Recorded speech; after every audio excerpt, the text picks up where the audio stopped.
Well, welcome and good evening from Ian Dennis alongside Pat Nevin here at St James's Park as Newcastle United take on the league leaders Liverpool. Uninterrupted coverage here on 5 Sports Extra for this 7:30 start, and the team news is that Liverpool have made 3 changes from the side that beat Manchester City. Quansah for Alexander-Arnold, Jones for Szoboszlai in the midfield, Nunez for Diaz. They line up with Kelleher in goal, Gomez, Quansah, Van Dijk and Robertson, Jones, Gravenberch, McAllister, Gakpo, Nunez and Salah. Newcastle have made just the one change, and that's Murphy coming in for Willock. Pope is in goal, Livramento, Cher, Byrne and Hall, Tonali, Guimaraes and Joe Linton, Gordon, Isak and Murphy. Both Isak and Joe Linton are fit after picking up knocks at the weekend, and that will at least give some good news for Eddie Howe, who looked crestfallen after conceding that goal so late on at Selhurst Park. Yeah, it's tough times for Newcastle in a couple of ways. They need a bigger squad just now, and it's been for quite a while. We didn't add anything in the summertime, and Eddie Howe's talking about adding a little bit more in January, and I fully understand why. However, tonight's the night. You need to get it done tonight, and there are some brilliant battles that are going to be out there tonight.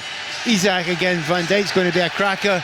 I'm particularly looking forward to Robertson against Anthony Gordon. That should be one which will play out right in front of us, Deno, which should be really worth watching.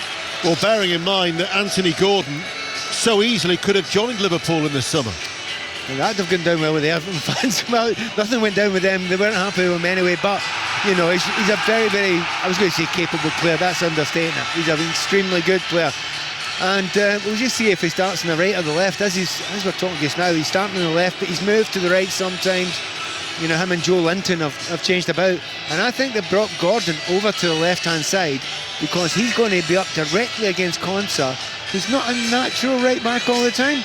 So, interesting little change from Eddie Howe right at the start. Yeah, when Quansah came on at the weekend, he did go at right-back, but I'll be honest with you, I thought he would start in the centre and Gomez at right-back. Yeah, but he's definitely gone right-back just now to start with. We'll see how long that lasts. Andy Madley is the referee,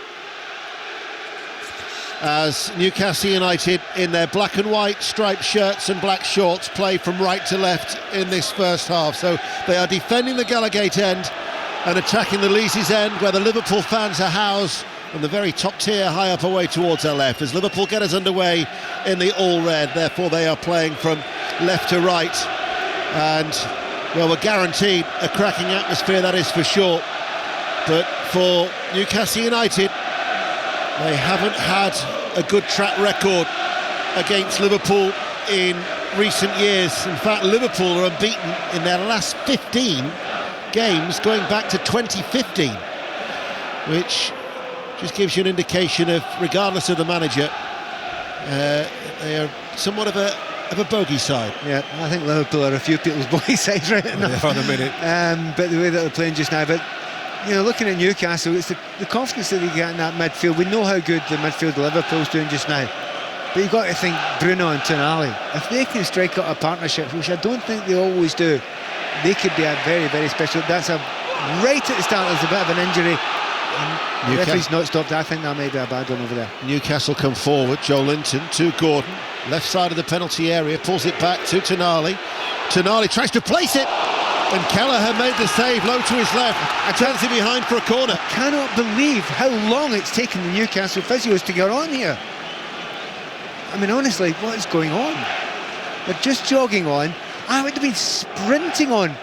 Just for his reaction there, the way he went over, he seemed to be in a lot of trouble. Very difficult to see actually who it was. It's Guimaraes. Yeah. Maybe they thought it seemed was Guimaraes and think, well, he goes down sometimes. But it just, the way he reacted looked horrible. I'm hoping it's just pure pain. Didn't roll about much. His arm was straight up. And certainly, I think he's rocked his ankle, which is a horrible thing. I say he's rocked his ankle. He was caught. He was caught in the studs on his feet there. See it again here. Yeah. It's a painful one. Studs straight through. Do you know, and particularly at the start of a game, you know, when you're cold, you're just getting into it, and someone comes at real pace and puts the studs right in there, and he's in a lot of pain over there. He'll be limping for a wee while. Well, he's back on his feet. Gravenberch went in firm on the challenge, caught him on his right foot. He's going to go off the field of play. Don't forget, Newcastle United have got a corner kick on that far side, the right.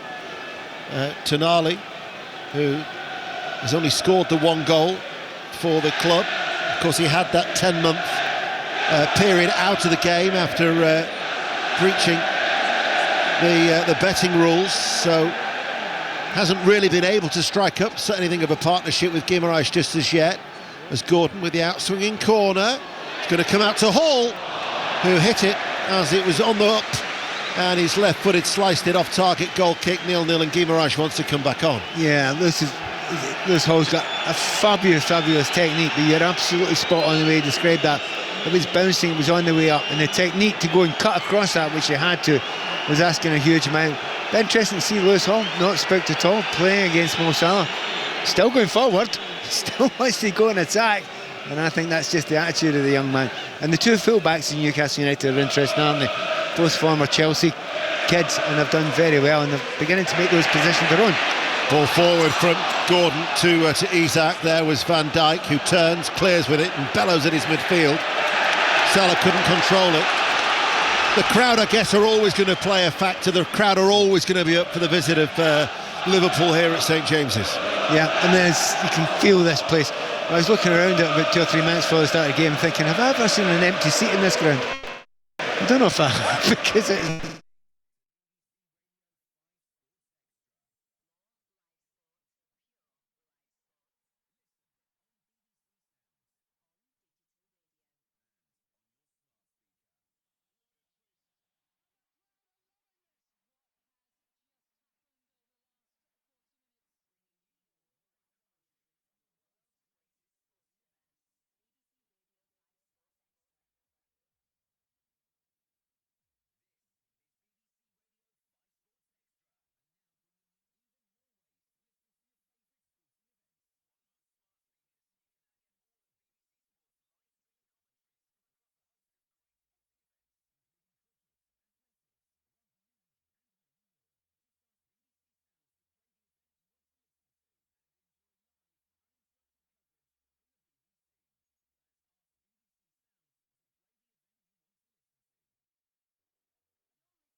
And Newcastle have started brightly in these opening 5.5 minutes, goalless.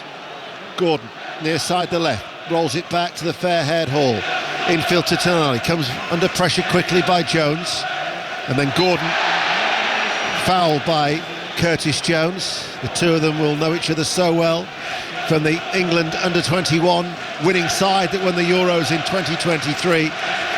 But Liverpool will have to defend this free kick. It's a free kick in a dangerous-ish area. Gordon, he does that technique quite a lot. He plays the ball past the player that runs kind of into them and wins the free kick that way. That's all very well. You will injure yourself eventually if you keep on doing that. It's a real danger to keep on doing that. And I actually think he hurt himself a wee bit more than he expected, that getting caught in the thigh. So Gordon, with his black and white striped shirt rippling in the breeze on this cold night, leaves it actually for Hall, who swings it in, and Kelleher claimed it well because Dan Burn was trying to get on the end of that. The Irishman has thrown the ball out towards Robertson. Darwin Núñez running forward on that far side, the left. First chance really for Newcastle United to be forced back and do some defending, but Núñez has overrun it. Goal kick. Murphy did well there, didn't he? He got back so quickly. He definitely looked second favourite when Núñez really started down the line there, but he got back, real pace, and in the end easily won the goal kick for his team. So good work rate, good high intensity so far from Newcastle. Can they keep it up? That's the big question. And do you know what? If they don't keep it up, they ain't going to win this game. Well, that's something that Liverpool have got, that they don't seem to tire in games. They seem to be very, very measured in their approach. Certainly their last 19 goals, 16 of them have been scored in the second half. To reinforce that fact, as Quansah infield to Jones, back to Gomez, and Gomez just shielding the ball away from Isak, and then Keller hits it first time, spinning through the air, headed forward then by Joel Linton, and that bouncing ball is just nodded into the path of Gomez, shrugs off Isak and back towards Quansah, who, if you remember, on the opening day at Ipswich Town was hooked, and only 4 appearances since then, slowly but surely just trying to work his way back into the good books of Arne Slot. Problem is, Konate was brilliant. He's been absolutely magnificent. I mean, the growth in that player in every way, in pure quality, as well as, you know, the fact that he's actually physically but stronger as well. So every part of his game's got better, and he looks a great match alongside Van Dijk. However, unavailable for the moment, so I think Sir Quansah is going to get an opportunity alongside Gomez. Chelsea, who are 9 points behind Liverpool in third, are leading at Southampton. Southampton 0, Chelsea 1. It's one of the 4 kickoffs that are underway at 7:30. Arsenal, Manchester United 8:15, as is Aston Villa against Brentford. That'll be our offering on 5 Live, the main station. Arsenal, Manchester United will go there during the half-time interval, but you won't miss any of the action here at St James's. 0-0. Quansah to Jones, back to Gomez. Gomez will just trot in field. Andy Robertson has just gone on a darting run, and Gomez has spotted that run as the left back tries to come forward, and Pope comes out of his penalty area and heads it out of play for a throw. Convinced he needed to do that there. I think if he'd have stayed at home, they probably would have reached him, but then again, he could argue probably isn't good enough. Get out there, don't take a chance, and make sure that he clears his lines. Lovely to watch. You know, you watch Liverpool so close as we have. We've got a great vantage point right over the halfway line, 20 yards behind Slot, and Liverpool are so confident and comfortable on the ball in that midfield. I mean, Curtis Jones is, I mean, honestly, it's like velvet the way he touches the ball, and there's a real cohesion and comfort and belief about the way they're playing, particularly through that midfield. Certainly Liverpool haven't really, although Newcastle United did have that effort from Tonali. Say that they've necessarily been stretched, yeah, but Tonali has won the ball against McAllister in the midfield. Joel Linton coming forward. Manchester City are leading Nottingham Forest by 1-0. 7 without a win in all competitions, but Bernardo Silva has scored there.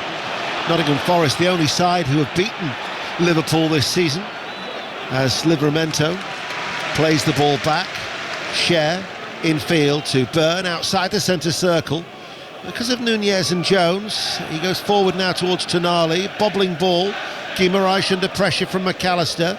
Newcastle United with Livramento, the right back, but his forward ball goes astray. Straight to Virgil van Dijk and McAllister. But it's just like I don't know whether it's there's an assuredness about Liverpool when they're in possession. That's exactly it. I mean, you look at Newcastle, they're closed down, but they're not comfortable when they're closed down that quickly. However, you look at when Newcastle try to do the same to Liverpool, they're not phased at all. They're comfortable on the ball. They're looking lovely, but then again, if you're top of the league, you can feel that way. Gordon running forward now for Newcastle United, edge of the penalty area, ball into Isak, couldn't control it. I think Gomez wrapped his foot around him, up towards Salah in the centre circle, and then Hall was in a central area, the left back, and he just stepped forward out of defence. And it's his forward ball now that releases Isak as he runs out to this near side, the left, up against Gomez, cuts inside, edge of the penalty area, finds Joel Linton. Joel Linton back to Isak, pulls it back, and there was Van Dijk inside the 6-yard area, who once again bellows at his defence as he turns the ball behind for a corner kick now. Well, by some distance, the best move of the game there. Liverpool looks strangely static now. They were all looking at that right back area. The 2 first choice right backs aren't playing, and Newcastle are trying to play up that side as often as they could, and Liverpool were caught absolutely asleep there. The ball from Joel Linton into Isak, that's not a difficult ball to play. Masses of space, and they're unlucky not to open the scoring there. Best chance of the game so far. Corner kick, which is placed to Gordon. Gordon then swings over the cross, headed out by Quansah. Potential break now for Liverpool. Nunez over the halfway line. Black and white striped shirts coming back. Nunez carries the ball forward. He finds Salah just behind him in the inside right channel of the penalty area, and then Salah plays it back to Quansah the right back for Gravenberch, infield to McAllister. Everton are leading at home to Wolverhampton Wanderers by 1-0, and Southampton have equalised at home to Chelsea. Southampton 1, Chelsea 1 are the latest scores in the Premier League, but 0-0 here, Pat. Yeah. By the way, Southampton, they may not get many points at the moment, but they are actually lovely to watch. They really are an enjoyable team to watch. The problem is they're an enjoyable team to play against as well, which is the downside. And at the moment, this game is actually really nicely, poised. Liverpool, look comfortable in the ball, but just, I think the energy levels in Newcastle, they've kept on going. Yeah, it's early in the game, but you can tell they're lifted for this. You can tell Liverpool have come to town and they do not want to be rolled over, and they've shown well so far. But I'm struck what you said a few minutes ago. Can they maintain it? Can they keep it up? And that has always been the difficulty watching Newcastle of late. And they make a few changes, but they've not that many. I like Harvey Barnes, he's a lovely player to watch. They've got one or two changes they can make, but the core players, they keep on coming back, and you need the best of them. You need Anthony Gordon at sharpest all the time. Liverpool in possession. That's the voice of Pat Nevin on 5 Sports Extra here at St James's Park tonight. Gravenberch now outside the centre circle of the Newcastle half, back with Gravenberch. Robertson's forward ball finds McAllister. Now Jones, edge of the area, to Salah inside the box, right hand side. His effort blocked. McAllister hits it first time, and Pope was down very, very smartly. He'd have seen it late, but he was low down to his left behind for a corner kick to Liverpool 0-0. See, I don't think you've actually mentioned Salah's name yet, and then the second you do, you think this could be a goal. He puts the shot away. There's danger all around. When it comes back out, that's a great save of the keeper, because that shot was hit through a bunch of bodies as well. He's got down really sharply to his left hand side and put it round. But Mo Salah, limited input but massive effect. And he's also on a very good run of form in the Premier League, as the ball is played in by Jones, comes out towards McAllister. He's going to have another go, and he hits the post. He hit a left-footed effort. They're appealing for a corner. He struck it low, and again through a crowd of bodies, it hit the base of the left-hand post. I was absolutely convinced it hit someone in the way past. We were right behind it, and it really didn't look to me like it did hit anyone. But we've got a little monitor here. We'll have another little look at it. Yeah, it did. Took a little nick there. He was right. Hits off the post. So if it wouldn't have taken that nick, it could have nestled in the back of the neck, because Pope was not getting to it. So another half chance there for Liverpool. I think without that off an outstretched leg, probably just took it that extra 4 inches onto the to the post, because as you say, Pope was at full stretch away to his right. Yeah, he wasn't getting that. That would have been, that looked to me on target, and that was 2 really neat pieces of play by McAllister, getting the ball on the edge of the area. But his first touch is fantastic to make sure he can get a shot away. But it's been an entertaining opening 16 minutes. There's Byrne, still no goals though. Here is Guimaraes, showing no ill effects of that early knock from that Gravenberch challenge. Out to Murphy, far side the right. Liverpool fans in good voice, high up in the gods. Isak, he can't play it to Murphy, who looked like he was in an offside position. Isak then will go it alone, gets away from Van Dijk, who gets back goal side. Isak with a cross. Gomez then heads it away inside his own penalty area. Nunez then gets the better of Byrne, goes to ground. Referee Andy Madley says, are coming together. There was no foul. So Newcastle have it. Although Arne Slot doesn't seem too impressed with that decision, as he makes his feelings known to Anthony Blackhouse, the 4th official, standing just at the mouth of the tunnel here down below, as we're about 8 rows back from the dugouts here at St James's Park, as Newcastle United have a throw on this near side, the left. But it's been a good contest. It has been very interesting little moment there. Isak got the ball on the right hand side, and the first thing he does, he goes, right, I'm going to try everyone's pace here. Goes straight past Robertson, leaves him for dead, then does Van Dijk. Now, just couldn't quite control the ball after that, but he believes he's got the pace of both of those players. Ball chipped by Hall, and it was always drifting out of play as he tried to get one over the head, over the left shoulder of Gordon, running down this near left touchline. Newcastle playing from right to left, but went out for a throw, which Quansah is just biding his time to take. Still 0-0. Just watching the middle here, Joe Linton, and he's marking very close to Gravenberch, but it's in a way you would normally mark at a corner kick. it's in Liverpool's own half. It's right in his face. It's as if to say, right, you've been controlling this, I'm not going to let you get near it. And look how close. He's right in front of us. It's like a man-to-man job he's doing on him just now. It's really tight to him. Well, actually, at Selhurst Park at the weekend, he stayed mainly out on the left, but he's not getting too far away from Gravenberch at the minute, Joe Linton, as Gravenberch passes the ball back to Gomez, and Tonali actually passes Gravenberch on to the Brazilian, who just tries to get away from the pair of them by dropping into the centre circle, places short diagonal ball back towards Gomez. And then I think Eddie Howe complains that there's no pressure on the ball, and as soon as somebody does run towards Gomez, he hits a long diagonal out towards that far side, the left. And now it's with Jones, who at a walking pace will pass it to Gravenberch, and Gravenberch forward towards Jones, who runs forward, tries to get away from two black and white striped shirts. Livramento should deal with that as the right back. Infield to Guimaraes, comes under pressure from the Argentine McAllister, and the Brazilian goes to ground, and that'll be a free kick. The slot right in front of us looks a little bit upset by that, but that's great closing down. Great energy for Liverpool on the far side there, but really intriguing, the whole Gravenberch thing, because you're not giving them a second. It's as if the way he's been marked just now by Newcastle players, and it's not just Joe Linton, it's whoever's closest to him, it's as if they've been told he's the playmaker. Get on to him, don't give him a second, don't give him any space, don't let him get his head up. It's very, very noticeable. Well, Joe Linton and Dan Burn have just been having a long conversation, as Pope will actually take the free kick, right-footed, 0-0, out towards that far side, off the chest of Van Dijk, lovely control, and then lifts it forward, but Cher steps out of defence and continues running. He's then checked by McAllister, and that will be a free kick almost midway through the Liverpool half. Yeah. And I didn't think that Van Dijk was going to get booked. No, I don't think it's Van Dijk, I think it's McAllister. Sorry, McAllister was going to get booked until Cher said something, and that means McAllister now will miss the Merseyside derby at the weekend. No, I'll tell you exactly what he said. That's 4 in a row. Very, very tight together, McAllister. Now, isn't it given those two just seconds ago in the corner, you're thinking, OK, right, don't put yourself in a difficult position there. It's a very meaningless block, and Liverpool fans and players will be thinking, wait a minute, that's never a yellow card. It's nothing got to do with that. It's got to do with the 3 previous ones.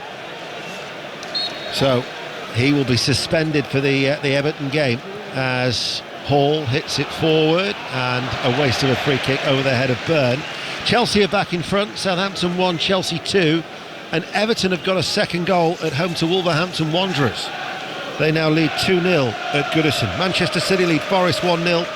Arsenal, Manchester United, Aston Villa, Brentford are both 8:15 kickoffs. It's quite extraordinary that Chelsea are scoring as many goals as they are at the moment, and particularly they've not got Jackson on the pitch. Here is Gordon. Salah threads the ball through. McAllister forward towards Jones. McAllister ushers the ball out towards Van Dijk with a little flick of the right hand, wants those red shirts to go on ahead of him as he enters into Newcastle territory. Left of the centre circle, Liverpool playing from left to right, 21 minutes played, 0-0. Do you know, over the years when we watched Man City absolutely in their pomp, and they pass the ball and you think they're never going to lose it. Every single player's comfortable in the ball. It's a different type of passing you're getting from Liverpool, but it's exactly the same type of confidence and belief, just short of arrogance every time they got on the ball. Liverpool fans are shouting, well, wait a minute, is that not a barge on Gomez there? Did our player not get booked for that? Yeah, but he didn't have three fouls just before it in very, very quick succession. Yeah, the persisting offending with the reason for Andy Madley showing the yellow card to McAllister. That second Everton goal has been disallowed through VAR. So they only lead Wolves 1-0. Isak scoops the ball forward towards Murphy. Murphy steadies himself and shoots, and it flashes wide. Inside right channel of the penalty area, hit it right-footed across the face of goal. Good chance for Newcastle. Yeah, great play, but to be honest, it's all down to Isak. He's under pressure, he's got 2 or 3 players around him, and he plays the strangest ball under pressure, out of his feet, gets it right over to Murphy there, who whistles it past the post there. Kelleher will argue that he's got that covered. Not 100% sure about that. That's an excellent description. It was whistling, and then it just sort of like cannoned and ricocheted away off the outside of the left-hand post as we look from Murphy. So both sides have hit the post. Isak played through from the left-hand side, enters the penalty area. Isak still going, little jinky run, pulls it back for Guimaraes, whose low shot is saved by Keller. Good spell for Newcastle. Yeah, brilliant spell, and it's all around Isak at the moment. Yeah, other players are up for it, but he's drawing so many players towards him. He's going for a dribble there. He didn't have it completely under control, but what he did do is draw through 3 Liverpool players towards him, and because of that, when he got possession back, there was space. Just couldn't finish it though. Isak at the moment's controlling it at that top level. Funny, isn't it, football? You can have a bit of an off day, as they did at the weekend, not muster a single shot on target at Palace, and then you're taking on the league leaders and you are creating enough problems where Kelleher has made 2 saves. They've also hit the post midway through the first half. Yeah, on top of that, the West Ham game as well, you know, over the beaten 2-0 here and not playing at their very best that night either. Liverpool are attacking, still goalless on 5 Sports Extra between Newcastle United and Liverpool. Jones, left touch line, front of the East Stand. Robertson infield to Gravenberch, back then to Van Dijk, and now Gomez to Salah. Been quiet by his recent standards. He will hit a ball into the air on the diagonal, out towards Jones, lets it settle. Left-hand side of the penalty area. Robertson just outside the box, closed down quickly by Joe Linton. And now Livramento waits before releasing the ball, but he's going to come under pressure, and he's lost it. He's lost it to Gakpo, left-hand side of the area. Gakpo cuts inside, shoots, blocked, behind for a corner kick. Livramento just dillied too long. Yeah, that's not good from Livramento. He's usually a lot better than that, but real confidence to try and play out for the back. But you do that against teams that are not closing you down the way Liverpool are. 3 red shirts around him in his own penalty area there. So he was closed down. Lucky to get away with that one. End to end. It's good to see. It is. Been a very enjoyable 25 minutes. McAllister is sauntering his way into that corner between the East Stand and the Gallagate end. For those of you who have ever been here to St James's Park, situated in the heart of the beautiful city that is Newcastle, and McAllister waits to take it. On that far side, McAllister now, it's an in-swinger, flicked on at the near post, flicked out by Hall inside the 6-yard area. Salah with his back to goal retrieves it, right corner of the area. Gravenberch under pressure from Gordon to Robertson, quickly had to release it out towards McAllister, who can come forward. Hall has gone to ground in an off-the-ball incident that might have been spotted by referee Andy Madley, and that will be a free kick to Newcastle United. Yeah, it was Van Dijk there. So pushed him away, no argument from Van Dijk in that situation. Interesting to see Newcastle, they have switched around a bit. Joe Linton was playing further right to start with. He's moved back over to the kind of left-hand side of the midfield here. So they're being adaptable there, but Murphy, he's gone to almost a right-wing position with Gordon on the left-hand side. So very happy to change it up a bit during the game, Newcastle. McAllister goes short and square. Gravenberch forward. 6 yards forward of the centre circle. McAllister will find the Dutchman once again. Quansah provides the width on this near side, the right. Gomez with Joe Linton breathing down his neck. Turns up towards Salah. Challenged well by Hall. Breaks towards Tonali.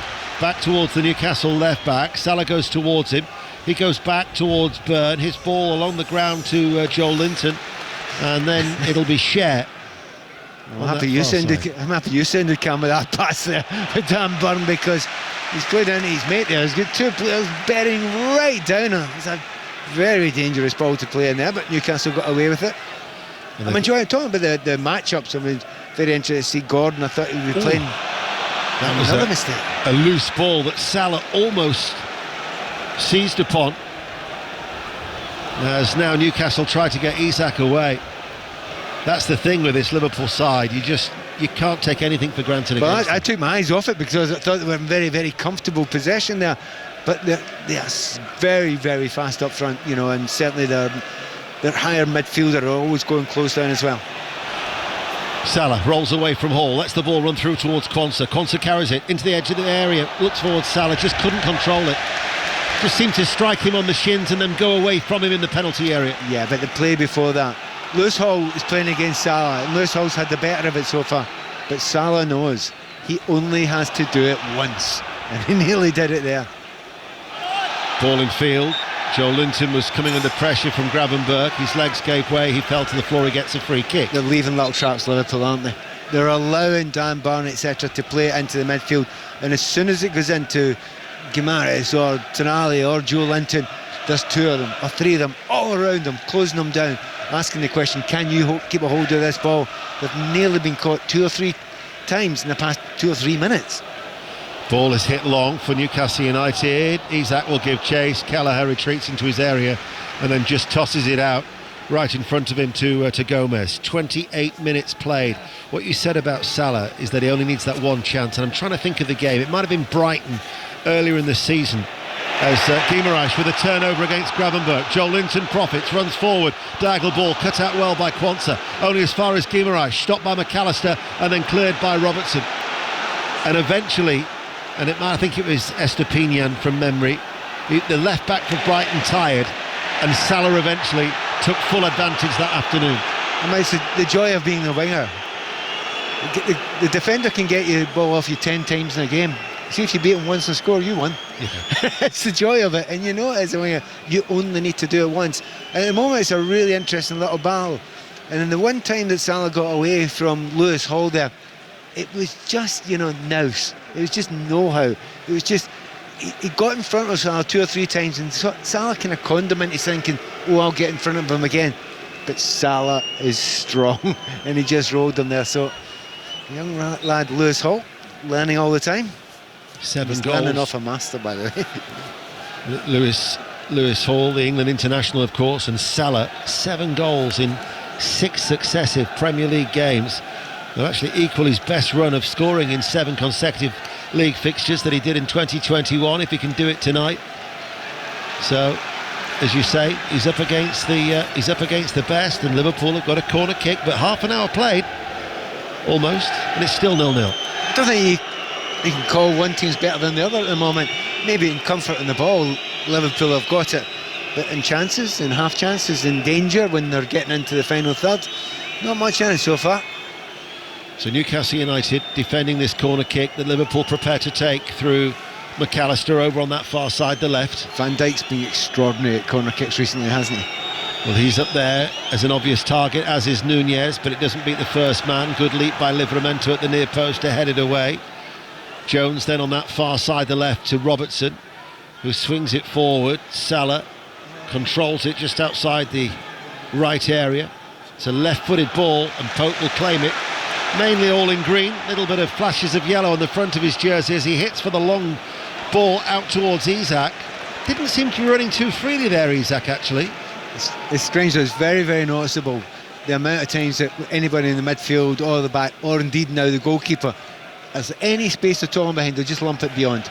They feel that Isak's pace, he can do anyone there. They're probably right, but it's got to be a good ball. And on that occasion it wasn't a great ball, but Isak up until that moment has been looking really sharp tonight, hasn't he? Yes. The locals will say it's about time, because they don't feel as if he's been up to his high standards, although his ratio remains as good as ever. It's 1 in 2, 40 goals in 80 appearances before tonight. Quansah the right back, forward ball. Joel Linton just got a little nick. Once again holding Gravenberch as well. That's one of those duels that we've been keeping an eye on as we have 14 minutes to go to the break on this bitterly cold evening in the northeast. 5 Sports Extra and the BBC Sounds app. McAllister, Gravenberch just outside the centre circle, back to McAllister once again. Salah at the minute has got a lot of space on this right hand side, and there's a reason for it as well. Anthony Gordon has not covered back. He's left his defender with 2 players. They're attacking on the left though. Gakpo leaves it for Jones. Jones holds off Guimaraes. She has McAllister behind him, and then the ball goes to Van Dijk, who passes the ball immediately back out towards Jones on that left touchline.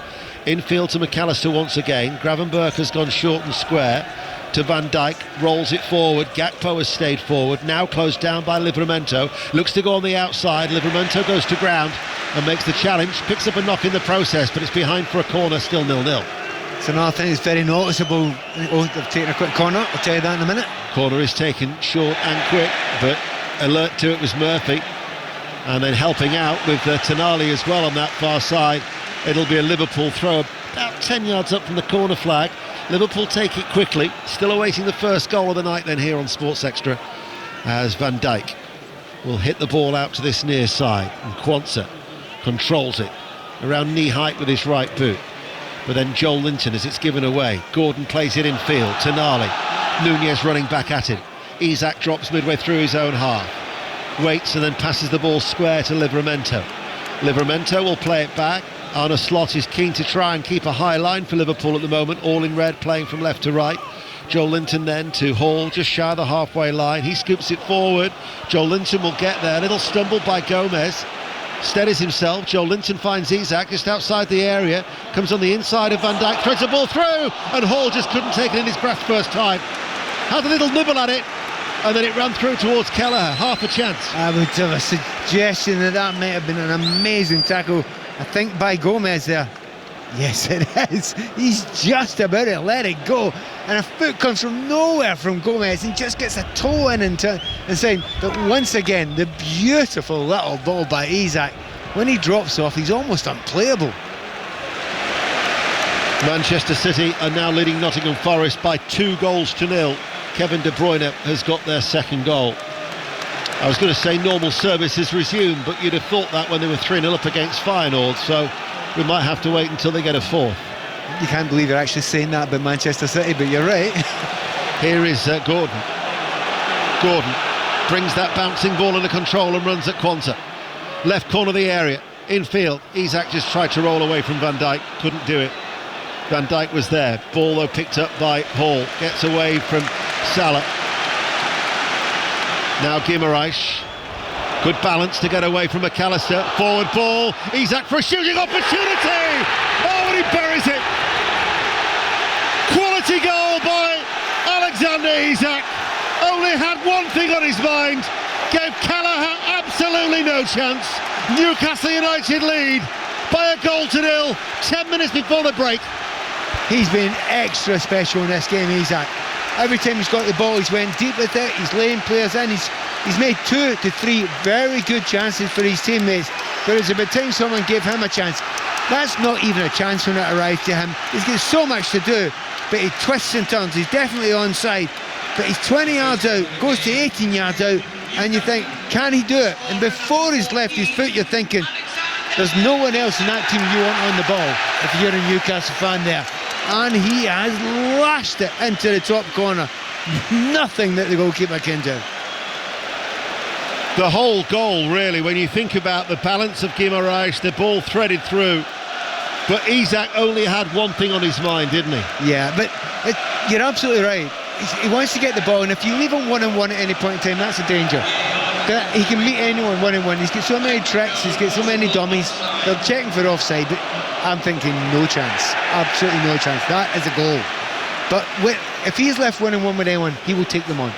And he was left 1-on-1 there. And you know he's going to get past him. It's just whether they can knock him off. To be honest, he's probably been the best player on the pitch so far. And that probably disappeared when they put that in the top corner. Well, it was the briefest of VAR checks were underway, so that will tell you that the goal stood. But Pat, quite rightly, was in no doubt. Just sitting to my right as Newcastle United are leading. And the noise will tell you that as well. With the Geordies inside St James's Park creating the noise. 9 minutes to go to the break. Here is Robertson out towards that far side. Gakpo had a quiet game really so far. Coda Gakpo on that left touch line. Robertson back with Van Dijk. It also means that goal that it maintains that this fixture doesn't rarely do a goalless draw. Only one goalless draw in the last 77 now, league encounters. And that was in 2020, the only one going all the way back to 1974. That is extraordinary. That's a great statistic, that. It also tells you the two clubs that have got attack-mindedness at their heart, aren't they? And it's not a fluke, that. These are the teams that like to attack, like to score goals. But these fans here, they're loving this today. This is probably one of the better performances they've had this season, along with the Arsenal one recently. They're looking really up for it, really vibrant. Here is Jones, nice turn, tried to get his shot away and has actually pulled back his right leg. He was dispossessed by Guimaraes. Isak dropped short, up towards Gordon, hasn't been dealt with by Gomez. Gordon is in, Kelleher makes the save, let off for Liverpool. Well, Gordon's, you can't believe he's missed that there. I think it's probably the ball's directly in front of him and he wants to kind of get it a little bit out to his right hand side. Gordon's turned round and ran and tried to chase it, but I think he's ran into Van Dijk. When Van Dijk's saying to the referee, what have I done? I've done nothing. The referee's going to stop it because it's an inverted commas head injury. And she'll see it again here. We've got a view of it here. Lovely ball through there. Guess who played the brilliant ball through? Yes, that man Isak. Gordon chases it. Bad play there defensively. Gordon gets up and he's running. I'm trying to see. Oh, I'll tell you what, I'll have a wee look at it. It's one of those ones where you cannot prove that Van Dijk meant to leave a little bit on him, if you know what I mean. I don't think you can prove it. If he has, and they look at it in that way, that would be a red card. But I think it's one of those ones you can't prove it. He'll say he was just running, but his shoulders went straight into the head of Gordon. I'll tell you what, Gordon, he wasn't feigning that one, Gordon. No, well, Eddie Howe did have a word with the fourth official as well. Gordon is back on his feet, just to prove that statistic as well, that plagiarism is not alive and well. Got to credit Jed Ray, the Liverpool historian, for that statistic. Can't take credit for it. As play back underway, Newcastle lead 1-0. However, Everton have got a second goal. Mangala, they're leading Wolves 2-0. Liverpool have given it away. Murphy from distance, narrowly wide, 25 yards out. Newcastle are creating chances. They are. Every time Murphy gets the ball, you know, he wants to take his chance here when he's in the team. And he zipped it again towards that far post there. He caught it very, very well. Once again, as a player on the ground, I think it's McAllister this time. Kelleher's flying across it there. The ball looks as if it's going to nip in at the far post, but yeah, it just bends past there. But they're not scared to have a dig, are they? And there have been a few chances and a few half chances on top of that. Gordon's was a chance, a very good chance. And if you're going to be honest about it, it probably should have done better. That's the former Everton and Chelsea winger Pat Nevin, who's with us. 5 minutes to go to half-time here at St James's Park. Newcastle United lead Liverpool by a goal to nil. Newcastle in the game, ball over the top. Murphy scampering after it. Came up a Liverpool player. It'll go behind for a corner kick. Not that you'd have known by the reaction of Murphy. He was desperate to keep that ball in play. The weirdness of it is it's beginning to look a little bit shaky, that back line, isn't it, at the moment? Now, in reality, there's a number of players missing. Trent Alexander's not playing. You know, you've got Konate out there as well. It's not exactly mix and match, but it's beginning to look a little bit shaky at the moment, that back line, just for a little 10-15 minute period. Corner kick, Gordon to take it, headed out by Gomez, edge of the area, down into the ground by Isak, lifted up by Tonali, hooked back by Hall, bouncing ball in the penalty area. Gomez gets there above Cher, flags up on the far side. Southampton are now down to 10 men. Stevens has been sent off. I think that's for the second time this, isn't it? Jack Stevens has been sent off, and Chelsea lead by 2 goals to 1. Maybe 3 goals to 1. 3 goals to 1. Oh, Madueke has got the third. Your eyesight is better than mine. I don't have my normal Vidi printer alongside me. Almost feel naked without it, Pat. Not that you'd be naked on such a cold night like this. Well, not that you'd be naked full stop, come to think of it. Here is Guimaraes, pulled back by Konsa. That'll be a yellow card. And indeed he was sent off against Manchester United. Talking about that slight weakness, particularly on the right-hand side of that back four for Liverpool. I mean, that giving away that's a really silly yellow card to give away.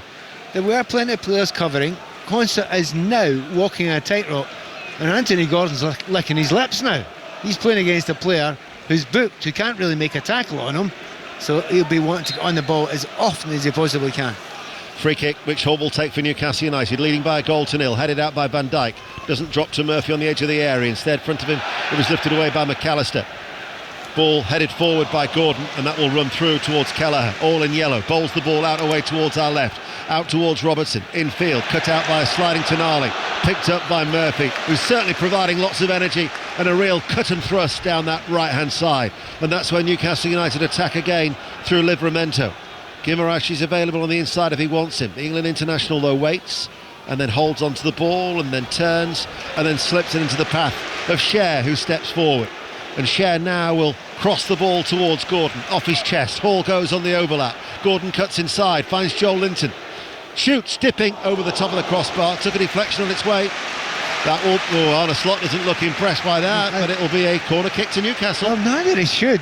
His defence is looking at sixes and sevens. I mean, at the moment, every time Murphy gets the ball on the right-hand side, he thinks, I can do Robertson here, I'm quicker than him. Every time Isaac, he's actually looking at it thinking, just put the ball over the top, I'm quicker. And that's before you start getting to Anthony Gordon, who's playing against a player who's already booked. As I say, the black and whites are licking their lips just now. Proving to be a real test, this, for the league leaders. Robertson cuts out the corner kick from Tonali's delivery on this near side, the left. 90 seconds to go to half-time. The home team still leading through that goal scored by Isak, and a quality goal it was too, 10 minutes before half-time. Hall waits to take the throw, finds Gordon, takes it into feet neatly. Livramento in a central area forward of the centre circle, out towards that far side, the right. This is Murphy, almost level with the penalty area, sends over a cross. Joel Linton was there, up in the air it goes. Gravenberch will have to head it away, but it's going to go straight to a black and white striped shirt in Hall. His downward header to Joel Linton. Tonali, little bit of a stumble by Jones. Tonali drops back inside his own half. Jones still snapping away at his heels, and then Byrne will stroke back towards Pope. Nunez runs towards him as Pope floats it out towards that far side, the right. Liverpool press, trying to win the ball. Livramento wriggles away from one challenge. Forward to Joel Linton, gets away from Gravenberch. He was held back by Gravenberch, and Gravenberch's going to go into the book. And that is going to be a yellow card for the Liverpool midfielder, the third Liverpool player to be booked on the stroke of half-time. And do you know what it is? There's a lot of frustration there. Liverpool earlier on there, they were closing down, high up the pitch, they were getting the ball back, it was fine, and Newcastle looked a bit edgy. You can't get there so quickly at the moment. It's too wide. It's not a good press at the moment, and because they're getting passed by, it's leaving all of the midfielders really exposed just now, and it's shown with the amount of bookings that they're picking up. There will be 3 minutes of added on time as Tonali collects this ball, looks to try and get it through to Guimaraes, but Gomez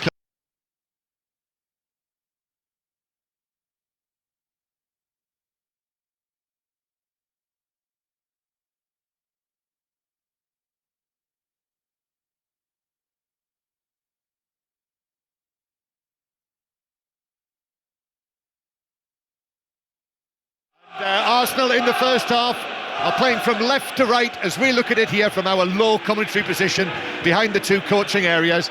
Manchester United breaking away down the left-hand side with Garnacho, who then, actually, in trying to turn it back, runs it out of play. Martin Odegaard was with him, is he? And Martin Odegaard there saying to the crowd, come on, keep it going, raising his arms. Yeah, there's been a really, really intense atmosphere.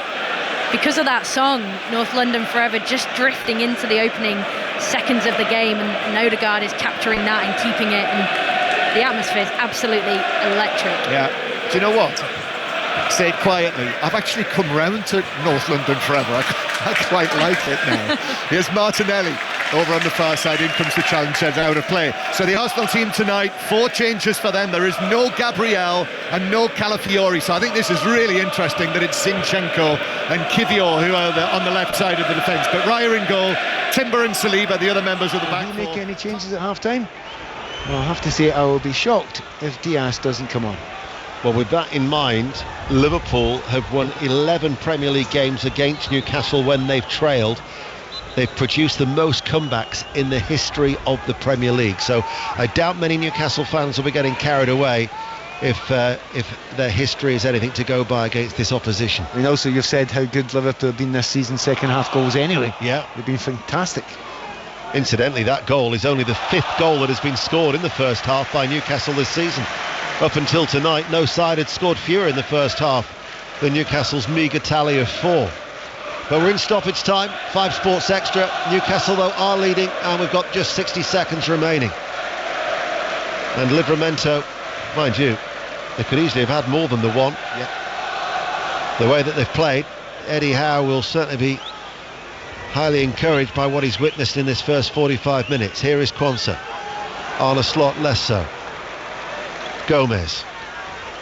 Time to pick a pass, possibly, as he edges his way to the centre circle. Short to Gravenberch. That was a heavy touch that almost let in Tonali. Van Dijk passes the ball back to Kelleher.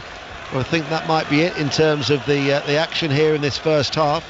As the ball goes up downfield, then it's with Livramento, controls it. Joe Linton on the halfway line, passes the ball out towards Gordon. Gordon running at Quansah, who back pedals. Gordon enters the edge of the penalty area. Quansah goes with him, gets the block in behind for a corner kick.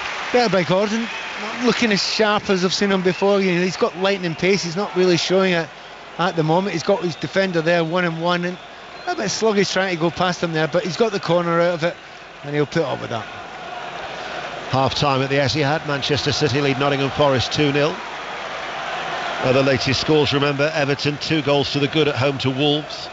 Southampton down to 10 men, 1, Chelsea 3. The other 2 games don't kick off until 8:15. Corner kick headed out by Gomez, headed back on the edge of the area by Gordon. There's the half-time whistle. On a slot, sharp turn quickly down the tunnel, down to the dressing room, as here Newcastle United at the break, leading by a goal to 0. Pat Nevin. Yeah, and I don't think you can argue about it. I think Liverpool looked lovely, you know, on the ball, particularly in midfield, first 15-20 minutes or so. You thought, well, can Newcastle live with it? Well, they did live with it. There was a couple of half chances for Liverpool, but as the game went on, as the half went on, it just get better and better, and the man that's walking off last in black and white stripes was the absolute star of the show. He created 3 or 4 golden opportunities for his teammates, and then thought to himself, I've had enough of that, I'm not going to make any more chances, I'm going to just take one myself. And he leathered one into the top corner there, and he's a very, very special player. That's a very, very special goal, but this game ain't finished yet. Well, both sides have hit a post. McAllister for Liverpool and Murphy for Newcastle, but the goal that separates the two sides, Guimarães' forward ball, and a quality strike by Isak, his 6th of the season. So half time at St James's Park. It's Newcastle United 1, Liverpool 0. We'll be back for second half shortly here on 5 Sports Extra, but now we can join 5 Live for the opening stages of Arsenal against Manchester United. Don't go anywhere. He made those out there to side foot for his second of the evening. Birmingham 2, Stockport 0. Dundee 1, Motherwell 1. Motherwell have equalised in one of 3 matches in the Premiership tonight. Still Rangers 0, Kilmarnock 0, and Aberdeen 0, Celtic 0 will be making regular visits to Pittodrie as well. But Manchester United with it on the right-hand side. The ball is angled back and all the way back to De Ligt. And here is Harry Maguire. To his left, to Mazraoui, who picks out the pass to Malacia. Now Garnacho, and then Garnacho plays it back to the centre circle. Izzy Christiansen alongside us here at the Emirates Stadium, former Manchester City and Everton. Lyon, I always like to mention Lyon, Izzy, and England, of course. How do you think that the Manchester United players will be dealing with these numerous changes that he's been made? Ruben Amorim. We can answer that in a moment, because Odegaard has won it back from Ugarte. Now here's Arsenal on the left-hand side. Martinelli makes his run into the box, but Havertz goes back to Zinchenko, who's nearer the halfway line, and then we'll go back all the way to the centre circle. Yeah, in simple terms, John, it's get on board the bus or you'll probably get pushed off it sort of thing, because he's got a clear identity, Ruben Amorim. He is clearly creating this appetite and hunger within the squad, and he's figuring things out for the future, and he needs all the players on board with those ideas. He needs players to fit the system, which, by the way, they do. It's just about growing now, and you can, got a fantastic view of Ruben Amorim's position on the touchline now. You can kind of tell from his body language what he's happy with, what he's not happy with, and here he is clapping, encouraging his players to press high. Yeah, people call it 3-4-3, but looking at them there, it looks like a flat back 5 when Manchester United are dropping back to the edge of their own penalty area. But Arsenal with Bukayo Saka just down in front of us, then Odegaard back into the centre circle. More of the half-time whistles are going in the Premier League, and the 7:30 kickoff's going to go to Southampton in a moment. But here's a ball for Martinelli to chase, and Dalot is forced.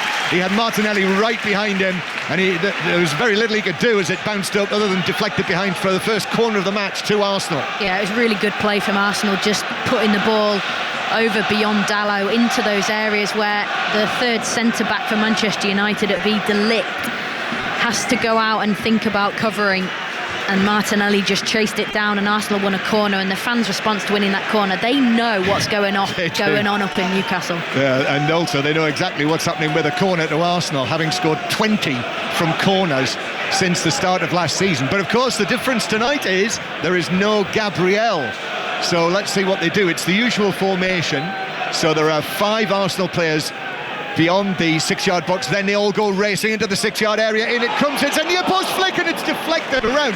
Do you know what? I think that has hit Partey, who was only 2 or 3 yards away from the goal line, and has bounced off him and wide. It has. Oh, it did. It hit him in the chest or the chin or the face. Shoulder. He had no idea, and his head is in his hands because he knows how close that was. He was right in front of goal. That should have been 1-0 Arsenal without a doubt. Yeah, so Arsenal 9 points behind the leaders Liverpool. Chelsea also 9 points behind the leaders Liverpool. Liverpool losing 1-0. And so the half-time news at Southampton, John Southall. Well, Chelsea leading Southampton by 3-1. 3 goals in the opening 17 minutes. Southampton gifted Chelsea 2. Disasi heading in the first. Aribo equalised. Lumley's pass intercepted, and Kunku finished. Palmer and Tosin went close before Madueke guided in the third. Then Jack Stevens sent off for pulling Cucurella's hair. Southampton masters of their own downfall. Southampton 1, Chelsea 3. That's happened before, hasn't it? Cucurella's hair being pulled. Was that Tottenham? Is that Christian Romero? Who I think got away with it, didn't he? If I remember rightly. Do you remember that, Lizzie? I do remember, yeah. Sweeping move by Manchester United down the field, but Arsenal defended it well. So Arsenal 0, Manchester United 0. Next to half-time at Goodison. Good first half for the home side with you, Chris Coles. A very good first half for Everton, leading Wolves 2-0. Ashley Young's delicate free kick, followed by Orel Mangala's deflected shot from the edge of the box. They've also had a goal ruled out for offside by VAR. Wolves struggling to get anything going. Everton 2, Wolves 0. To Ibrox, Gavin Wallace. Yeah, Rangers have gone 1-0 up, but we have had a lengthy VAR check. It was a delicious ball, John, from Yanis Hadji. I think they've given the goal now. They have indeed. Rangers up 1-0. Yanis Hadji, ball way over to the back post. James Tavernier beat his man to slot home. Rangers 1, Kilmarnock 0. So 1-0 to Rangers, still Aberdeen 0, Celtic 0. To Villa Park, the other 8:15 kick-off in the Premier League. Sarah Mulkerrins. It's Villa 0, Brentford 0. Brentford are pushing this Villa defence. They've been caught out a couple of times. Lewis Potter, lovely ball in from the right. Morgan Rogers eventually hoofed it clear, and Konza has just been out-muscled on the ball. The eventual shot saved. So Brentford, they are pressing. It's Villa 0, Brentford 0. Commentary on that online. Saka, left-footed ball towards the far post, looking for Martinelli. It was just cleared away by Manchester United. Looked dangerous, that, as Højlund then is challenged by Saliba. Garnacho tries to take it up, Mount as well. Now Garnacho again. Manchester United in their 4th match under Ruben Amorim, looking sharp, looking sprightly. Absolutely, John. The 3 front players for Manchester United, Mount, Garnacho, just tucked in behind Rasmus Højlund, are doing a fantastic job so far of picking up the second balls that Rasmus Højlund is creating in and around that central part of the pitch, and it's definitely pleasing the manager. You can see Amorim's body language. He's liking what he's seeing so far. Yeah, and I think this is interesting as well, is he, with Mason Mount playing in this position, which is just to the right and behind Højlund through the middle.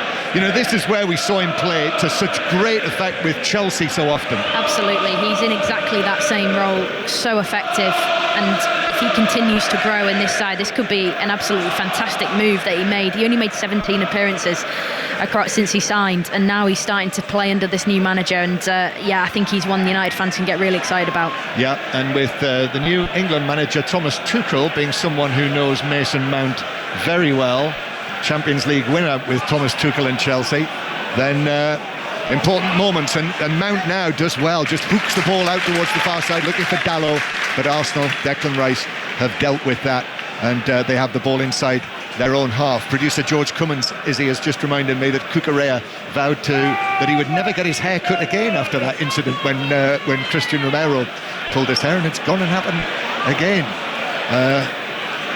Here is Saka down the right-hand side. Saka against Malacia. Bukayo Saka, he's on the front of the match programme tonight, plays the ball infield. Timber is onto this, then Timber, square from him, Zinchenko, left-footed ball, right across the penalty area.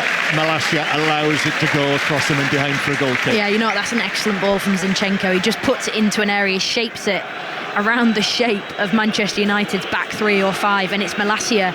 Saka against Malacia is a very interesting battle this evening. The form that Saka's in, and Malacia maybe, defensively exposed last week during the week against Bolo Glint in the Europa League. I think that is an area where Arsenal can capitalise this evening.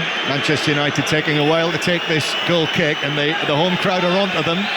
They were looking to take it short. In the end, Onana has waved everyone downfield, so Maguire and Mazraoui, and still we wait for this goal kick that Onana has kicked straight to Odegaard in the centre circle. Odegaard volleys it forward, then it's volleyed back the other way by Bruno Fernandes. The ball bounces near the edge of the area. Højlund, who scored a couple of goals in that match against Bodo Glimt. So Xerxes and Rashford, the goal scorers in the Premier League at the weekend, but Højlund comes back in for this one. So he's got all of his dangerous goal scorers providing goals in his early matches as Bruno Fernandes goes back into the centre circle. I did have a listen to that interview with Ruben Amorim today, the interview that Mark Chapman did at the end of last week, which is well worth finding. It's on the Football Daily feed of BBC Sound, so you can see it on the BBC iPlayer, sort of 20-25 minutes with Ruben Amorim and Mark Chapman. Ball played down the left-hand side as Amorim watches on with a padded black, open-fronted at the moment Amorak. White trainers. Bruno Fernandes clips it forward into the penalty area. Here's Garnacho, chests it down. Timber's very tight, and then the ball is played off the Arsenal right bank and bounces out down here to our left for a throw-in for Manchester United. Still 0-0 here, but goals in all of the 7:30 kickoffs in the Premier League. Half-time in those matches now. But if you want to hear what happens next, with Newcastle leading Liverpool by 1-0, Sports Extra is the place for that, with Ian Dennis and Pat Nevin. Bruno Fernandes just turns, ball almost comes to a stop at his feet, plays it to De Ligt, and then back towards Maguire. And Manchester United are being forced all the way to the edge of their own penalty area. Mazraoui, with Martinez suspended. Mazraoui playing on that left-sided position. Garnacho is dispossessed, and now Saliba, who won it back, works it through to Odegaard. Odegaard down into the full-back position with the pass, looking for Havertz, but Mazraoui was always the favourite to get there first. It's kept in play. No, it wasn't kept in play. It was out for a throw.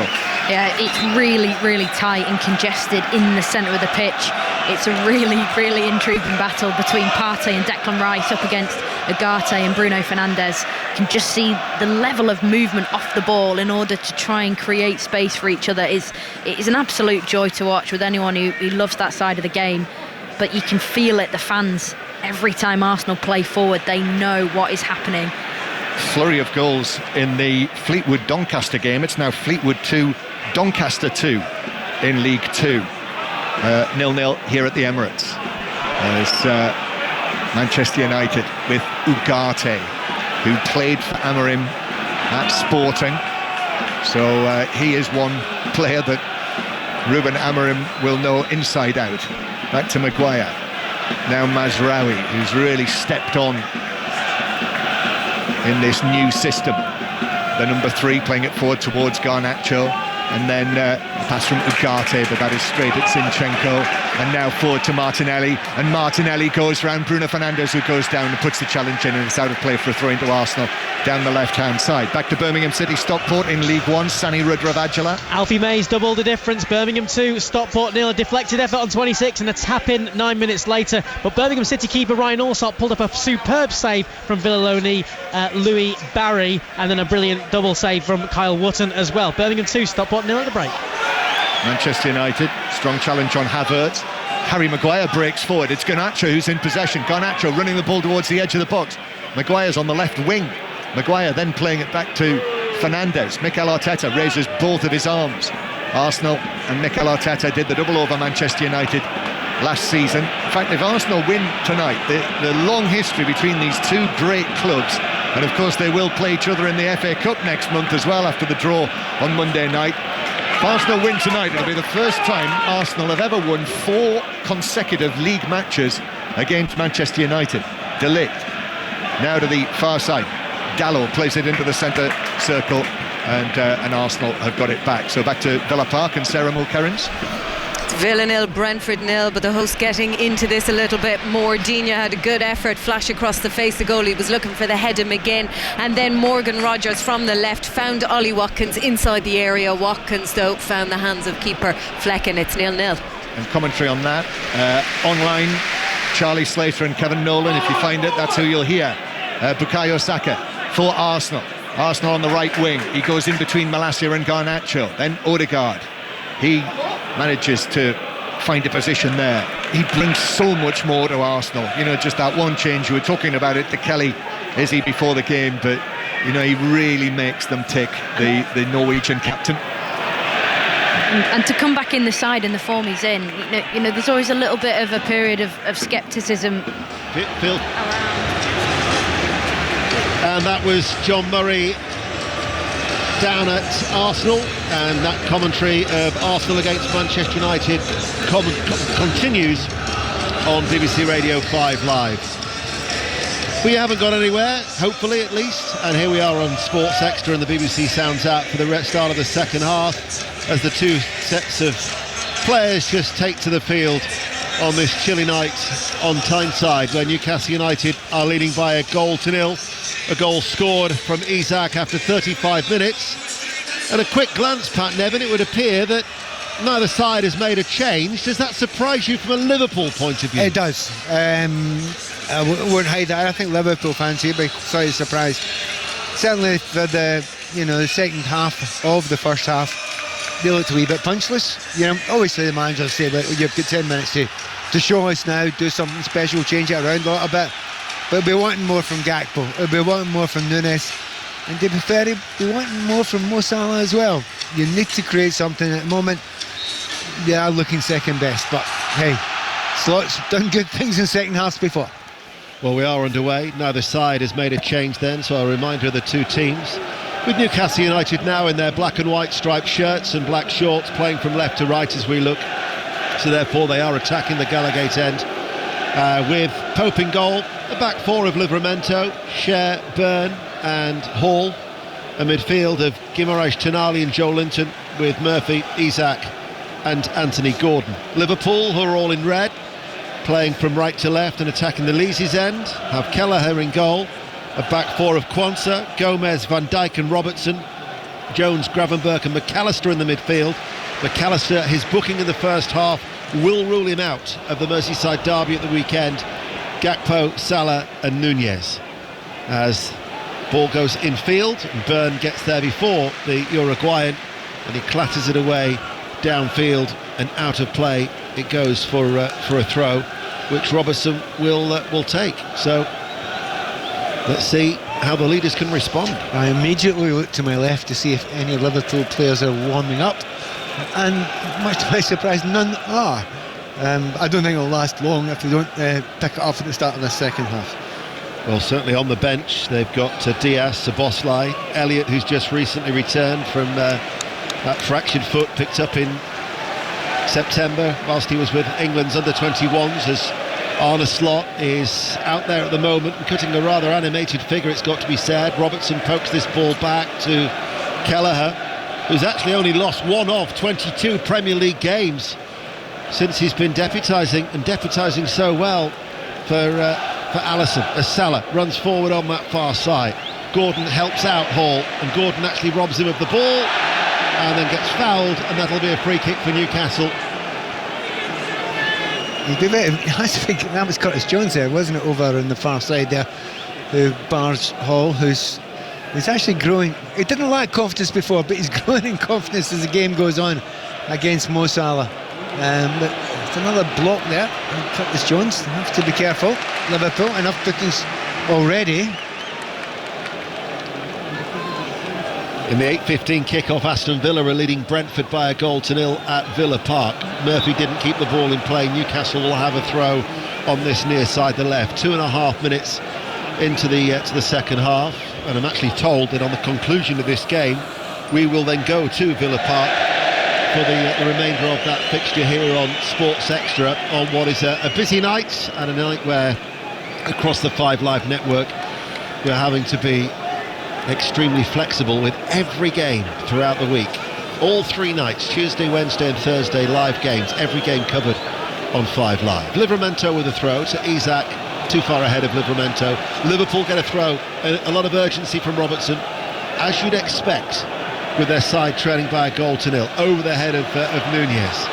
Here is Cher, short diagonal ball. Gordon had Hall bombing on the overlap on the left. Cher now will curl that ball to the feet of Hall, who tries to go on the outside of Quansah, as the rain is starting to sweep in here now at St James's Park on a damp and cold evening, and Liverpool have been awarded a free kick from referee Andy Madley. I hear the slight surprise in your voice there. Take note of it, and I agree with it completely. I didn't see any free kick there at all. Very, very fortunate indeed, Liverpool, to get that. And once again, they've started the second half. You're thinking, okay, push forward, ask a lot of questions, get that Newcastle backline under pressure. Not been out of the half yet. No. Here is Gomez running from central defence out to Jones. This is a Liverpool side that are undefeated in their last 11 away games since they lost the Merseyside derby at Everton back in April. They've won 8 and drawn 3 of those 11. Van Dijk, square to Gomez. McAllister's going on ahead of him. Instead he passes it out towards Salah. Salah 6 yards inside the Newcastle half. The diagonal ball has been sliced by Bird, and it sliced fortuitously into the arms of Pope. We just noticed that 1 or 2 Liverpool players, Gakpo particularly, suggesting that was a pass back. Yes, exactly. You think not. Let's put it this way, if he tried to do it again he couldn't. Not a hope. McAllister chips the ball long up towards Salah. Hall is now back goal side. Salah right hand side of the penalty area. Brilliant finish by Jones on the run. Hit it instinctively first time, and Liverpool are level. Salah with the assist, Jones with a lovely finish. 5 minutes after the restart, 1-1. What we're saying there about Salah, do you know what? It doesn't matter if you don't get by 8-9 times in a row, you will have an effect. And the effect is stunning. I mean, it's a great finish. But the pass in from Salah, he had one against Manchester City, which very few players would spot. There was millimetres to find exactly the right place to pass that cutback, and he puts it right into where Curtis Jones is running, and he pings it into the top corner. We've had 2 great finishes tonight. I would ask you about that finish again, as meanwhile Newcastle are attacking, because he made it look easier than it probably was. Well, first of all, if it's laid right into your path and there is only one option, you have to take it first time. It kind of takes any doubt out of your mind. You just go and ping it and you hit it. But it was so calm, Curtis Jones, wasn't he? He was so relaxed about it. All he did was, all right, I'll side foot it, I'm running onto it. So great finish, but that's why I mentioned Salah's assist as well.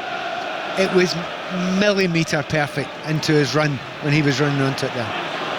Tonali to Murphy. Murphy's low ball into the penalty area, only stabbed away to Guimaraes, couldn't take it into his feet on the edge of the area. Newcastle have got it back. This is Joel Linton. 1-1 then on Sports Extra. 6.5 minutes into the second half. Really enjoying the game. Livramento with a deep ball in from the right, headed away by Quansah. Interesting reaction from the Newcastle fans, isn't it? Still roaring, still saying, well, wait a minute, that looks like a bit of a breakaway to them, which it was a breakaway. They still believe in their team just now, but they know the danger at Liverpool. They only need half a chance. By the way, that was the 99th assist for Mo Salah in his Liverpool career. So add those 99 assists to his 224 goals. I mean, that is just extraordinary. In particular, if you're a winger, you expect to have more assists and goals. Yeah. And that's from 300. Tonight's his 370th appearance. Some return. Just an appreciation of what he is and why the Liverpool supporters are so desperate for him to sign a new contract. McAllister. They've come out with a bit between their teeth of Liverpool. Here is Gakpo cutting inside, floating the ball forward, headed out by Byrne. Comes towards Gakpo, down into the ground wide. Took a deflection on its way through. Liverpool have a corner, 1-1. Well, I thought for the first 3 or 4 minutes there, come on, Liverpool, I'm expecting you to turn it on, inject a little bit of pace, put the pressure on, show your strength. And then suddenly they did. But it took 3 or 4 minutes, but since the goal, they have just ratcheted it up completely. Aston Villa have got a second goal. Liverpool are looking for a second. Cross from McAllister, cleared by the Newcastle defence. Robertson hits the ball out towards that far side. Salah does ever so well to keep it in play. He's going away from him, but he hooks it back. He now delivers the ball towards the far post. Gakpo is there and sliding into the far post. Nunez couldn't apply the finishing touch. And Liverpool so close to a second goal. Can't believe he missed it. I mean, the ball by Salah is phenomenal. Into the back post, sees where the danger is. Ball headed back, and he's not quite reached it, and I hesitate to say it, but I think he's got the post in his mind there as he goes flying in at that back angle there. He'll say it was just a millimetre or two in front of him and he couldn't reach it anyway, but as he's running in there, he knows he's running in towards the post as well. If you include the goal, Liverpool have created 3 really good chances in the space of 4 minutes. And they're after another one here as Pope comes to the front edge of his penalty area to stop the run of Nunez, as the Liverpool travelling support are making the noise high up in the gods away towards our left. 1-1. Tonali. Now with Guimaraes, Everton have got a 3rd goal against Wolves. A Craig Dawson own goal. Everton 3, Wolves 0. As now here is Isak, who turns to Gordon on that left touchline. Enters the penalty area, overruns it, and shows too much to McAllister, who clears it up towards Nunez. Shows his strength in holding off Byrne, who's fouled. Gets a free kick. Better by Nunez, who really wasn't holding the ball up that well in the first half. A little bit better in the second half. I think the manager's had a word with him, but just looking at Anthony Gordon, not really looking at himself tonight, is he? You know, he's not running at players, he's getting a few opportunities to one-on-one. Seems to always want to do the same thing, cut inside, but absolutely not at his, spring-heeled best tonight. I just wonder if Harvey Barnes might be a temptation to bring on. Don't think that there's struggle for consistency. One of a number of players for Newcastle United this season. Even Eddie Howe, when I heard him live on Sports Report on Saturday night, was just saying that they haven't got that balance right. They're just striving for it, but at the minute they're struggling in that respect. I mean, Guimaraes and Tonali, since they've started games together, actually haven't won a game. They've drawn 3 and lost 2. Just trying to find that balance, as here is Tonali to Livramento. But, well, we said in the first half that Liverpool were facing a test. They're responding to that test here, Pat Nevin. Yeah, they are. You're talking about players that are link up and work together, and I mentioned before that if Tonali and Guimaraes could actually build an understanding, but they seem individuals that want to play almost always in the same position, and that doesn't always work really, and you have to be working a little bit, but both of them work hard, but they don't look like a duo. And they're 2 great players, and if they become a duo, they could be exceptional. As the rain pours down here in the northeast, Hall turns and climbing high was on that far side was Quansah, picked up though by Joel Linton. Here is Guimaraes hoisting it, a diagonal ball to Murphy, took it on the chest. He's saying that Robertson was holding his jersey, but it's bounced away off Murphy, and behind it goes for a goal kick. As Liverpool played out from the back with Gomez. Jones, he's being held by Tonali, and then he was not being released by Tonali. He's got the yellow, 100%. And a silly one. Really silly one. Salah's made that point, and eventually Andy Madley does show a yellow card to the Newcastle midfielder. Manchester City have got a third goal against Nottingham Forest. Manchester City 3, Nottingham Forest 0. So Boy, they needed that, didn't they? Yes, they did. 4 successive defeats in the Premier League. 11 points behind Liverpool. Mind you, Liverpool recently, they've beaten the champions of Germany, they've beaten the champions of Spain, they've beaten the champions of England by an aggregate score of 8-0. They've been so impressive. Here is Jones, the goal scorer, got the equaliser, releases the ball to McAllister. Gakpo, left-hand side of the penalty area. Robertson makes the run in behind, and then the cross is saved by Pope at his near post inside the 6-yard area. Curtis Jones has slowed down with what might be a little injury there. I hope he doesn't get one. If there's a player you don't want to see getting injured again, it's him. He doesn't deserve it, but yeah, it's a different side. Second half from Liverpool, they've lifted it. Real energy towards their game, working together as all units all over the park. But they did that at the start of the game, didn't they? It lasted about 10 or 15 minutes. We'll see if that keeps on going now. Yeah, they had those efforts from McAllister in a short space of time. One of them that hit the post as Murphy picks it up over the halfway line. Livramento looks offside. That's really poor. Murphy's turned there. He's got time. He should be able to see it, and it just takes too long. Here is Van Dijk, who gets the ball, and he comes forward, leaves it now. This is Gomez at the heart of the Liverpool defence, but he's at a walking pace here. Is Joe Gomez. Gravenberch hits it early over the head of Quansah. The right back had got into that inverted role almost midway through the Newcastle half. Goes through towards Pope, away towards our left. We've been playing for almost an hour. 1-1. As here is Byrne, and he hits an aimless ball. There was nobody there at all. All the time in the world for Robertson to run back midway through his own half and collect that. Gomez to Jones. Hall beats him to it. Loose ball, picked up then by Gordon. Gordon breezes past Gravenberch, who tried to pull him back. Gordon, shot on the run, strikes the back of Gomez, comes out towards Isak, right side of the penalty area. Isak slides it in low, cut out by Van Dijk. Back towards Isak, there's two of them there, they've doubled up on him. McAllister, and he's pulled back a little bit. That'll be a free kick to Liverpool. Pat Nevin. That's silly by Isak. He's got his player down there, he's got absolutely nowhere to go. His teammates are shouting, don't foul, don't foul, don't foul. And he fouls. Really silly thing to go. Referee stopped the play, it's just because there's an injury off the ball. Try to see who it is down there, and I think it is Gomez. Seems to have a slight problem. But, it's a couple of real little opportunities there. When Murphy he had the ball, he could have played Livramento in, he'd have been through 1-on-1 with the goalkeeper. Just hung on to it slightly too long. It's almost unacceptable at this level. You should be able to see that one. I know we're slightly above it and we can see everything, but as a player you should be able to see that ball. That was a great opportunity when Newcastle passed up. Well, you played at the top level, you'd see it. Yeah, and that's the thing, if it's the sort of thing almost every player in that pitch should be able to see that pass there, and if you play in that position you know that ball when it's on.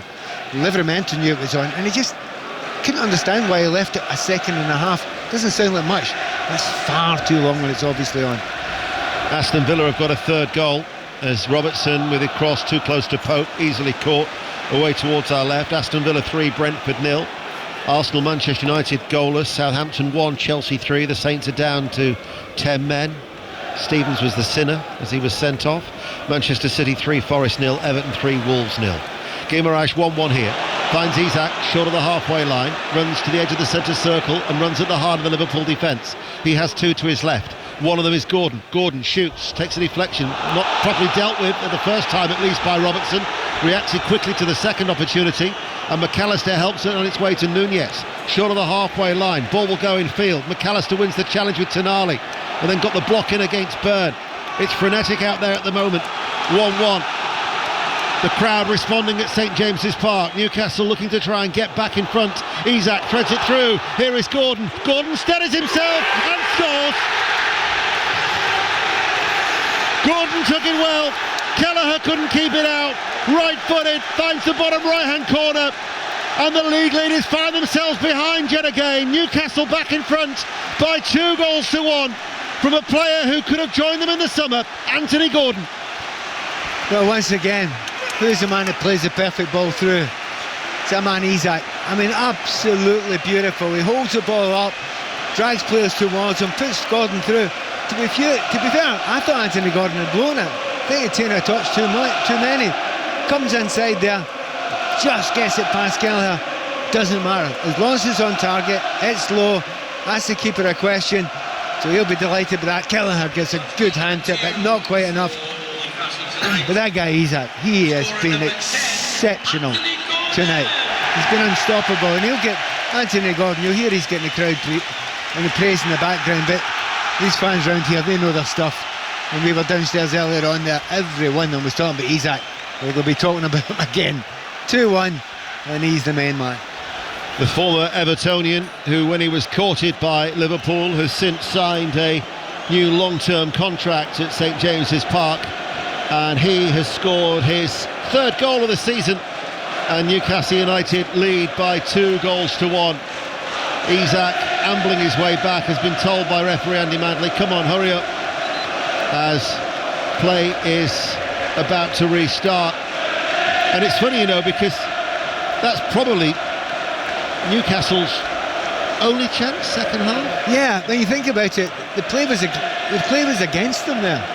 But then that's the way of the Premier League, isn't it? If teams go on to you and close you down and commit a few players forward, you leave the odd gap, and good players make good use of it. Here is Gakpo.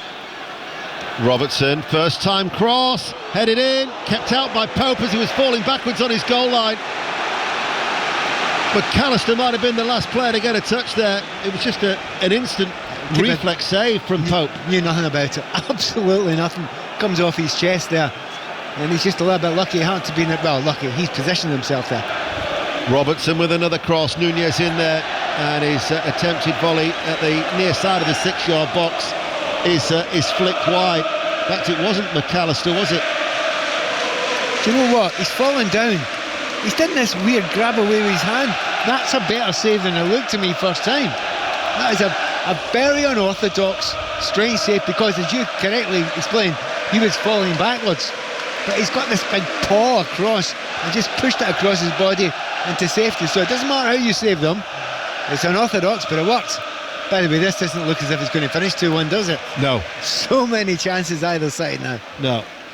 The 15 evening kickoffs between these two have produced 51 goals before tonight.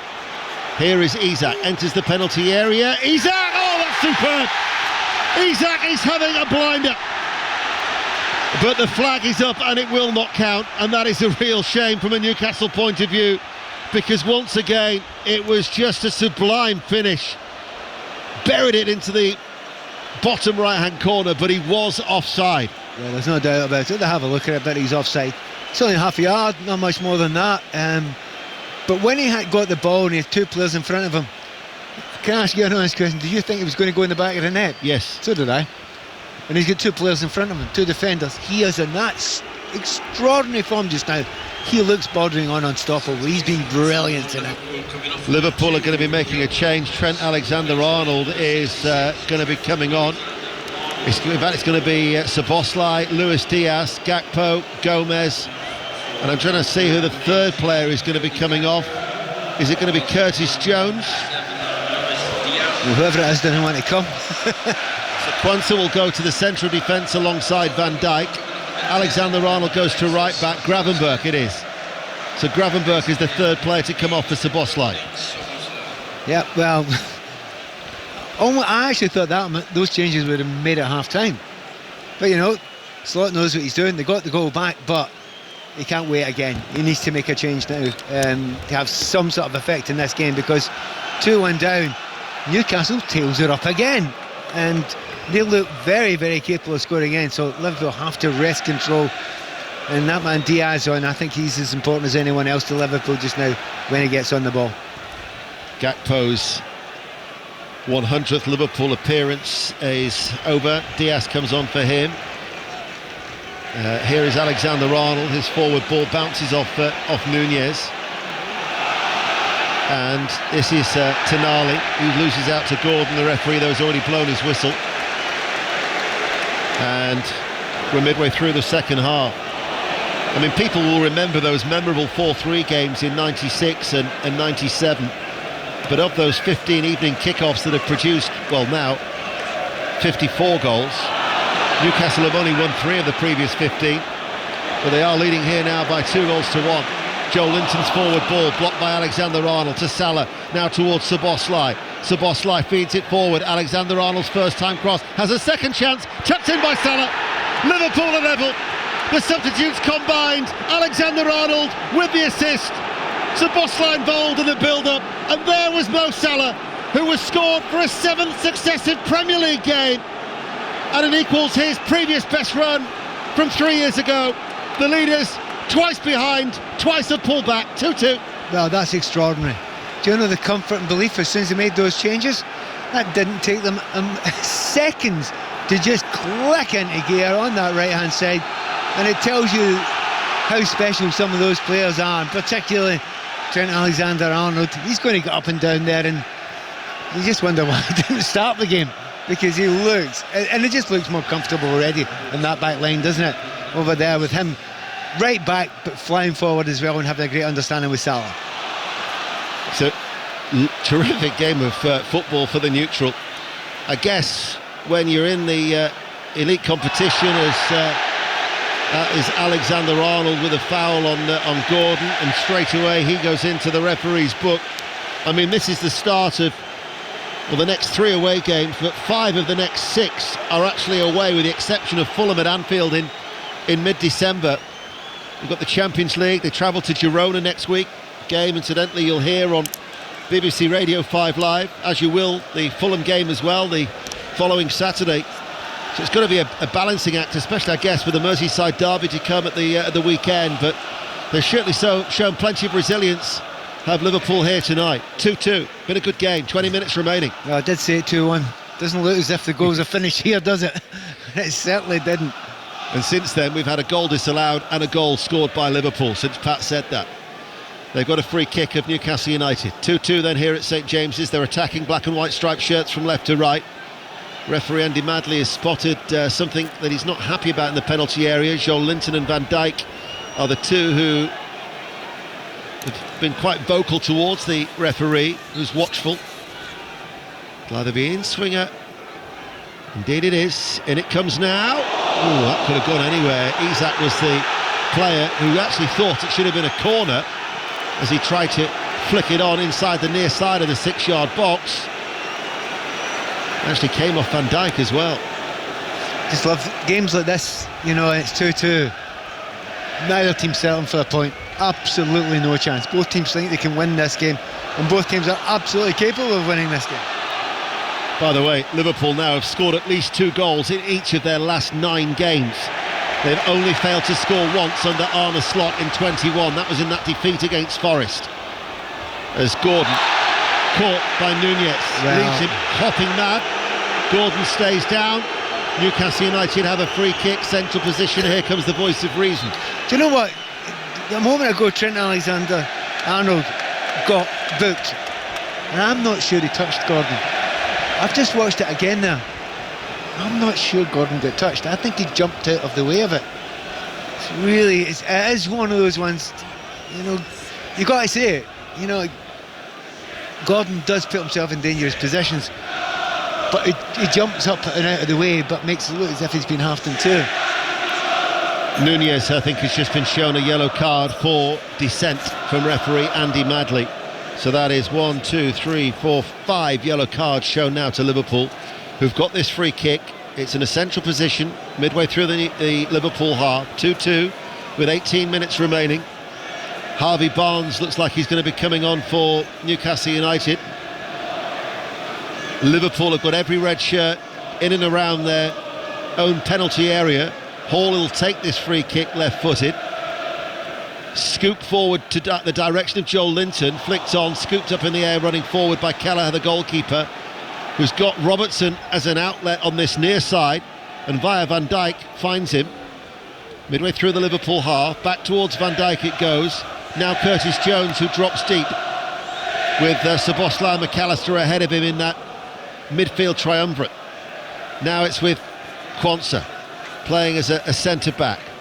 They work it through the line. Szoboszlai out towards Salah on that far side.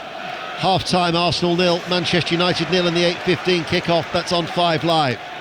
Szoboszlai loses out on that far side to Joel Linton, who feeds it forward towards Gordon, picks it up midway through his own half. Now looks for a diagonal ball to try and utilise the pace of Murphy, who lifts it goalwards, but it was always going away from goal. Kelleher was out of his penalty area. His first touch, right-footed, took it away from the keeper, but it was never going in. Goal kick. That is some opportunity. I mean, if you play, you're 1-on-1 with a goalkeeper, and you get it over him, you expect the ball just to land in at the back of the net there. But it was agonising, just curling away at the last second there. But another great opportunity, great ball by Anthony Gordon there. Sees his other wing on the far side there flying through, knows he's got the beating and the pace, and gets it. Here is Nunez for Liverpool. Nunez to the edge of the D, finds Salah. Salah looking for a shooting opportunity, tees up Jones, got too much underneath it, right-footed, skies it, and that will go out for a goal kick, 2-2. I mentioned those 4-3 games in the late 90s. We've had enough chances here to have had 7 goals. Easy, absolutely easy. I actually almost cannot believe at the moment it is only 2-2. It deserved to be much, much more than that. And you feel a little bit sorry. But Murphy is going to come off now, having missed that chance. That's not the reason. He was coming off before that chance anyway. But Harvey Barnes is coming on. He's sticking to the right-hand side and not on the left-hand side, which he habitually goes to.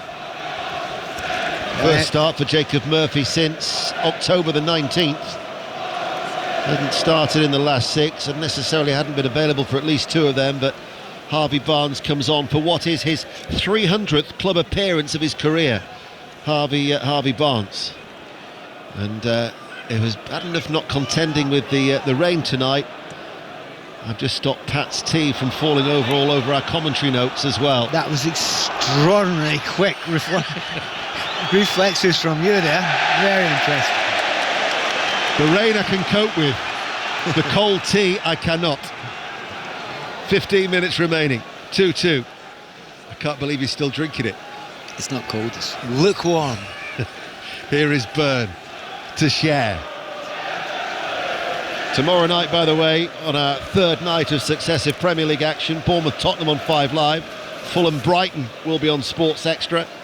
And our commentaries at the weekend for you. Remember, 5 Live Sport from midday will be live as Quansah puts the ball out of play for a throw. Palace-Manchester City at 3, Manchester United-Forest at 5:30, and on Sunday, Fulham-Arsenal at 2, Tottenham-Chelsea at 4:30. The home of the Premier League, BBC Radio 5 Live. Here is Gordon, still at 2-2. Newcastle attacking the Gallagate end. Guimaraes back to Byrne. Byrne now goes square. Livramento's going to come under pressure from Diaz. Goes in for the challenge. Barnes then takes over, goes infield to Guimaraes. Showed too much towards Diaz, they lose the ball to Newcastle. McAllister's early ball. Now can they try and exploit the gap left by Livramento? Cher has to come across. Diaz on this near side, the left, running in field. Cher commits himself. Well-timed challenge. Had to get it right. He did. That was brilliant. Absolutely brilliant. He doesn't want to be out there. You know, he's a centre-back. He wants to tackle with his left foot on the right-hand side. Everything is against him there. Diaz is running towards him. And he had to nail that tackle. Unfortunately for Livramento, who had found himself in position, he managed to do that. But it's it keeps on going. It's end-to-end now. There are more chances to come here. I do love the fact that both teams are going and just slugging it out between now and the end of the game. Yeah, even with 14 minutes remaining, the balance of the game, you would still be surprised if it was to finish 2-2. Here is McAllister to Nunez. That's asking too much of Salah. It'll go through towards Nick Pope, who throws it out towards that far side. That's a great word as well on this wet night, slugging it out. That is exactly what these two are doing here at St James's Park as Newcastle United come up against the leaders, looking to extend their 16-match undefeated run since they lost at home to Forest in mid-September. They've only dropped points in 2 games. Here is Isak. Isak goes down. Quansah made the challenge. I'd like to see that one again. Quansah on Isak. The referee, Andy Madley, says no penalty. VAR will check it as a matter of course. It looks awfully like one of those ones. Had the referee given it, it would have stayed. Yes. And he's not given it, so it won't be turned over. It really looks like one of them. The word that we were told that would get used a lot was referee's call as Szoboszlai turns for Liverpool at the other end, out towards Salah. Salah with a cross, cut out by Byrne.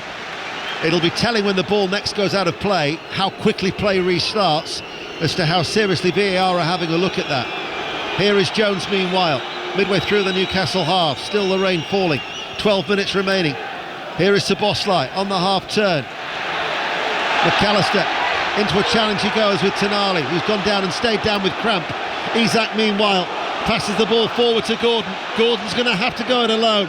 Eddie Howe wants his Newcastle players to go forward as Gordon shoots right-footed, but it was a weak effort, off-target goal kick, 2-2.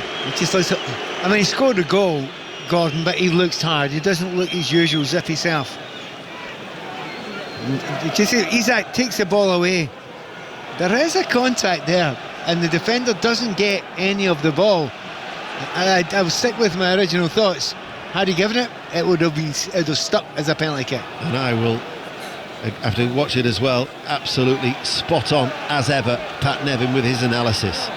11 minutes remaining, 2-2. Play is back underway, so that tells you everything about that VAR check. Here is Salah, edge of the D, towards McAllister, works it out towards Diaz. Diaz left-hand side, looking for a shooting opportunity, and then it's pulled wide by Nunez. Off a block of a Newcastle defender away towards our left-hand side. Nunez snatched at it a little with his left foot, off target, 2-2. But he didn't catch it clean, did he? And that's the point. If you're in that area, you've got a half chance. It comes at him and he lashes at it, doesn't he? It's not controlled, he just lashes at it. And to be honest, he completely hits it into the ground. Now, it's not an easy chance, but it should be on target. And it's a wee bit of, it's miles off target. Craig Dawson, I think, has scored 2 own goals tonight as Everton have now got a 4th goal against Wolverhampton Wanderers, and Southampton down to 10 men 1, Chelsea 4. Cole Palmer has got their 4th goal. Well, so Chelsea will move to 28 points. They will reduce Liverpool's lead to 7 if it stays like this. Well, there's one surprise there and one non-surprise. The non-surprise is Cole Palmer scoring a goal. The one Everton 4-0. I mean, my old club, I'm delighted for them that they've got those 4 goals after having watched them against Manchester United. Good first half against Manchester United, but looked a long way off in the second half, so they need that. But also not good for Wolves, is it? They're shipping too many goals. Absolutely. Eddie Howe's going to be making another change. Sean Longstaff is the player who's going to be coming on. Plenty of vocal support inside St James's Park. As here is Isak, cleared though by Quansah. It's going to fall towards Diaz, who runs forward in the centre circle over the halfway line. Tonali going with him. Robertson joining the attack on this near side, the left. Liverpool all in red, playing from right to left, 2-2. Tonali and Robertson fouls Tonali. That'll be a free kick to the home side. Well, it was tenacious by Tonali, wasn't it? Looked as if he completely and utterly lost it, but he kept to his job there, chased and chased and chased. I don't know who's coming off, but he has worked hard, and I think that may well be his last big effort of the game. Tonali, I think he's been struggling a little bit with a touch of cramp. He's just looked towards the bench. They're going to need some fresh legs in the midfield. Newcastle United still holding the leaders here at St James's. So the ball goes up towards Diaz, beaten in the air by Livramento, falls towards Nunez, runs it and drags it away from Byrne, who will follow him out towards this near side, the left. Nunez dances down the left touchline, looks up, Diaz has gone central, Salah still stays out wide, Alexander-Arnold joins the attack, Salah wants it to feet and gets it, right corner of the area, 2-2, Salah into the box now, Salah still going, oh, he hit the post, he's hit the crossbar and the post, that little apex on the left-hand side of the frame, kept in play there by Robertson. Liverpool close to taking the lead for the first time in this game here at St James's Park with 8 minutes remaining, and the angle was extremely tight too. It is, but I mean, it's been said before, magician is too easy a word to use. He does unthinkable things, Salah. He got the ball and there was no doubt he was going to go straight past Lewis Hall there, who he has now, as the game has gone on, got on toast, and he's shouting ball and get the ball to me every time. And you get the feeling if Liverpool do get the ball to him, they're going to win this game. He's got it now. Here and then Hall, and this time is tight to him to clear. But that is something that Pat Nevin actually highlighted, if you've been with us all night, very, very early on. Here is Salah. Oh, that looked like could easily have been a penalty too, as well, as Guimaraes made a challenge. Salah, I thought, might have been caught again. The referee had a good view of it, wagged his finger and said no. Salah did stay on his feet as well. Here is Diaz, meanwhile, left-hand side of the area. Liverpool are threatening. 2-2, McAllister towards Jones. Szoboszlai lets it run through. Alexander-Arnold, Salah with a turn and the finish. Salah, the goal machine. Arne Slot's red machine. There is no stopping the league leaders. For the first time, they take the lead tonight. They lead Newcastle United now by 3-2. Brilliant by Salah. Yeah, I mean, absolutely extraordinary. He's almost like he just waits and waits and waits and waits until players get tired, until space opens up, and then he comes alive. I mean, it's like Messi. He just allows it to happen. You see, when he sees that coming, you can see him screaming, get me the ball now. I need it now. Because he knows the gaps are now delivered. They're opening up, and he only needs a few inches either way. And this time he gets the ball, turns, and if you look at the chance that Nunes missed just a little while ago, this one's not dissimilar, and that was always going to go in the back of the net. Wow, he is special. Well, quite incredible. Mo Salah, Newcastle United lead by 3-2. I mean, honestly, you almost lost for words when you have to talk about this guy. I mean, long periods of the first half, he never touched the ball. But you know he's just sitting there thinking. As I say, I've watched Messi doing it for years and years and years. You know, these youngsters all running about, chasing, getting close, you know, really lively, and there's no space at all. And they're sitting there thinking, yeah, it's all right, I'll be fine. I'll just wait until it opens up, and then I'll hammer them. He does. And I can see him shouting for the ball a minute before he scored that second goal of his. So he's now been involved in 17 Premier League goals in what is 14 appearances against Newcastle. That is 10 goals and 7 assists. And he's scored 2 tonight, which means he's now scored 9 in 7 successive Premier League games. I'm beginning to think that guy probably deserves a new contract.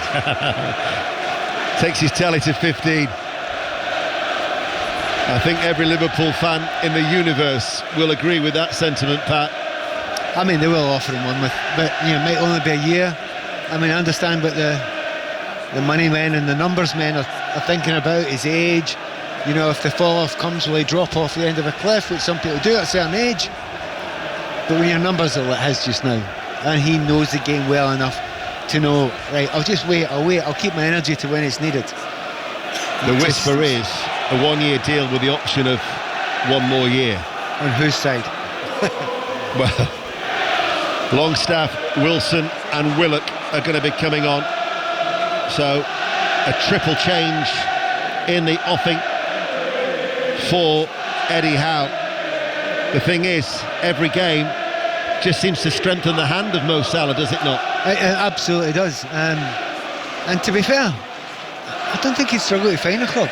You know, I mean, his wages are huge, you know, that you understand that, but you look around the world just now, who wouldn't want to take him with no transfer fee, you know, for a year or two? You know, what he can give you is extraordinary. Newcastle United on the attack. Hall's early cross in. Tonali might have got there, but that was alert defending by Robertson. The left back, with such urgency, actually ran into the back of Van Dijk. He stayed down as well. So, as anticipated, Longstaff to come on for Tonali. Willock and Wilson are the other 2 players who are going to be coming on, and it's Anthony Gordon who'll be going off for Willock, which means that we'll wait to see where Callum Wilson is going to go. The other 3rd player waiting to come off, and it is going to be Joel Linton. So Willock, Wilson and Longstaff are on. Gordon, Tonali and Joel Linton are off. Well, we've got a forward down now of Wilson and Isak going to be up, aren't they? And you know, Longstaff and Barnes will come up on the left hand side as well. So you're trying to get as many players forward as you possibly can, but Isak and Wilson, we'll see where they play it. Usually Wilson will go that a bit further forward and Isak will play in the 10 position. We'll go to a 4-2-3-1. Here is Isak, left corner of the area, good close control. Just in the end couldn't get past too many red shirts. McAllister took it off him. Isak though tries to get back, out of play it goes on that far side. 2.5 minutes remaining. Well, Arne Slot anticipated a challenge, he got it, but it would seem that his team have come through it and passed it. You know, it is extraordinary with Liverpool doing this. And the similarities to the last time I was here to see Liverpool looked like they were down and out against Newcastle. Newcastle came in, Liverpool came and found a way, and they have found a way. And it takes special players at special moments, and there are very few that are more special than Mo Salah, and he's been extraordinary in this second half, being not exactly anonymous in the first half, but very, very little effect in the game. But it doesn't matter, the game lasts 90 minutes and he knows when his opportunities turn up, he'll be there to take them. He's been superb. Liverpool are on course for what would only be the third time that they've won more than 11 of their first 14 games in the top flight. Not just one of those statistics you get about the Premier League in top flight history. They were runners-up in 1991. They won the title in the 1920 campaign on the two previous occasions that it's happened. We said before, who can stop them?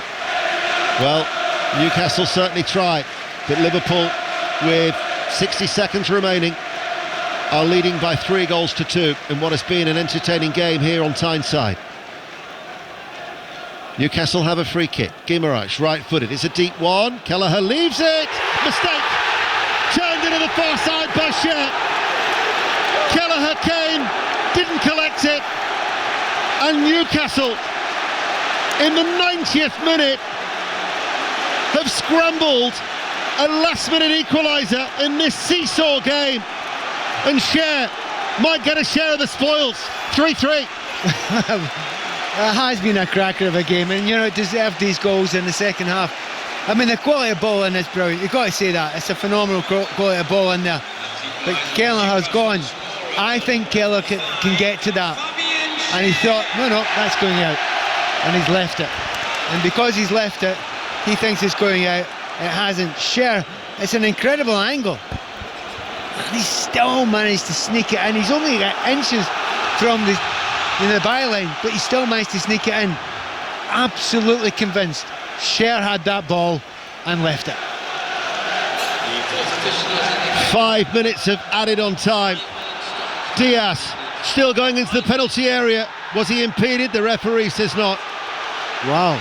That was definitely a free kick, 100% a free kick, but he let play on. You know what Kelleher would want to do now? From that Cher goal, he'd want to turn back time. Oh dear. You leave that, Sonny. You just wonder if these two could produce another 4-3 game. Incredible, isn't it, how they, on a midweek night, they just produce these special encounters. Well, 5 minutes is plenty of time to get another goal in this game. Talking of 5, Chelsea have got a 5th. Jadon Sancho. Southampton 1, Chelsea 5. Liverpool, just when we thought that they were going to get the 3 points from an unlikely source, an unlikely angle. It was so tight. But Jones is attacking. His cross blocked, comes towards Salah. Szoboszlai with it a touch. Alexander-Arnold. Here is Salah. McAllister. They're appealing for handball. The referee says not. But he's being surrounded by the red shirts. These are strong penalty appeals. He's gone to his earpiece as well. VAR will have a look at it, but for the time being, Andy Madley has said that is going to be a corner. Do you know what? I think that'd be incredibly tough. But having another look at... No, his arm's right down by his side. That's not a penalty kick. Absolutely not. It was Dan Burn, wasn't it? Yeah. He's turned away. He's kept his arms right by his side, and it's hit his elbow. He's trying to make himself as small as possible, as opposed to making himself bigger. That's the exact law, and he's done exactly the right thing, Burn. So Newcastle survived for now. There was very little that Burn could have done to get out of the way of that as well. Such was the ferocity of the shot. 3-3, corner kick.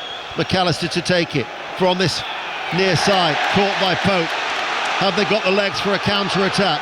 Pope hangs on to the ball and then hurls it out towards the halfway line. Robertson pops up the left back on that far side, the right, to knock it long. Hall heads it away for Newcastle. 2.5 minutes for the minimum of 5 added on time here on Sports Extra. 3-3 for what has been a pulsating game, it really has. Here is Jones, Alexander-Arnold, gets it away to Robertson, strikes his heels, falls towards Barnes. Alexander-Arnold tries to hold him up. Van Dijk barges into the back of Guimaraes. Wilson shows his strength, then he's fouled by McAllister. Direct free kick for Newcastle outside the penalty area. Oh, this is mayhem, absolute mayhem. By the way, Van Dijk didn't give a free kick against him, should have been booked. I mean, he just wiped him out there. But they kept on playing. Newcastle got into a decent position. Wilson knew what he was doing, just took the foul there. And what they would love to have Anthony Gordon on the pitch just now, wouldn't they? Look, Anthony Gordon. Well, Cher's the player who's playing. I wonder if he's fancying a pile driver. Andy Madley did signal it was a direct free kick. What are we, less than 25 yards out from goal, right of centre? Oh, he must be tempted. No, I'm not. Kelleher has made so few mistakes, but he has made a mistake in the last 5 or so minutes. You've got to test him now. You've got to ask him a question now. Well, Isak is also having a look at it. I think it should be Isak. My money's on Isak. Although Hall with his left foot has got the right angle here. But Isak's been on fire tonight. Thing is, we don't know who's going to take it, so Kelleher can't know. You got the left foot of Hall or the right foot of Cher or Isak. There's 4 in the wall, 1 behind it in the draft excluded role as Isak goes forward right-footed, curled it over the top, and that will be a goal kick. 3-3, and by my watch we've got 60 seconds remaining. Well, my money was on Isak to take that there. As I say, he's been on incredible form in the game so far. So some brilliant work in that final third, so he had every right to go for it, but to be fair, it was a good foot over the bar. Do you think 3-3 is a fair result? I think it is. I think it is. Doesn't mean it's going to finish 3-3, but you know, both teams have given a lot here. Both teams have had lots of chances. Both teams could have had a penalty kick. You know, and both teams have had periods when they've been in the ascendancy as well. It's been a really good game, one of the best games I've seen this season. Certainly one of those games that you don't wish to end, but it will in the next 15 seconds or so. And Newcastle United, through Fabian Cher, with a last gasp equaliser. They conceded in injury time at Selhurst Park. Surely they can't concede in injury time now, but Liverpool are coming forward with McAllister. Longstaff just gets across, clears only as far as Alexander-Arnold, hits it forward, runs through towards Pope. That might be the last bit of the action, and indeed it is, as Newcastle United were on the charge on the counter-attack, but Andy Madley had already blown his whistle, to be fair, before Isak goes charging away down the left-hand side. Really entertaining game. It's finished 3-3. Pat Nevin. It's a shame that there's a slight negativity around the place. The referee's blown up when Newcastle away in an incredibly dangerous position. But the referee was desperate to blow his whistle because it was 2 calls he didn't make in 20 seconds before that, and he just wanted this game finished. Look, they played the 5 minutes, he'd given them that. Probably normally give them another 10 seconds, but forget that. Look, we've watched a brilliant game of football. We've seen it ebb and flow. We've seen superb performances. Isak's been extra special, but then the second half, so has Salah been extra special. But Newcastle look as if they're back. Really good energy against a very, very good side. And I think both teams, even though they might not say it out loud, will probably be happy with the point. Well, it's certainly been very entertaining. It was Newcastle United through a quality goal that saw them take the lead after 35 minutes through Isak. Jones equalised for Liverpool 5 minutes into the second half.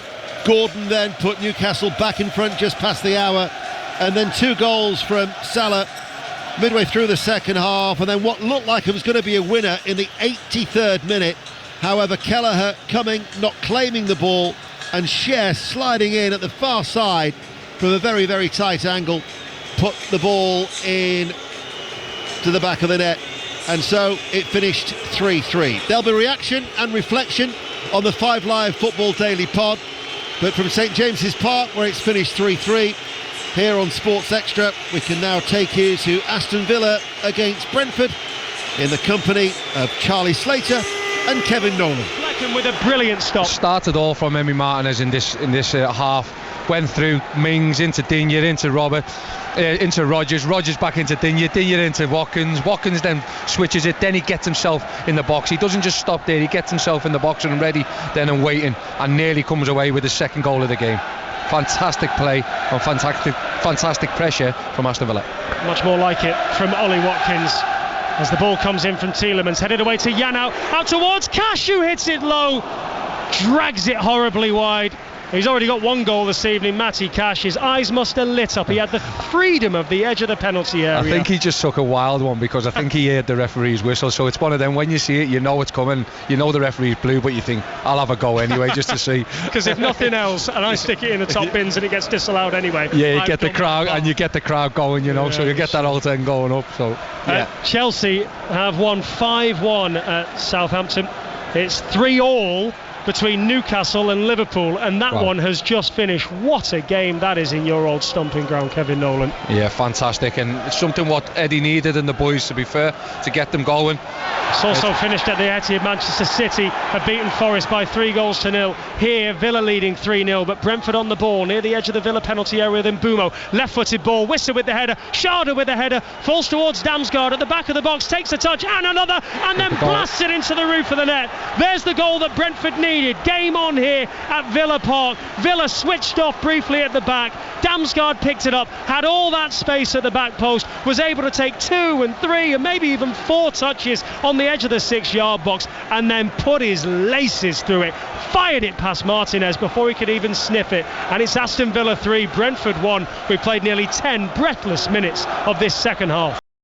Curtis Jones poised to get us underway. Back it goes to Quiveen Kelleher, all in yellow tonight, hoisted out to the left-hand side. One in the air there by Cody Gakpo. McAllister turns it back to Robertson for Van Dijk. Long ball forward, it's beyond the Liverpool front line. One bounce and through to Nick Pope. And as you mentioned in the build-up, Craig, you spotted that it looks as though it's going to be Jarell Quansah playing at right back, and that's exactly where he is. Yeah, you could tell by the warm-up, Mike. There's a little giveaway in the warm-up there, but I've got no issues with that. He done really well against Doku when he came on, and I'm sure he'll do just as well against Gordon. Throw into Newcastle on their right-hand side, 10 yards further forward from the edge of their own penalty area. Livramento takes it, but a bit of untidy work there by Guimaraes results in a Liverpool throw-in taken by Gakpo. Goes back to Robertson, almost at halfway. Ryan Gravenberch caught in possession, and Newcastle break. They have it with Joe Linton striding forward with a bit of menace. Outside into the left-hand side is Anthony Gordon. Inside the box now, pulls it back to the edge of the penalty. Sandro Tonali inside the penalty, shoots! Diving save away to his left-hand side. It's a really good stop, that one, from Quiveen Kelleher, because Newcastle stole forward a pace after Ryan Gravenberch lost possession. And Liverpool almost paid the ultimate penalty. Yeah, they did. It was good play, wasn't it? Gordon picking out Tonali on the edge of the box, and quick feet from him. Shifted it, made a bit of space, tried to bend it with his right foot really low. Kelleher was down low and quick. Got a good hand to it, pushed it round for the corner. We've got a little break in play as Bruno Guimaraes is receiving a bit of treatment. Looks to be in real pain there, doesn't he? I know on occasions he does have a tendency to go down, but might be really surprised if he carries on the way he was waving his arm. And it'd be a shame for Newcastle if he had to go off so early. He's a key player for him. But there won't be any tears from the Liverpool faithful who've made the long journey. A lot of them banked away to the left-hand side up in the gods. He's going off for now. I think they'll wait to see. They give him a little bit of time, but it's a Newcastle corner on the right-hand side. They've got a lot of height, haven't they, Newcastle? See Dan Burns in there, Isak's in there, Joe Linton, all ready to make runs. Sharp. Anthony Gordon's going to swing this one out, maybe towards the penalty spot or the edge of the 6-yard box. In it comes. Breaks through the edge of the penalty area, left foot drive, way off target there from Lewis Hall. I think he saw the headlines on the back of the newspapers tomorrow morning there as he went for glory. But in those situations, You can't give him stick for having a swing. Oh, he had to. I mean, it was a bouncing ball. It was an awkward one, wasn't it, on his left foot, and it was like hip height. Just didn't get it right, did he? Come off the outside of his foot and just spun away, nowhere near the goal. Liverpool in possession, building up towards the halfway line with Joe Gomez to the right of centre. Short ball to Gravenberg, caught in possession again there by Tonali. Newcastle come forward, the pass there from Gordon to try and play it into the path of Isak. Liverpool get it clear, but rather untidily, and concede a throw-in. Yeah, just slow there, Gravenberg. Twice he's been caught in possession. Just wanted too many touches. Yeah. Newcastle throwing on the left, Gordon combining with Lewis Hall. Eventually it goes back to Fabian Schär. Plays it out to the right-hand side. Nice ball inside, but then Liverpool win back possession with Andy Robertson, who stayed central. Jarell Quansah turns it back to his goalkeeper, Quaveen Kelleher. Good start from Newcastle in the opening 4 minutes, still 0-0. And a good save in the early stages from Quaveen Kelleher to keep the scoreline level. Quansah and Curtis Jones pushing the back on Jones there from Tonali. He's given the free kick, the referee. Well, you can see the instructions straight away, Mike, can't you? Right to Liverpool's faces. Yeah. That's every time. Don't let them receive it with no pressure on. No matter where they go, you go straight in with them. Let them know you're there. Free kick, 10 yards outside the penalty area on the right edge of the box, taken by Kelleher. Headed back nonchalantly there by Lewis Hall to his goalkeeper Nick Pope. Bowled out to Fabian Schär. Long ball forward. Newcastle have nobody near that. One bouncing into the arms of Quaveen Kelleher, who quickly sets it going. Liverpool build up towards halfway with Curtis Jones. Mo Salah guides it back there to Quansah. Quansah back to Kelleher again. Short ball out to McAllister. McAllister's pass was hurried because of the pressure put on him, and as a consequence his ball to Quansah wasn't accurate enough, and Newcastle win a throw-in. Guimaraes and Gordon combined back to Lewis Hall. I'm not sure they need to do that this early in the game, Mike. You know, fans are right behind them, aren't they? I mean, there's a silly foul from Curtis Jones. Liverpool are rattled a little bit here by how quick Newcastle are harrying them. And you have to adapt to the circumstances. Well, you do. I mean, Quaveen Kelleher played a straight ball there to McAllister, who had nowhere to go. He was facing his own goal. He tried to play it wide. Quansah was stretching for it and give it away. And then again there, you know, Gordon's got the ball. Curtis Jones doesn't need to make a tackle. He's going towards his own goal, Anthony Gordon, and just a stupid foul allows him to be able to put it in, get the big men up and put it in the box and put more pressure on Liverpool. Free kick is 10 yards from the left touchline. It's about 15 yards from the edge of the penalty area. Gordon leaves it for Lewis Hall to get it in, left-footed towards the far post. That's a good take there from Quaveen Kelleher. Catches it confidently and bowls it out to Andy Robertson, midway inside the Liverpool half. Forward ball for Darwin Nunez. I think it's his first touch of the night. Nunez getting away from his defender, but his final touch was a poor one, and he overran it completely. Yeah, it was and he's being chased by Jacob Murphy, and it's behind for a goal kick.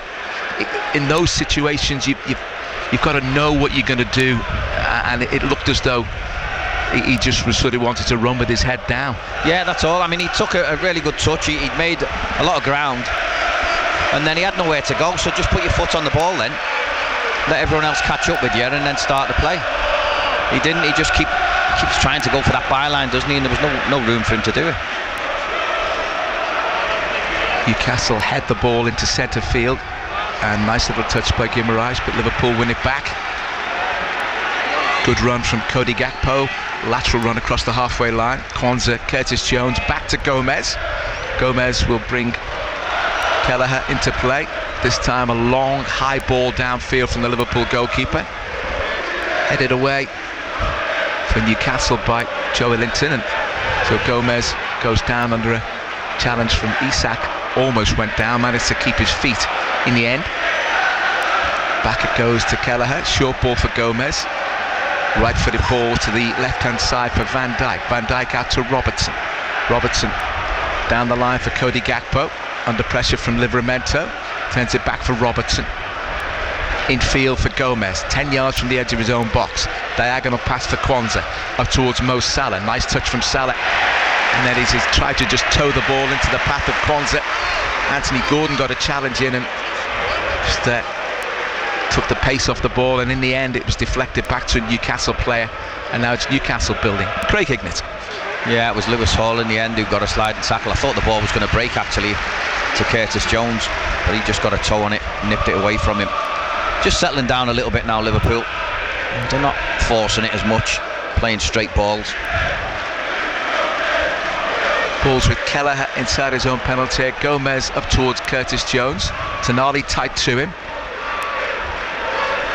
Kwanzaa. Chelsea have gone in front at Southampton.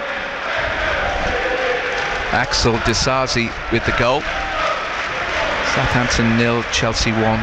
Disasi with the goal. Long ball downfield. I mean, that was for Andy Robertson, who was running almost as a centre forward. He'd made a run on the outside of the left side of the centre half, all the way from his position at left back. And Nick Pope raced out of his goal to head it out of play. Liverpool still in possession from the throw-in, but it's back inside their own half with Virgil van Dijk. Works it into Joe Gomez. You can see the shape of Newcastle, can't you, when Liverpool have got possession near the halfway line. They're really tight to them, aren't they? Yeah. Kwanzaa just sidesteps Anthony Gordon. 10 yards inside the Newcastle half. Back to McAllister inside the centre circle, driving forward out to the left. Short ball for Robertson, goes back to halfway for Van Dijk. Van Dijk for Robertson, back with Van Dijk. Robertson out towards the left, but this time McAllister was the option again from Van Dijk, this time not able to hang on to it. And Newcastle with Guimaraes, and then Curtis Jones intervenes for Liverpool. Striding forward though is Livramento with the ball at his feet for Newcastle. Liverpool unable to build any momentum with the possession when they get it so far. We've had 10 minutes of play. Newcastle have had the upper hand. It's still 0-0. Manchester City leading against Nottingham Forest by 1-0. Bernardo Silva with the goal for City.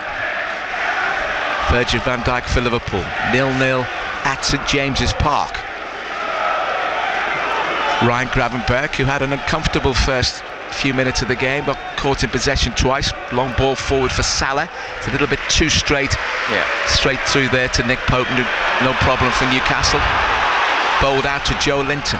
Breaks forward. Anthony Gordon to the left-hand side and Joe Linton running outside him. Gordon inside the penalty area. Threads it through.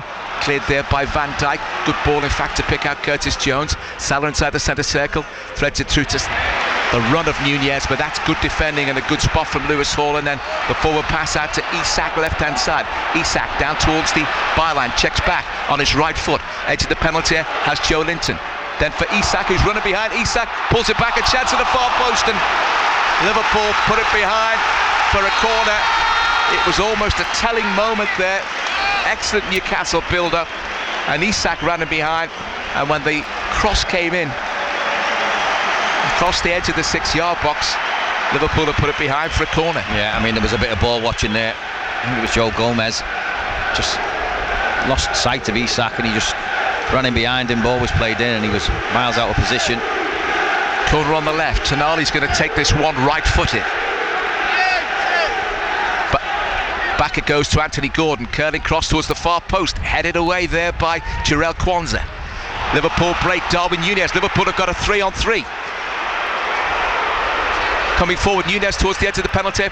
Chance for it's behind Mo Salah. Untidy ball. It's actually a 3-on-2 for the most part there as Liverpool were breaking, and Newcastle getting men back behind the ball. Everton have scored at Goodison Park. 1-0 they lead. Ashley Young, the goal scorer. That's a collector's item. Kwanzaa for Liverpool. Midway inside the Newcastle half. Ryan Gravenberch.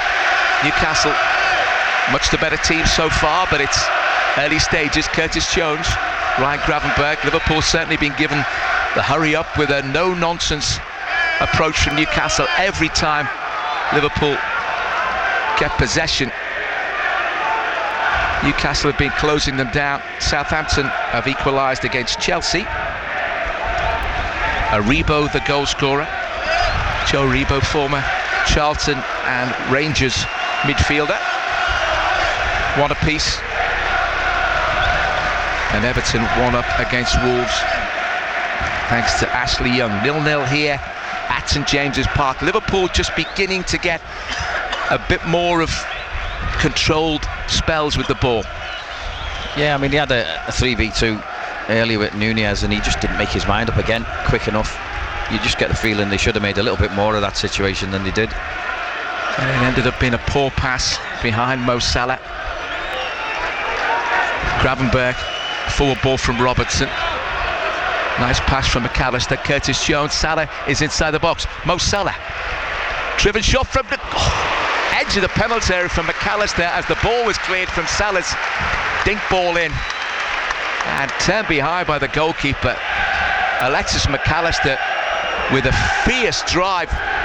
And Nick Pope down low stopped the right foot rocket shot that was going in the corner there. Yeah, it was. It was a brilliant bit of technique, wasn't it, from Alexis McAllister. He just got his head over the ball, kept it really low.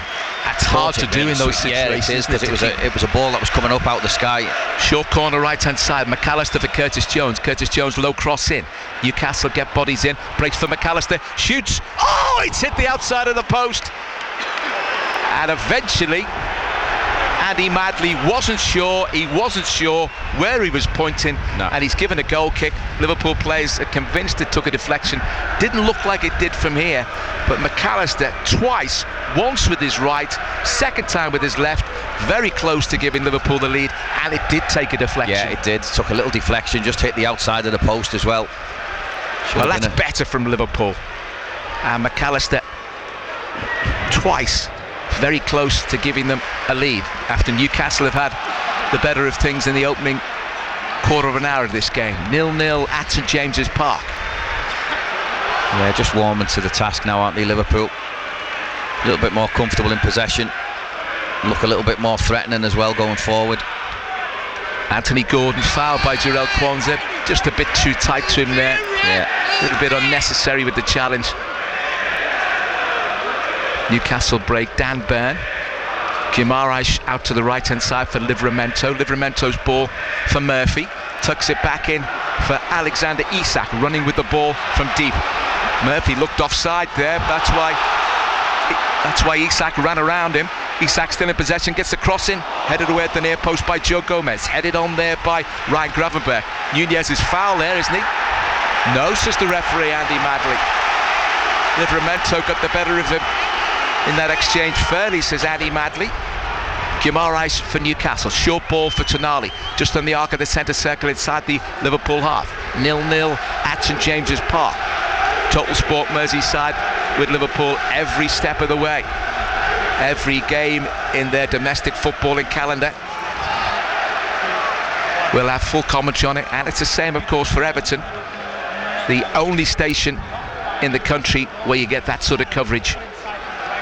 As Dan Burn, left-footed, goes back to his goalkeeper Nick Pope, who's already earned his corn with a low save away to his left-hand side, and at the other end, Kevin Kelleher with a terrific stop as well in the early stages. Chip ball forward down the line from Lewis Hall for Anthony Gordon, but it's out of play for a Liverpool throw-in.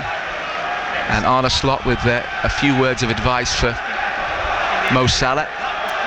Don't think he was talking about the contract. Quansah looking for options.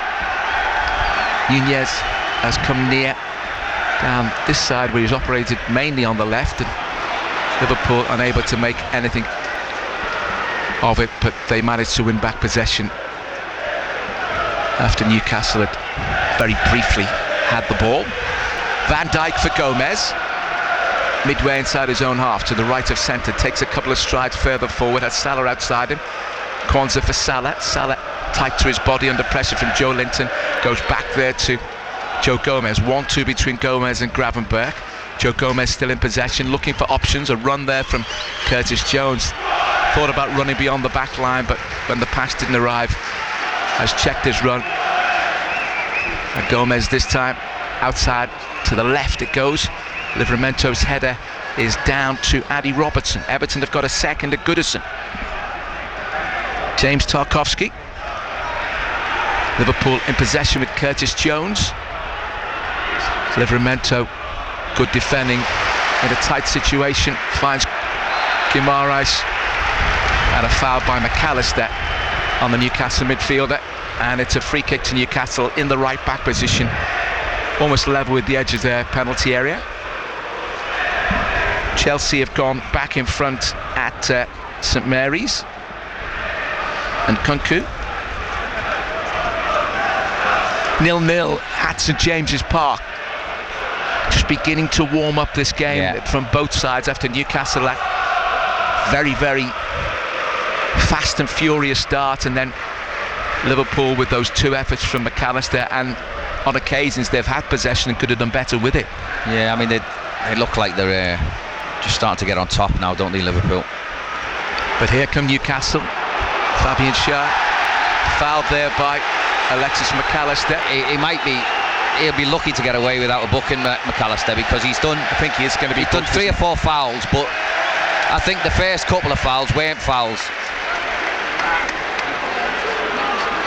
First yellow card of the night goes the way of Alexis McAllister. I think he's quite an unlucky player for the amount of times he gets picked up for fouls, and you just mentioned it there. It's because I think on a number of occasions, because he's very quick to the challenge and to try and get to the ball, and in this day and age players go down when they're expecting contact. Yeah, I mean if you see Joe Linton tonight, he'll do 6 or 7 and not get pulled up at all. Free kick for Newcastle, 15 yards inside the Liverpool half, taken by Lewis Hall, aimed for Dan Burn. It's beyond Dan Burn and sails behind harmlessly for a Liverpool goal kick. 20 minutes gone. Newcastle 0, Liverpool 0. It's a Liverpool goal kick. Virgil van Dijk cuts it across to Quaveen Kelleher. Floated ball taken down on the chest by Joe Linton. Bit of good fortune to find it landing at his feet. But Liverpool win it back, and nice pass there from McAllister. Receives it again from Curtis Jones, then strokes it in field to Virgil van Dijk. Motoring up and beyond the Newcastle penalty area, just the Newcastle past the halfway line rather, and into the Newcastle half. Slowed it down, and then Robertson picks out Joe Gomez. Gomez inside the centre circle, looking for options. Short for McAllister. Guimaraes tried to get a challenge in, and then Joe Gomez is fouled by Joe Linton. Yeah, that was a late one. And that's a worse foul than any of the 3 that McAllister's been picked up for. Yeah. He does it all the time. He has a charmed life, Joe Linton. He does. You see how many fouls he commits in the game. Everton's second goal has been disallowed, so it's still 1-0. That Tarkowski goal doesn't stand. Mo Salah gives it away to Anthony Gordon. Forward ball towards Jacob Murphy inside the penalty area. Shoots! Oh, it's just wide.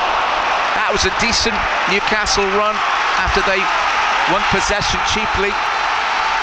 Threaded the ball through to Murphy inside right channel inside the box, and he wasn't too far away. Well, I'm not sure how he got free. Andy Robertson got caught upfield. Mo Salah lost the ball just in the middle of the park, and one pass opened Liverpool up. Should really have hit the target there, Murphy. He was at a bit of an angle, but not much of one. He really should have. I think he's hit the post actually.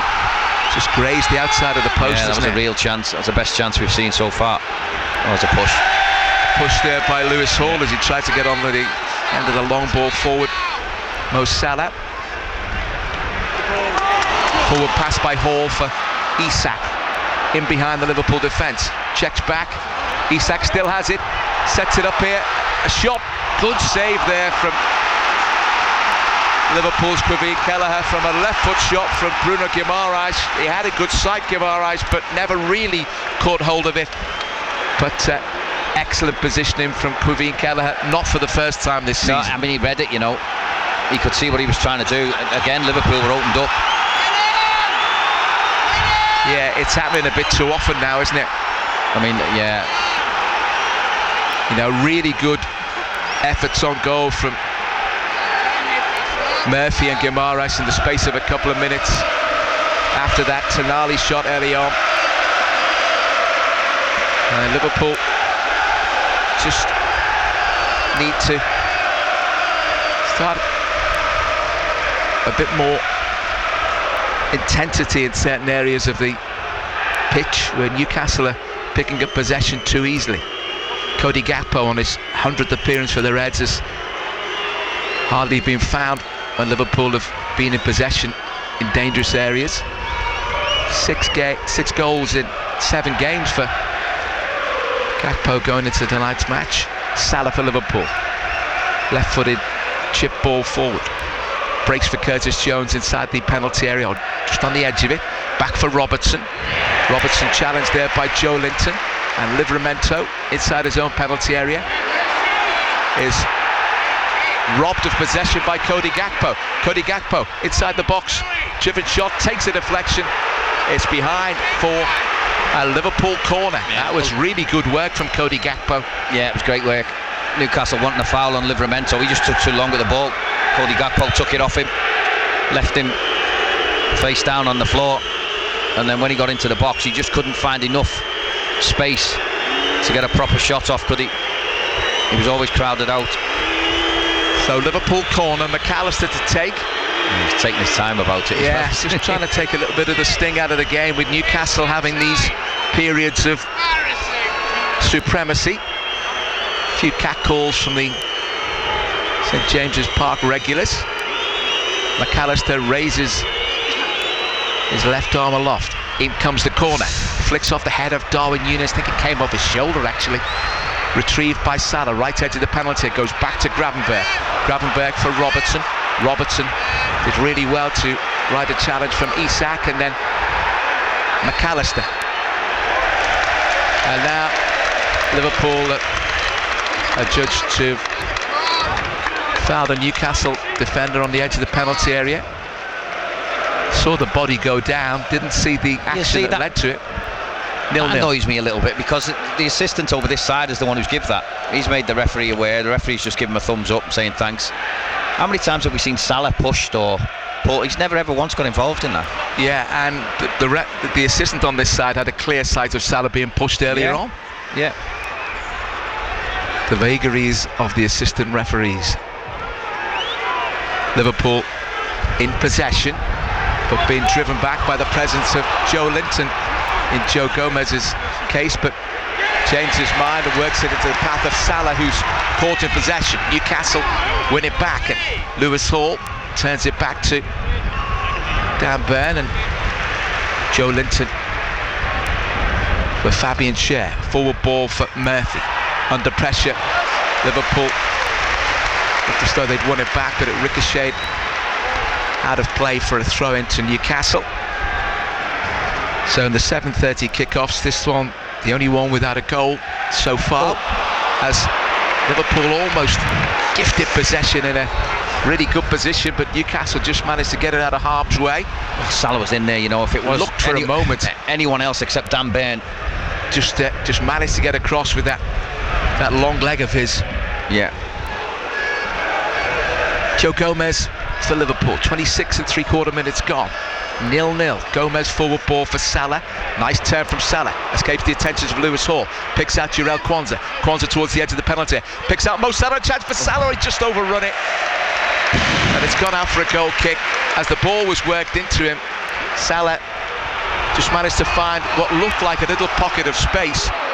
But then a Newcastle defender ran across him, and all of a sudden the space had gone. But now Liverpool almost win it back again, and right, Gravenberg this time is adjudged to have fouled Joe Linton. Arne Slot hugely frustrated at some of the decisions that are going Newcastle's way, and Craig Hignett with some justification. Yeah, I mean, there's some hardly any touches, isn't there? I mean, McAllister's been booked already for hardly anything. I just thought that last chance there, Kwanzaa did really well. Find a pass for Salah. Long ball forward for Alexander Isak. But Salah just couldn't take it in his stride, could he? His left foot normally is a one, but it was just Too heavy to touch, took it away from himself. The long ball from Isak was collected by Liverpool's goalkeeper, and he sets Liverpool on the way, but Gravenberch caught in possession again by Guimaraes. Joe Linton's pass looking for Gordon, might break for Guimaraes again. Liverpool get the challenge in, and then Robertson clears long downfield with a bit of an up and under, headed forward by Fabian Schär. McAllister is robbed by... See, there's another one. Joe Linton. Joe Linton late on Gravenberch. And free kick given Liverpool's way. But somehow book him. Joe Linton isn't going to see a yellow card, and so he's done the other one. Yeah. And now he's done that one. He could have got yellow cards for both of them. Liverpool have got a free kick. The Newcastle fans, as you could possibly hear in the background, not altogether happy with that decision, but it was a foul and a free kick, I promise you. 0-0. Free kick inside the centre circle. Liverpool, certainly, even though they've created those two McAllister chances and some decent areas of possession where they should have done better, they've been really poor in certain areas, gifted Newcastle possession in midfield, and Newcastle have created some good chances. Cross comes in from Gakpo, deflected out and behind for a Liverpool corner. They came close with the last one, but Nunez got a touch on it, but Newcastle managed to get it clear. Let's see what McAllister can produce from this one. Over on the left-hand side, it's still 0-0, coming up to the half-hour mark. Liverpool have got 6 players inside the penalty area. 3 of them are inside the 6-yard box, or 2 of them now. And Van Dijk making a run. In comes the corner, headed away by Livramento. It's going to be retrieved by Curtis Jones, out towards the left-hand side. Back it comes to Robertson, cross towards the far post, and Salah controls it nicely. To think about getting a cross in, comfortably collected that time by Nick Pope. He's going to launch it forward for Isak to chase, and it ends up kicking up off the turf and out of play for a Liverpool throw-in. Joe Gomez was getting there before Isak. In any case, Liverpool throw about 10 yards from the edge of their own penalty area on their left-hand side. Robertson to take. It's still 0-0, Craig Hignett. Yeah, it's been a good game. I've really enjoyed it, Mike. Newcastle started really well, but now, last 10 or 15 minutes, Liverpool have started to take control of the ball. But there's still a threat there from Newcastle, so they still have to be wary. Nunez receives the throw from Robertson, goes back to Robertson, and Curtis Jones in the left-back position goes back to his goalkeeper. Quivien Keller for Jarell Quansah, touched on by Gravenberch. Salah put under pressure by Lewis Hall. Infield for Jarell Quansah. Short pass for McAllister. McAllister running up towards halfway and beyond. Inside the Newcastle half now. The ball at his right foot, and then finds Robertson on the left-hand side. Pulls it back for McAllister. McAllister thinks about a long ball forward. Short instead for Gravenberch. Back with McAllister. Liverpool have got plenty of players in advanced position, just trying to pick the right passing lane through, and they've found Curtis Jones. Jones has got Gakpo outside into the left-hand side, inside the penalty on his right foot. Curtis Jones is there to aid and abet and offer another avenue of opportunity, hopefully, but Liverpool forced to backpedal. McAllister, and then Van Dijk out to the left for Curtis Jones. McAllister asks for it and gets it again. Ryan Gravenberch, Van Dijk again. Everybody bar the Liverpool goalkeeper inside the Newcastle half. Here comes Cody Gakpo. Tries to go down the outside of Livramento. Good slide challenge from the young Newcastle fullback, but it's behind for another Liverpool corner. Craig Higgins. Yeah, I don't mind that. Really positive, wasn't it? Liverpool have taken it quick. Taken it quickly, and now Curtis Jones is going to try and retrieve that situation for Liverpool. Newcastle have scrambled it away. Yeah, and it's a Liverpool throw-in. They didn't make the most of that set piece. It was a little bit too quick. When sometimes it's advantageous to do that, but not all the time, and that was one of the occasions when it wasn't. Long ball from Van Dijk, controlled and caressed by Quansah. Tried to work it short there for Mo Salah. Anthony Gordon for Tonali, being chased by Darwin Nunez. Isak midway inside his own half. To the right-hand side, picks out Livramento. Livramento, one touch to control, and then goes back to Fabian Schär. Joe Linton. Lewis Hall, lofted ball forward. Gomez Beaten to it by Joe Linton. Outstretched right boot. Picks out Isak. Isak, edge of the penalty. Threads it through for Lewis Hall. Well, thankfully he couldn't control the ball and it just ran away from him. And Quevin Kelleher was alert enough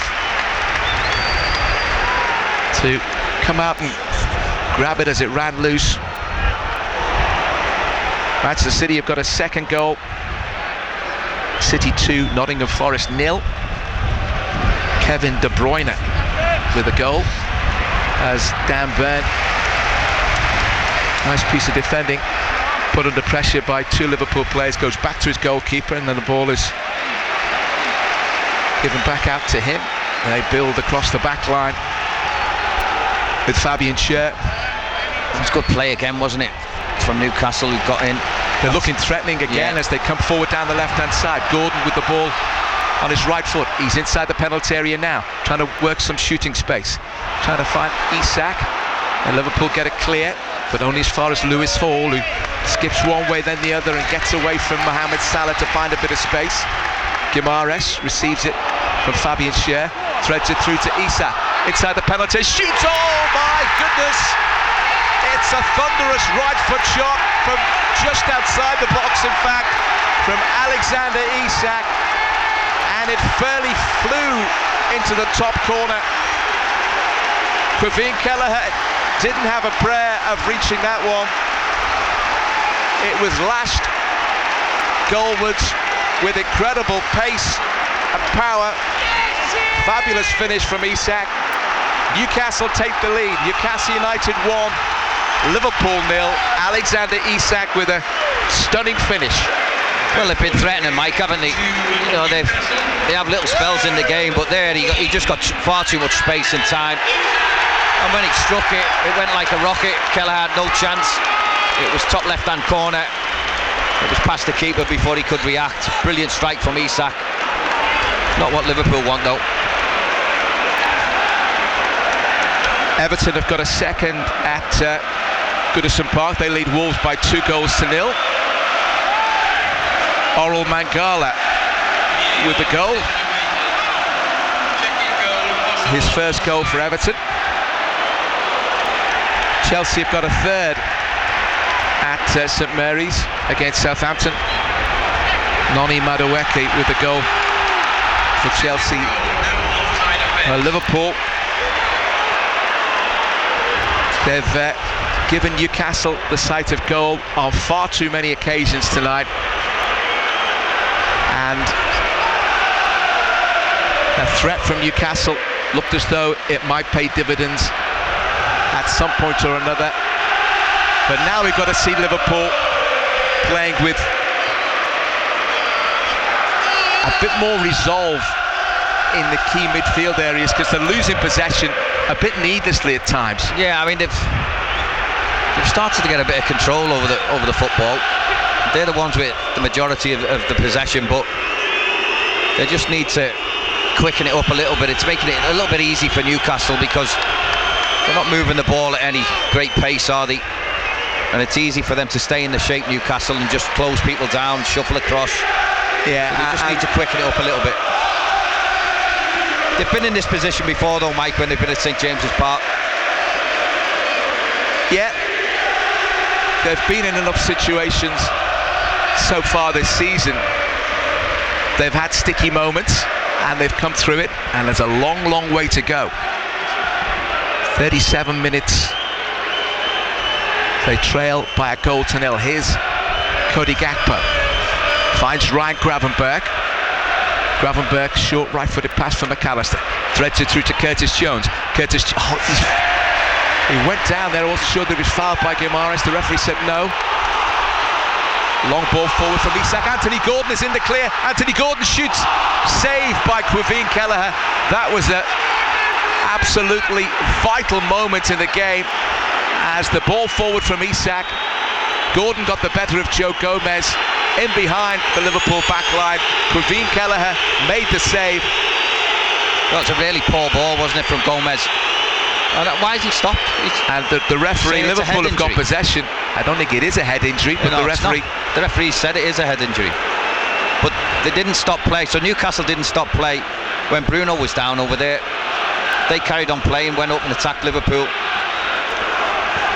That's the referee listening to the whistles, really, instead of... Oh, he's helped him up now. Yeah. Wow. That's poor refereeing, that. It's that is not the instruction, and the guideline doesn't say you have to stop the game for anything like that. So he stopped the game, and the trainer hasn't been on, and the referee's helped him up. Yeah, he doesn't even have to go off. What? It's just wrong. That's a poor decision from Andy Madley. And now Liverpool... I think he's bottling it a little bit because the crowd are really loud. I think he's trying to carry a bit of favour with them. Yeah, but Liverpool have got an unchallenged drop ball, but it's with Joe Gomez, and it's 10 yards short of the halfway, and then it's not where possession was when play stopped. And now they have to go back on the defensive. But just a word about Kelleher's save, because that was a vital stop. You go 2 goals down quickly, but Liverpool give it away. There's another foul. Driven shot. Oh, it's just wide. So Jacob Murphy. McAllister was fouled, and the ball broke free. He's missed that one as well, the ref. And Murphy's shot was just wide. And Andy Madley, his game is just slightly running away from, and to think that McAllister's been booked. Yeah. And Joe Linton has had 2 quite clearly overzealous challenges not go unpunished, because the referee brought them back for free kicks to Liverpool. And then we've just had another foul on McAllister. Liverpool trailed by 1-0. Southampton trailed 3-1 at St Mary's, and they're down to 10 men. Jack Stevens has been sent off. Southampton trail by 3-1. Liverpool trail 1-0, and Newcastle are coming forward again, and they've won themselves a corner. Well, they just look a little bit unsure, Liverpool. There's a long ball there. Andy Robertson tried to head it back to Kelleher and just got it all wrong. Behind for a corner. Yeah. There's more defensive uncertainty in this 40 minutes of football so far than we've seen combined in Liverpool from all the other matches put together, I think. Gordon with the corner, right-hand side. High towards the far post, headed away by Gomez. Might break there on the edge of the box for Tonali.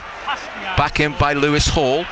Isak tries to get goal side at Gomez, who did really well with the header, and then the flag's gone up for offside as well. But good defending from Joe Gomez to make sure that it was he that won the ball. That was brilliant defending. Won the header and then ran round the other side to collect the ball, but it was an offside anyway. Yeah, Liverpool don't look as sure-footed defensively, and on occasions they've lost the ball cheaply in the centre of the park, and that's allowed Newcastle to build with a bit of purpose. Slight challenge there by Dan Burn on Darwin Núñez, who's been pretty ineffective, you have to say, so far. And poor run by Kwanzaa. He's going to get booked for pulling Bruno Guimaraes back, and it was his mistake. Guimaraes got away from him, and the Liverpool youngster pulled his shirt, so he becomes the second Liverpool player to get a card. He's had a few moments tonight that he won't remember with the most fond memories. Free kick for Newcastle, and it comes from Lewis Hall towards the far post, headed away by Van Dijk, cleared skywards by McAllister. Liverpool trying to get the clearance in, but Newcastle, header from Anthony Gordon trying to get Dan Burn in position, but Liverpool managed to get possession, but they give it away again needlessly. It's happening too often, isn't it? Yeah, really poor ball, that one from Andy Robertson. And now it's Livramento, midway inside the Liverpool half, slightly further forward than that, checks inside, then looking for options, driven back by the presence of Gakpo. Picks out Fabian Schär, lofted pass to the left-hand side for Gordon, takes it down on his chest. Lewis Hall running outside, and Gordon cuts in, finds Joe Linton. Joe Linton shoots! It's over the top by a foot or so. and Keller had it covered. Arne Slot is a frustrated man because it's taken a deflection and it's gone behind for a corner. Yeah, Tonali's going to go and take it. Just under a little bit of pressure now, Liverpool. 2 minutes to go to the break. Liverpool trail by 1-0. Tonali, who's been taking these corners on the left. Newcastle, plenty of big guns to aim for inside the box. In it comes towards the near post. It's away by Robertson. Right-footed, puts it out for a throw-in. Newcastle have still got plenty of black and white shirts in advanced positions. Lewis Hall will take this throw-in 10 yards from the edge of the Liverpool penalty area. 1-0 Newcastle lead. Isak with that stunning finish from the edge of the penalty area. Anthony Gordon goes back for Livramento. Murphy on the right-hand side, crossing opportunity if he wants. In comes the cross. Rising to meet it was Joe Linton. Liverpool got the head on it, but the headed clearance on that occasion from Gravenberch only finds a Newcastle shirt, and Newcastle in possession with Joe Linton. Then Tonali almost robbed by Curtis Jones. Back for Dan Burn. Dan Burn back for his goalkeeper. Nunez is going to close down Nick Pope, but he chips it out to the right-hand side. Livramento takes it down on his chest. Liverpool almost win it back with Cody Gakpo. Forward ball for Joe Linton. Being wrestled away from the ball by Gravenberch. For that. Well, Gravenberch's been shown a yellow card. That's ridiculous. Ridiculous. Well, 3 yellow cards for Liverpool in the opening 44 minutes, and none for Newcastle, and that paints a completely different view of maybe how the cards should have been shared out. But it's Andy Madley who makes the choices, unfortunately.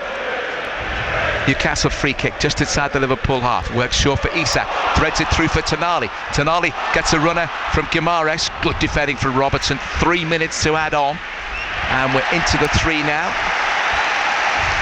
And Liverpool being put under concerted periods of pressure. Well, I think at the minute, Mike, they just want to get into half-time, don't they? They need a reset, don't they? Yeah, they do. They do. And they've never at any time have Liverpool been able to get Darwin Nunez into the game as a credible force, apart from really early on when, well, twice in the space of a few minutes where he was found wanting just in terms of his decision making more than anything else. And I think too much is breaking down, and Liverpool need to think again as Murphy powers forward. Outside him, he gets a run. Well, you have to from say Alexander Isak. Newcastle have played really well in the first half, and that's mostly down to their 3 midfielders who've gone man to man, and the Liverpool 3, and there's another one he's left on him. There's a challenge there that results in a Liverpool free kick, but nothing more in the left back position. Yeah, there's been an intensity to Newcastle in that area, in that midfield area, that Liverpool have not been able to match, have they? I mean, how pedantic is the referee being here? I mean, he's telling him to they've took it twice already, within 5 yards of where it was, and now he's ran all the way over there to say, no, I want it here. And this is the same referee who allowed Anthony Gordon to fool him into stopping play when Liverpool had possession inside the Newcastle half. Gravenberch's lofted ball, cleared by Dan Burn as far as Joe Linton. Lofts it back for Livramento. Cody Gakpo for Liverpool. McAllister wins the ball as it dropped loose. You can feel the frustration, can't you? Newcastle have a throw. Liverpool's frustration is there for, McAllister in particular. It kind of is indicative of the frustration that Liverpool feel as a team, I think, because they've just not really been able to put their best foot forward. Some of it's down to how well Newcastle have played, but Liverpool have been guilty of causing a lot of the problems by their own making, as in that occasion Joe Gomez played Ryan Gravenberch. I don't know why they keep doing it, Liverpool. They know it's man for man. If they're going man for man, if that's been the way forward for how Liverpool play this season. When teams do things differently, you've got to do things differently yourself. I mean, you can drop off and just drop things into the front then. Here's Gordon inside the penalty, down towards the byline, gets a cross in, but it's blocked at source by Jarell Kwanzaa. And the last action of the first half will be a Newcastle corner on the left-hand side.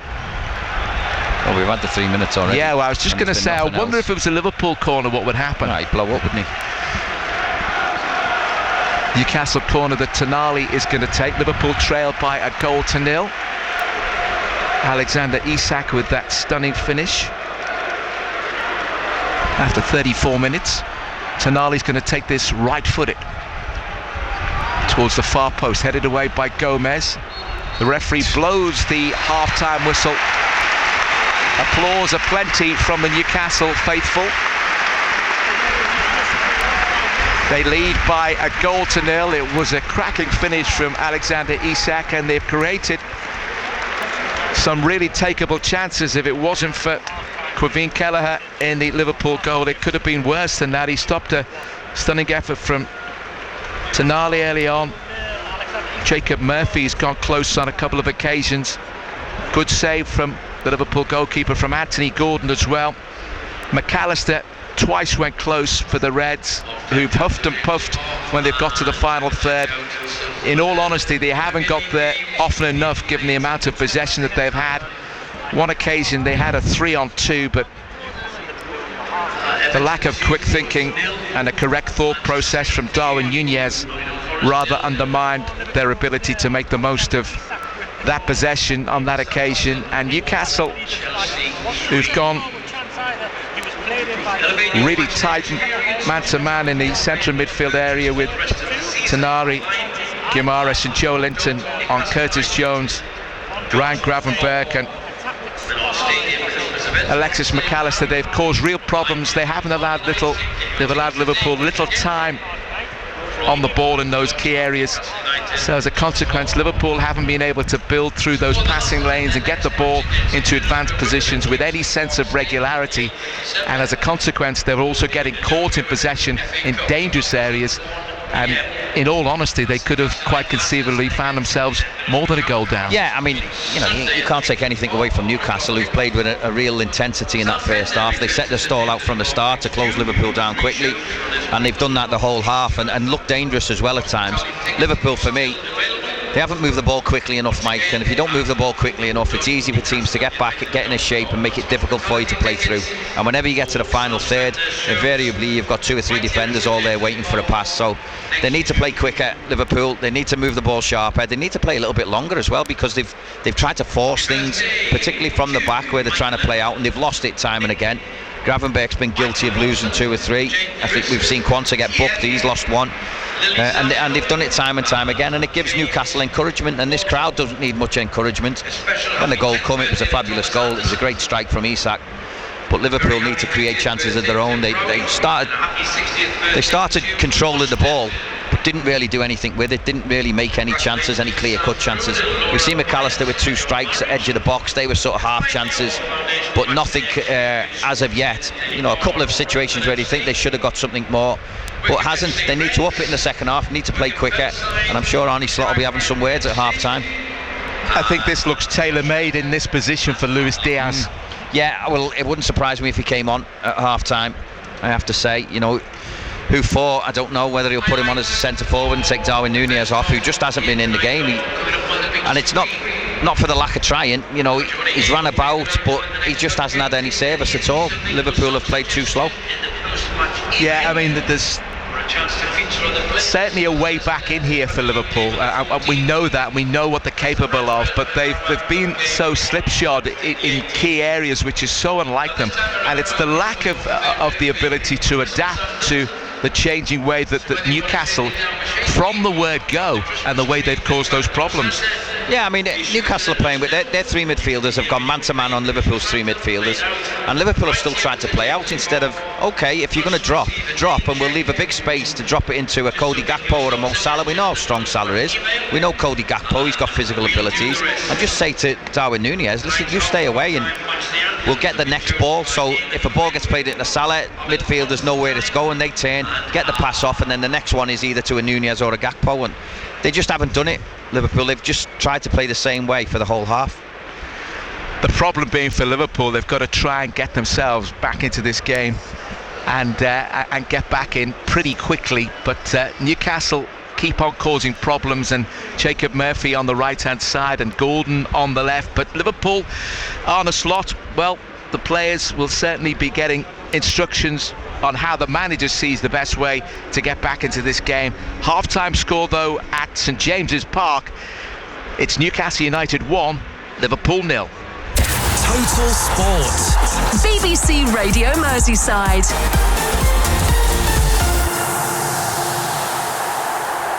Thank you very much to our commentary team of Craig Hignett and Mike Hughes for the first half commentary. So far, not so good for the Reds, though. An unfamiliar position as they are losing 1-0 at the break. The goal, of course, coming from Alexander Isak, and we will have second half exclusive local radio commentary to come very soon indeed. I believe we're going to cross back over to Goodison very soon as well. The half-time whistle has gone at Goodison Park, where it's going very well for Everton. Everton leading by 2-0 at the break. And I think we can cross over now and chat with our commentary team at Goodison Park. Let's go over to Derek Jones and to Ronnie Goodless. Derek, it's so far so good for the Blues.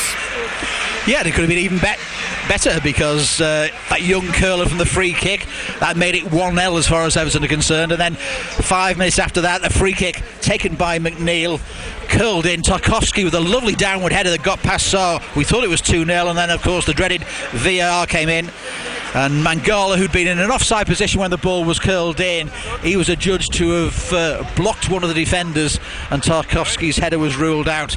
Straight after that, Calvert-Lewin had a good opportunity, saved by Sarr with his legs, but then on 33, another decent cross in by McNeil, headed away towards the edge of the box, and Orel Mangala fizzing a shot goalwards. I think he might have taken a slight defection, but he struck it really well, and Everton have got that 2-goal cushion at the break.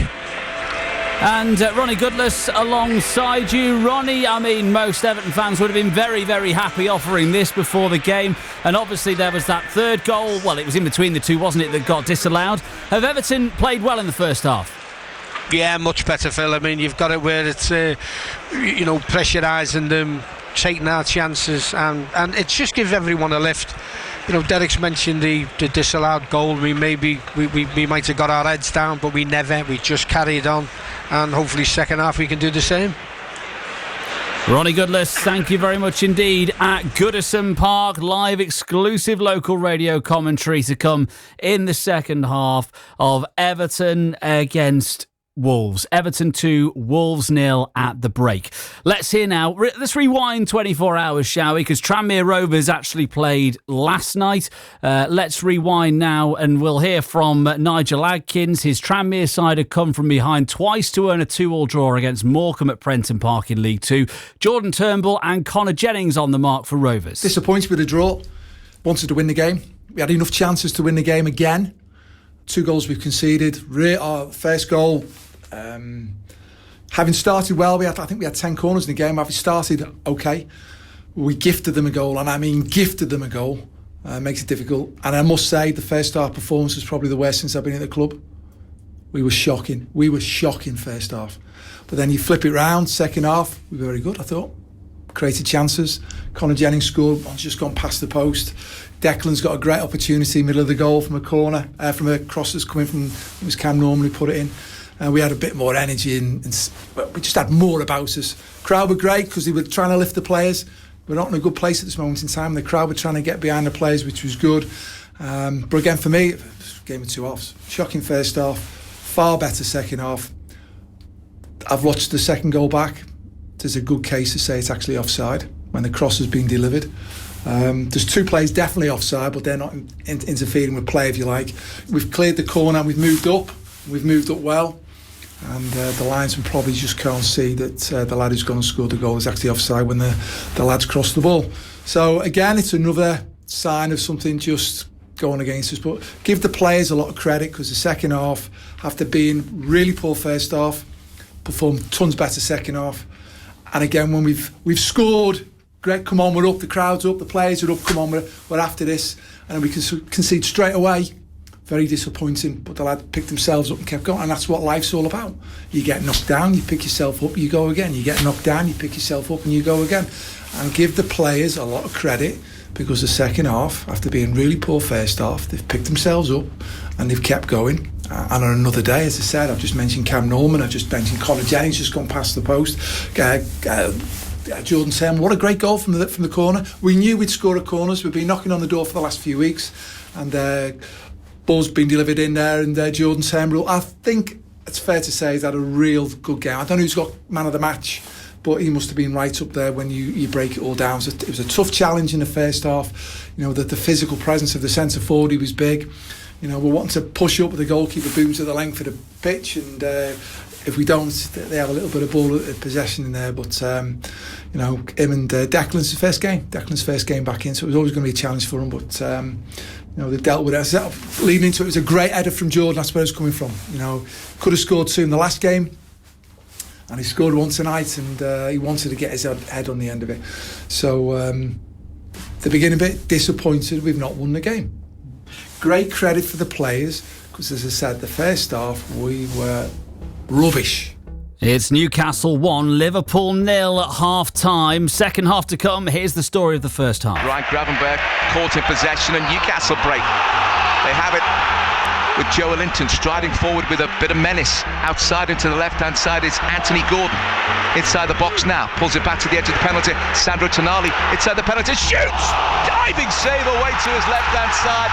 It's a really good stop, that one, from Kevin Kelleher, because Newcastle stole forward at pace after Ryan Gravenberch lost possession, and Liverpool almost paid the ultimate penalty. Gravenberch, forward ball from Robertson.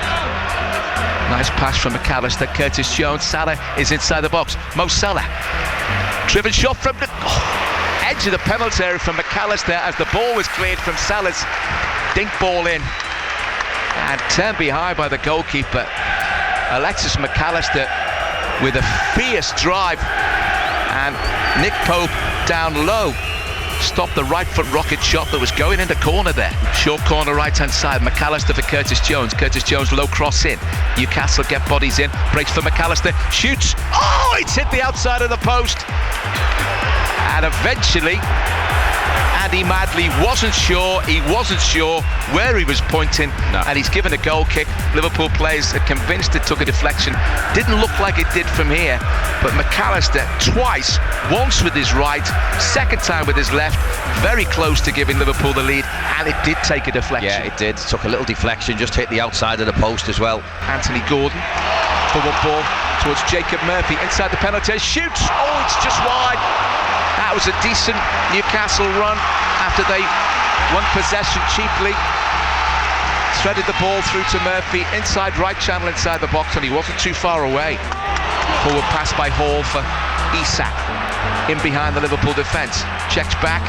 Isak still has it. Sets it up here. A shot. Good save there from Liverpool's Kevin Kelleher from a left foot shot from Bruno Guimaraes. He had a good sight, Guimaraes, but never really caught hold of it. But excellent positioning from Kevin Kelleher. Lewis Hall, who skips one way then the other and gets away from Mohamed Salah to find a bit of space. Guimaraes receives it from Fabian Schär, threads it through to Isak. Inside the penalty, shoots! Oh my goodness! It's a thunderous right foot shot from just outside the box, in fact, from Alexander Isak, and it fairly flew into the top corner. Kevin Kelleher didn't have a prayer of reaching that one. It was lashed goalwards with incredible pace and power. Fabulous finish from Isak. Gravenberch, short right-footed pass for McAllister. Threads it through to Curtis Jones. He went down there, also sure that he was fouled by Guimaraes. The referee said no. Long ball forward from Isak. Anthony Gordon is in the clear. Anthony Gordon shoots. Saved by Quevin Kelleher. That was a absolutely vital moment in the game. Liverpool give it away. There's another foul. Driven shot. Oh, it's just wide. So McAllister. Jacob Murphy. McAllister was fouled. And the ball broke free. He's missed that one as well, the ref. And Murphy's shot was just wide. Live Premier League football. BBC Radio Merseyside. Time interval then at St James's Park. And the players of both sides still receiving instruction from the managers and their coaching staff. In fact, Liverpool are ready for us. They're out. Virgil van Dijk. I could imagine him to be an impressive figure. I mean, he's an impressive figure, everything that he does. We know what a magnificent footballer. But you know when a few things need to be said at half-time, and I can imagine him, you know, this calm veneer. I don't think he'd lose it, but I think he could be quite strong with his instruction. Yeah, I mean, he's a proper captain, isn't he? Yeah. That's what he is. He leads by example in the games. And I think you're right, Mike. I think if things need to be said at half-time, he's one who the manager would look at to do it and sort of be him on the pitch, if you like. Yeah, and the manager could have made 1-2 changes at the break. There was every possibility of that, and the players couldn't have had too much of a complaint had he done so. He's decided against it, and that in itself is a message to the players, because you get a 15 minutes max. Yeah. I mean, I'll be very, very surprised if he doesn't start making substitutions really early in the second half if Liverpool haven't got themselves back into the game. They want to see an improvement, that's for sure.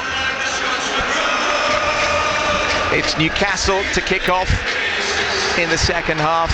Alexander Isak, whose goal separates the two sides with that right foot thunderbolt after 34 minutes that just flew into the top corner and beyond. Quevin Kelleher gets the first touch of the second half. Back it goes to Fabian Schär. Lofted ball out towards the left-hand side.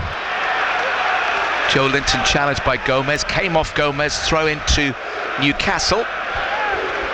15-20 yards from the edge of the Liverpool penalty area. Lewis Hall, impressive first half from him, throws it down to Anthony Gordon. Lewis Hall tries to take it on himself. Liverpool get it clear out of harm's way, but only at the cost of another throw into Newcastle. On that left again, thrown forward.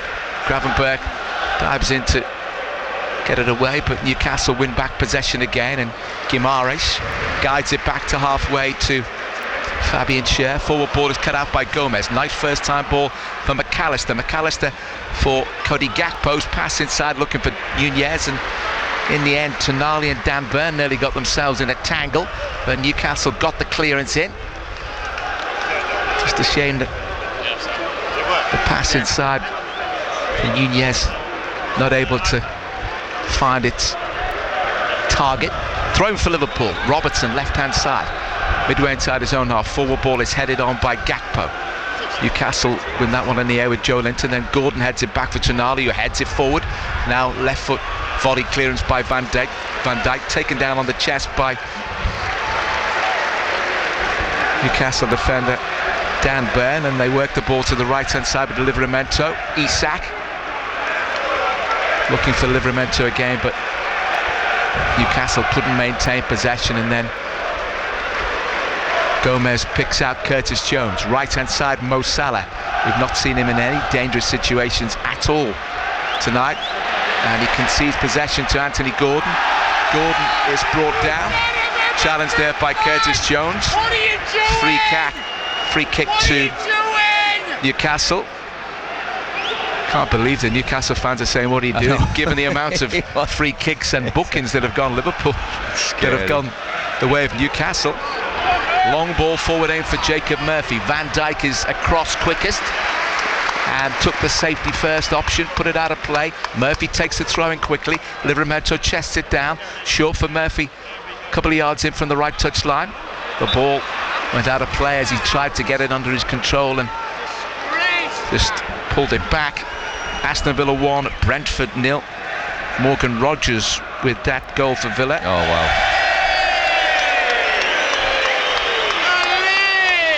And now, elementary mistake from Liverpool results in... It's just poor all round, that, wasn't it? It was just a throw-in ball back to Andy Robertson. He just wants to volley it up and with the side of his foot just kicked it out of play. And now the same there for Newcastle do exactly the same. A tidy passage of play in the extreme. Let's hope Liverpool with Robertson's stroke can do better. It's over the head of Nunez. Fabian Schär. Right-footed ball for Gordon. Controls it, cuts back in field. Back with Schär. Floated pass out towards Lewis Hall. Controls it. Level with the edge of the penalty area. Takes on Kwanzaa. Hall slips. Kwanzaa gets a challenge in. Finds Salah.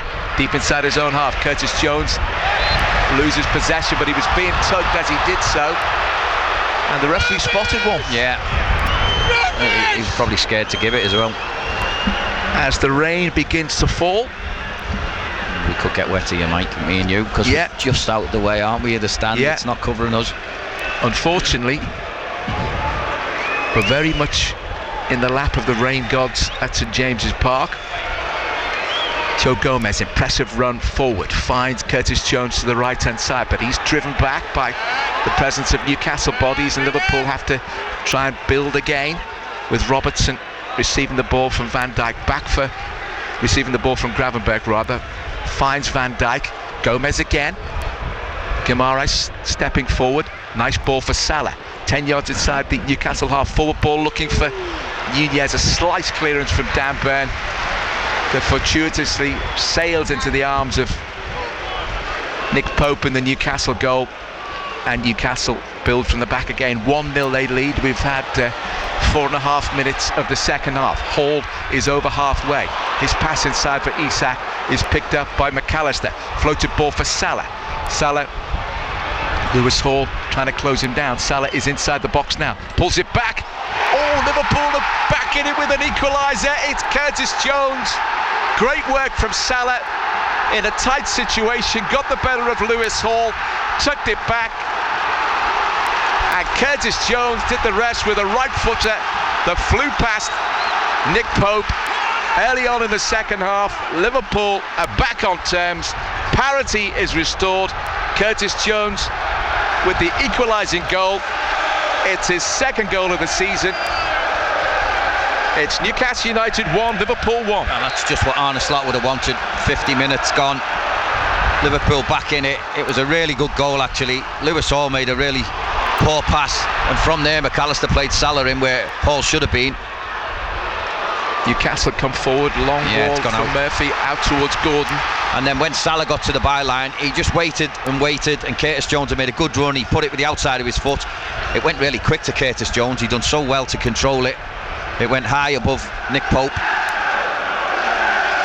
Great start to the second half for Liverpool. Now we'll see what Newcastle are made of, because I said to you at half-time, Mike, this team has got it in them to shoot themselves in the foot. Liverpool back on terms early on. Let's see how they can take advantage of that. But Newcastle have it in a dangerous area. Low ball in, cleared by Gomez. Nunez pass straight to Dan Burn. Here's Joe Linton, moves it out to the right-hand side. Crossing opportunity for Livramento, has Guimaraes outside him. Cross towards the far post, headed away by Kwanzaa. Flicks off the head of the Liverpool defender, and out of play for a throw into Newcastle level with the edge. Throw, if ever there was one. Yeah, and the amount of foul throws that aren't given is untrue, honestly. And it's floated ball from Fabian Schär to the left-hand side for Isak. There's a foul. Foul on Kwanzaa by Isak. Yeah, that goal for Villa scored by Rogers has given them that 1-goal lead, as I mentioned. So Aston Villa 1, Brentford 0, Southampton 1, Chelsea 3, Manchester City 2, Nottingham Forest 0, Everton 2, Wolves 0, and here at St James's Park it's Newcastle 1, Liverpool 1. Don't forget, we've got the football phone-in at the end of proceedings here at Goodison Park. It'll be a double header with Ronnie Goodless at Goodison and Craig Hignett here at St James's.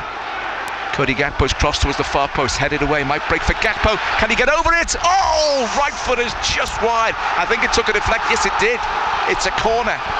He did really well, Gakpo, as the ball was dropping down to him to control it and stay on top of it.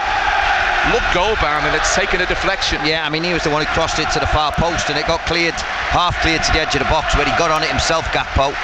Kept it down really well, but it must have hit someone. McAllister, short corner, gets it back from Jones. In comes the cross, away by Livramento, but only as far as Andy Robertson. Plenty of red shirts in the box. Robertson with a swinging cross towards the right-hand side. Can Salah keep it in play? Yes, he can. Mo Salah. Salah gets the cross towards the far post. Cody Gakpo! Sliding in to turn it into the back of the net, we thought was Darwin Nunez, but he couldn't get the telling touch. It just eluded him, and it's behind for a goal kick. Well, for all the world, it looked like he was just going to tap it in. Couldn't have been far away from it. Brilliant ball to the far post. Salah done brilliant over that right-hand side. Just having a look at the monitor, I think that he actually got a touch there. I think it's come off the outside of his boot. But that was a deliberate header across from Cody Gakpo, wasn't it? Yeah, it was. It was a really good header. Lofted ball there from There we go. Liverpool forward for Darwin Nunez to run it behind. Nick Pope just out quickly. Newcastle's certainty defensively all of a sudden has gone awry. Yeah, we did say, didn't we? Next goal would be massive. Everton have got a third against Wolves as Bruno Guimaraes runs away from Alexis McAllister. It's an own goal from Dawson. Villa 2, Brentford 0. Anthony Gordon, left-hand side, inside the penalty area, on his right foot. Good challenge at the precise moment. But it had to make a challenge there from McAllister. Gets it forward. Nunez is brought down. That second goal, penalty from Watkins. Aston Villa 2, Brentford 0, Everton 3-0 up. Manchester City 2-0 up against Nottingham Forest. Chelsea lead 3-1. Still 0-0 at the Emirates Stadium as the rain pours down at St James's Park. And having looked at the forecast, I'm afraid, Craig Hignett, it's on for the night. Long ball forward from Van Dijk. I've got 3 hoods. Pushing the back from Robertson, he gets away with it. Van Dijk with a header, trying to look for Cody Gakpo on the left touchline at halfway, but it's out for a throw to Newcastle. Arne Slot just toes it into the path of Tino Livramento. It's a good young full-back, isn't he? Yeah, good player. He is. Remember seeing him briefly at Chelsea and then went to Southampton. Good purchase for Newcastle. Long ball forward from the home team. One bouncing out of play for Liverpool throw-in. Andy Robertson wanted to throw it straight back, but threw it to his goalkeeper for Alexander Isak, who's cutting that option out. Robertson hasn't got many other options. That's the problem. Players are running away from him instead of running to him. Curtis Jones receives it, goes back to Kelleher. Kelleher lifts it forward towards Salah. Salah didn't control it. Lewis Hall does. Liverpool headed clear through Kwanzaa as Hall tried to knock it down the left-hand side. Crossfield ball from Guimaraes out to the right-hand side, chested down by Jacob Murphy. Murphy rather unfortunate there, it just ricocheted off his body and behind for a goal kick. He's had a good game tonight for somebody who doesn't play regularly enough. For me, I don't see Newcastle every week. I like him as a player. Yeah, he's sharp, isn't he? Really positive. Here comes Liverpool. That's a Curtis Jones. Is that not a booking? So is that not a booking? He is going to get the yellow card. That's because Mo Salah's refereed the game for him. Yeah, and that was for precisely. That's what Gerald Kwanzaa did. Yeah, the Kwanzaa did, and the referee has to be told to do it. I'm not too sure they have the assessors marks in the way that they used to do, but if they did, I'd love to see what he was getting for this so far. Madley Liverpool free kick, one apiece at St James's Park, 57.5 minutes gone. Manchester City 3-0 up against Nottingham Forest now. Jeremy Doku. Here's McAllister, finds Gakpo inside the penalty area, pulled back by Robertson, but collected at the near post by Nick Pope. That was a good Liverpool bit of build-up, wasn't it? First time we've seen Andy Robertson go on an overlap like that, got to the byline, just ran out of space, didn't he? Couldn't get enough power on it to pull it back, and Nick Pope was at the near post to collect it. Newcastle in possession, left-hand side with Anthony Gordon, but midway inside his own half, finds Joe Linton.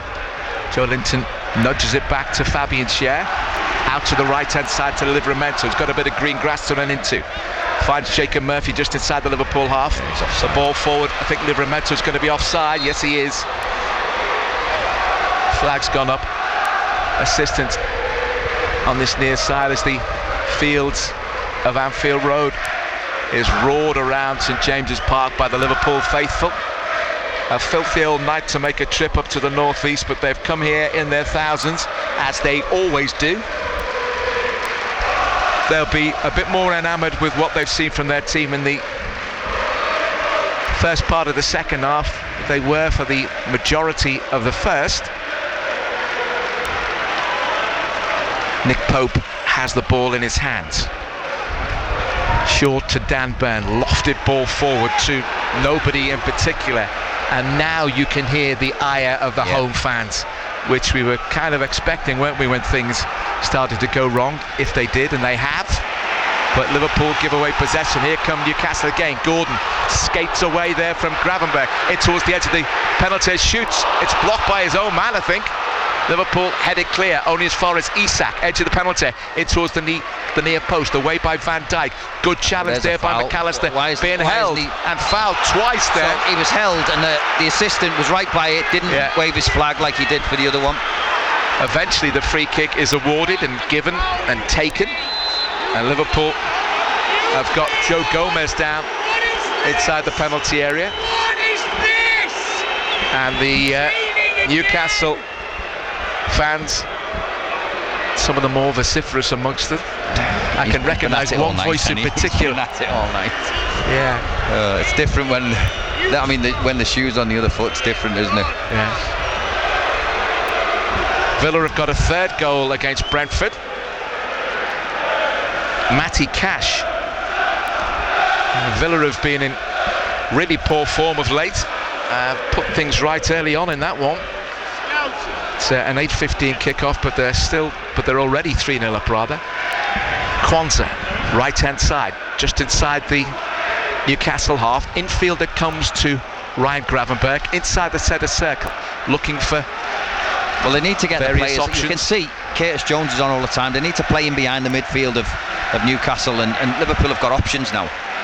Robertson with the cross, it's too high and it's too near the goalkeeper. If you're going to hit them left-footed, and Andy Robertson can do that, you've got to swing them away. Yeah, and then you can't put them up in the air. And then so the goalkeeper can't come out.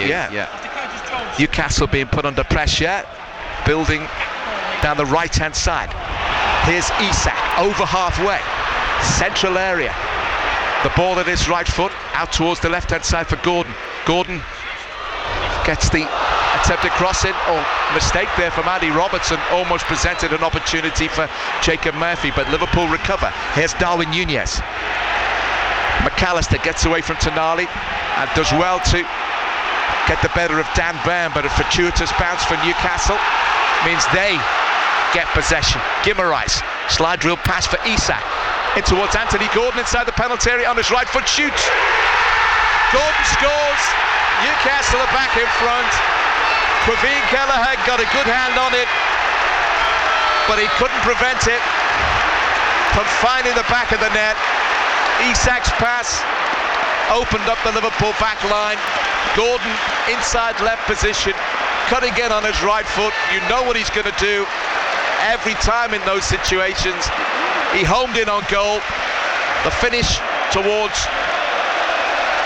Kelleher's left-hand side. Kelleher got a hand to it, but it's ended up in the back of the net. 62.5 minutes gone. Newcastle 2, Liverpool 1. Yeah, that's just come at the wrong time, isn't it? When Newcastle were wobbling.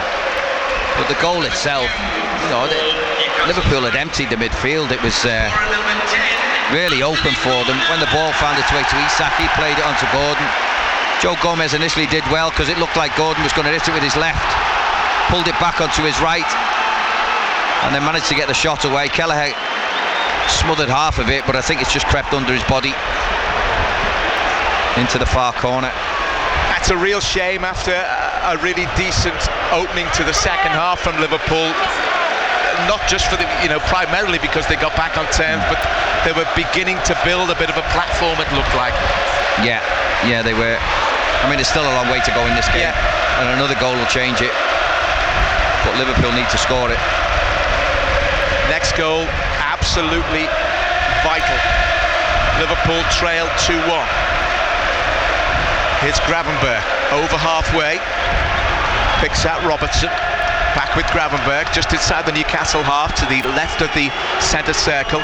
Gomez inside the centre circle, just inside the Liverpool half, lifts it forward to McAllister. That's a nice flick header from McAllister, out towards the left-hand side for Cody Gakpo, pulls it back to Robertson. Robertson's cross, a header, goalkeeper made a save there, Nick Pope, that he didn't know anything about. As the cross came in, was it off his own man? I think it might have come off his own. Yeah, it was a great ball in, wasn't it, for Andy Robertson on his left-hand side. And Trent Alexander-Arnold's being readied. Liverpool have got a throw in. They're building a game with Robertson in from the left towards the near post for Darwin Núñez. That's going to be a goal kick, unfortunately. But Nick Pope, as the corner came in, it was Curtis Jones in fact with the header. Yeah. And he just managed to scoop a left arm onto the ball and manoeuvre it out of the 6-yard box. Curtis Jones, whose right foot shot got Liverpool level at one apiece, was close to a second, but that was a good cross in as well. It was a great ball. That's the type of pace you want on it, and bend. It was right on the 6-yard line, back post. Curtis Jones got himself in between two players. Newcastle with a lofted pass from Gordon. Isak running in behind the Liverpool defence inside the box now. On his right foot, shoots. Isak's got another one. I don't think he has. It's offside, mate. But the flag's up for offside. You could see he was offside. I don't know why he didn't put his flag up earlier. It certainly looked offside, didn't it? Yeah. But it's the lack of certainty with these offside situations when you wait such a while for the flag to go up. But I think we're going to see Trent Alexander-Arnold coming on. That will probably be a straight swap with Kwanzaa, you would think. We wait to see. Manager might think differently. In fact, it's going to be Joe Gomez is going off. So Kwanzaa will this time will it's a triple sub. Will step inside, and Cody Gakpo is coming off. Dominic Szoboszlai is coming on. Luis Diaz is coming on. And Ryan Gravenberch is going off. So Curtis Jones, I think, is going to assume a more defensive role, and he can play as a 6. We've seen him do that before. And Gravenberch, in all honesty, it hasn't been his night tonight, has it? No, it hasn't. I'm just looking at the physicality, though, of that midfield three now. Yeah, there's just a lack of a muscular presence. Yeah, well, we've seen how physical Newcastle have been. Luis Diaz finds Andy Robertson. Curtis Jones, nice touch to gather in, then Kwanzaa. Trent Alexander-Arnold. Salah was in then, wasn't he? He got lucky initially, but then played it forward, and then the ball just ricocheted into a Newcastle player. Bit of good fortune for the home side, who lead by 2-1.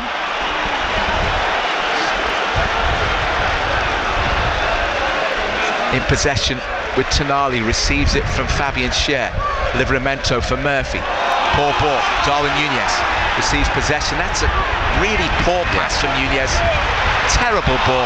Then it's given away to Trent Alexander-Arnold, who finds Salah. Szoboszlai. Trent Alexander-Arnold with the low cross, a chance. Liverpool at that level. It's an equalising goal. I think Mo Salah got the touch to drive it past the goalkeeper after Alexander-Arnold played his part. It's an equaliser for the Reds. They weren't behind for too long. That moved down the right-hand side. In it came, and then out towards the right-hand side. Ball back to Salah at the near post, and he angled it past the goalkeeper and into the back of the net. It's another assist for Mo Salah and another goal for Mo Salah. He keeps on providing in both the key areas. Salah with goal number 14 for the season. Newcastle 2, Liverpool 2. Well, it's that man again, isn't it? When you want someone to step up, he always does. That's offside as well. Gordon's offside. And the flag's... Well, the flag, he's keeping his flag down. And now see, they're going to give a free kick for this now. And I think... And he's going to give a yellow. He's going to give a yellow card. And he's offside. Alexander-Arnold. And, well, that's poor, that. Not for the first time tonight. And you know... It's as clear. That was as clear as day. That he was offside. Yeah, it was, and that's what does you in. If he'd have crossed that ball and he scored, they'd look at it and he's offside. And Liverpool get a free kick. The fact that they've got a foul to put it in the box, ridiculous rule. Free kick for Newcastle. This assistant on this side doesn't know what he's doing. Sometimes he puts it up and sometimes he gives decisions. Sometimes he doesn't. The free kick looks as though it's level with the penalty spot. It's in between the right edge of the Liverpool penalty area and the left touchline as Newcastle attack. Anthony Gordon's going to float one in, right-footed. There's the option. With the referee is just slowing things down. I think he's had a word with a couple of players for pushing and shoving. Blows his whistle. In it comes from Gordon. Flicks off at Liverpool head at the... Let's give offside. At the death, and it's behind. But flag is up for offside. I'm not sure I don't know whether they made it up or not. Yeah, well, I think sometimes they do that. Do you think someone's been in his ear saying that was offside? Yeah, they tell us that doesn't happen. I'm not convinced, I have to say. 2-2, all square at St James's Park as Curtis Jones is almost caught in possession by Tonali, edge of his own penalty area, but a really nice sense of awareness about him, but then Liverpool give away possession, and it's Anthony Gordon running into centre field. No. He's gone down, and every time Gordon goes down, he's able to win a free kick. He hasn't even touched him. Oh no, Darwin Nunez hasn't even connected. No, he's nowhere near him. And he's shown a card. I'm not too sure whether that is towards Darwin Nunez. All Anthony Gordon, I've just seen the slow motion replay, is he leapt over. Yeah. He leapt over the challenge that he expected. Very poor refereeing tonight from Andy Madley on he's been conned for everything, hasn't he? Free kick for Newcastle. It's 15 yards, maybe slightly more from the edge of the penalty area. Very central position. And Newcastle have got more players over the ball than they have anywhere near the penalty area. They had 5 at one point there. Now they've just got Lewis Hall, who's going to take it. Tonali's running away from it. They've got Dan Burn in and around the penalty area, as well as Fabian Schär. Isak, of course, chipped in towards Dan Burn. It's headed goalwards, but collected, thankfully, by Quiveen Kelleher, who bowls it out underarm for Virgil van Dijk. Strokes it to the left-hand side for Robertson. Thankfully, despite the forecast, the rain has disappeared, at least momentarily. Curtis Jones for Van Dijk. Van Dijk picks out Jarell Kwanzaa. Slide rule pass there for Dominic Szoboszlai. Out to the right-hand side for Salah. Forward ball looking for Nunez. Almost found him, but a last-ditch clearance from a Newcastle player. And then looked as though Szoboszlai was fouled, but play on, says the referee, and scampering infield is Anthony Gordon. Forward ball for Murphy, lofted goalwards, and it's wide as Kelleher came out. Murphy got there first, lifted it goalwards. Thankfully it was a couple of yards wide of the post, but Newcastle catching Liverpool. Defensively they were too open there as they'd pushed bodies forward in search of a goal that would have given them the lead. It was one ball, wasn't it, from Anthony Gordon? It was a good ball. Yeah, he's had a good game, Gordon.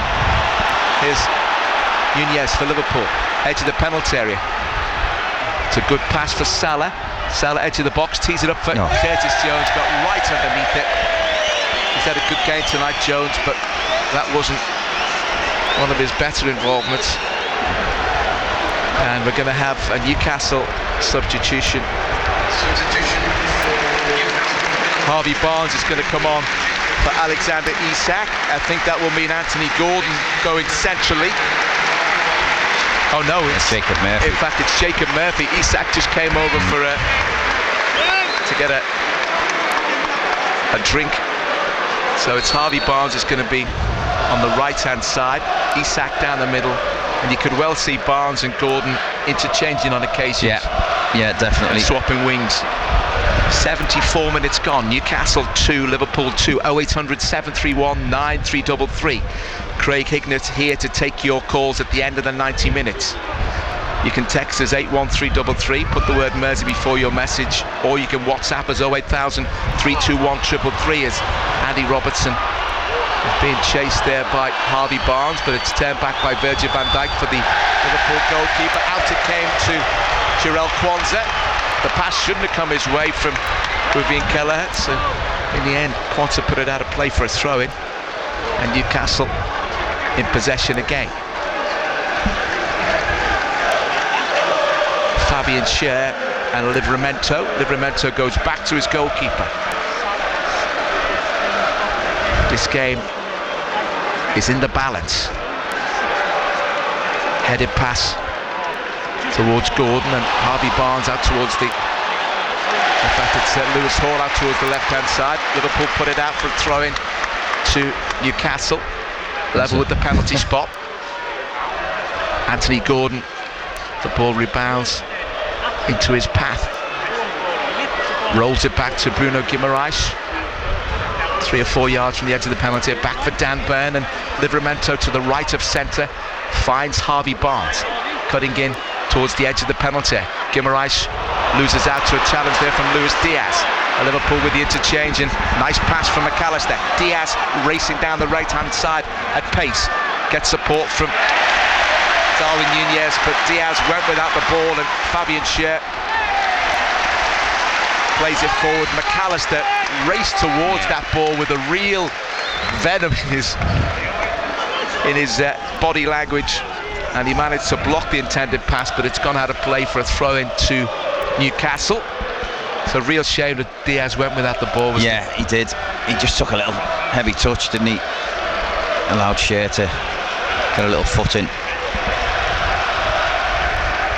Newcastle in possession, but Liverpool have it with McAllister. Forward ball to Darwin Nunez. No. It's a lofted pass, and it should have went out towards Mo Salah. He had 2 defenders inside him, and the pass was in between the 2 defenders. Well, it was never on. Yeah, the pass was never on. What do Liverpool need to do from here on in, Craig, in terms of how they approach the game tactically? Well, I think they have to be careful they don't leave themselves open, but they've got a lot of joy second half, Mike, because they are a little bit more free, and they are keeping players a little bit. Here's Isak inside the penalty. He's gone down inside the box. Nothing doing, according to Andy Madley. Didn't look like a foul, I have to say, from here. But when you see Isak running behind, it's just a worry in any case, isn't it? I mean, Quansah went with him anyway.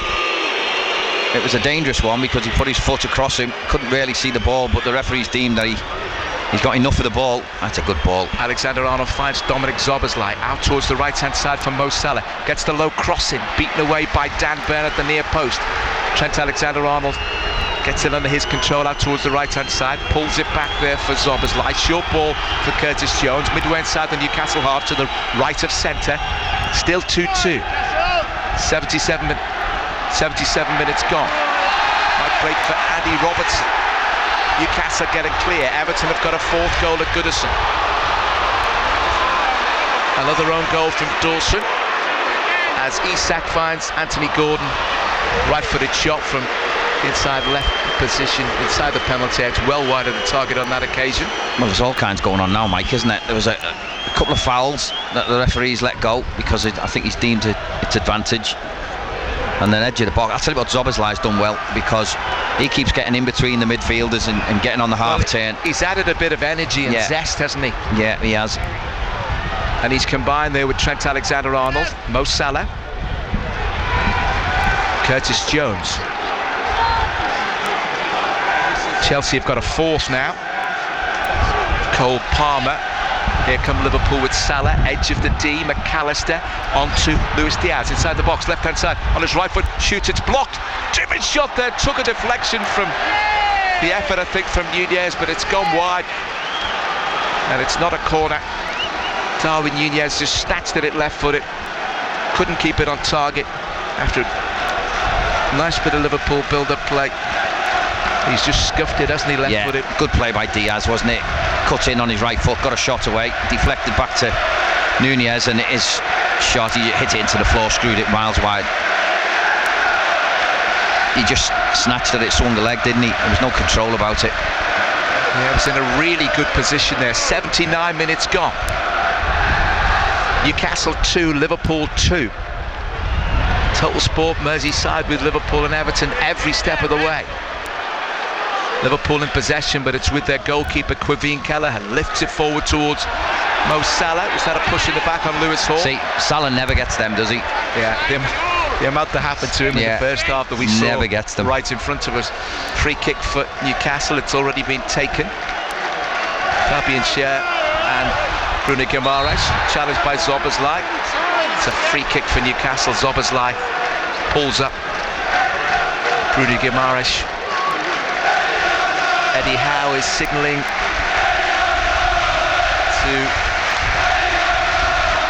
one of the Newcastle subs. I think it's Sean Longstaff is about to come on. Liverpool in possession though with Luis Diaz inside the centre circle. Racing inside the Newcastle half now.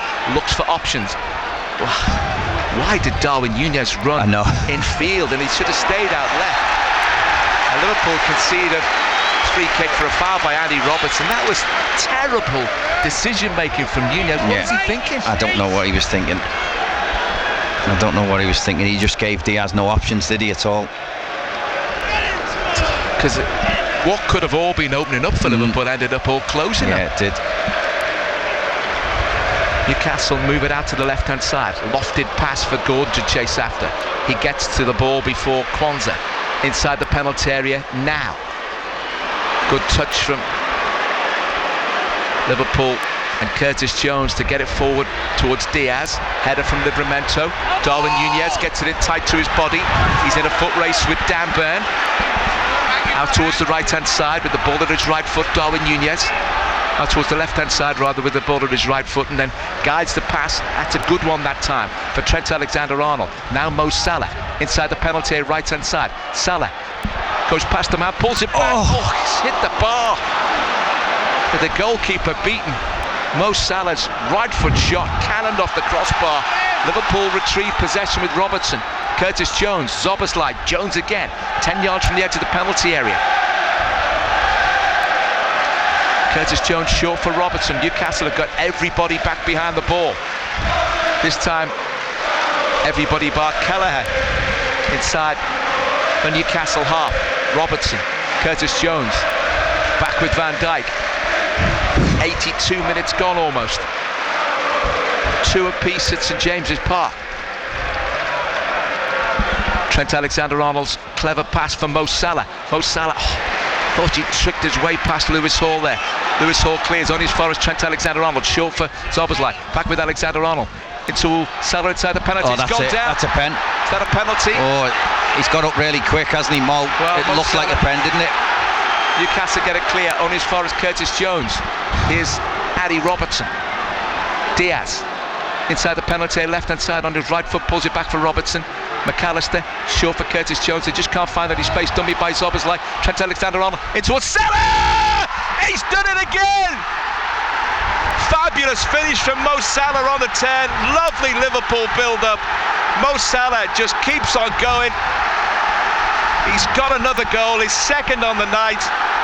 Fantastic turn on the edge of the 6-yard box, just a little bit further out than that, swiveled and just turned it into the back of the net. Fabulous finish from the Egyptian king. Mo Salah strikes again. It's goal number 15 for the season. It's Newcastle 2, Liverpool 3. What a fight back from the Reds. Well, it's brilliant. Second half they've been so much better. They've scored 3, could have been more, but it's that man Salah. What a brilliant goal that was. Liverpool really patient on the edge of the box. A few short passes, found its way out to Trent. Again, good ball into Salah. Salah knew exactly what he was doing, just let it run across his body, had a little spin, finished it in the bottom right-hand corner. The key word you used in describing that goal there, patient, because they had to be, because they were working across the edge of the penalty area in sort of 3, 4, 5 yards, and at every point there was a Newcastle player blocking the potential to have a shot, but they carried on with the patience, and patience was a virtue. Yeah, I mean, Trent got involved really high up the pitch. He was the spare man. They found him, and there was only one outcome. You know, with the quality that he's got, he found Mo Salah, and Liverpool go 3-2 up. Cracking finish from Mo Salah. And now Liverpool. He's just relentless, isn't he, Salah? You wouldn't say they're in the driving seat, but you know what? It just keeps on coming up with the goods, and now Newcastle give it away there with Fabian Schär, who got into an advanced position, and then driving forward for Liverpool is Addy Robertson. Luis Diaz. Curtis Jones for Liverpool.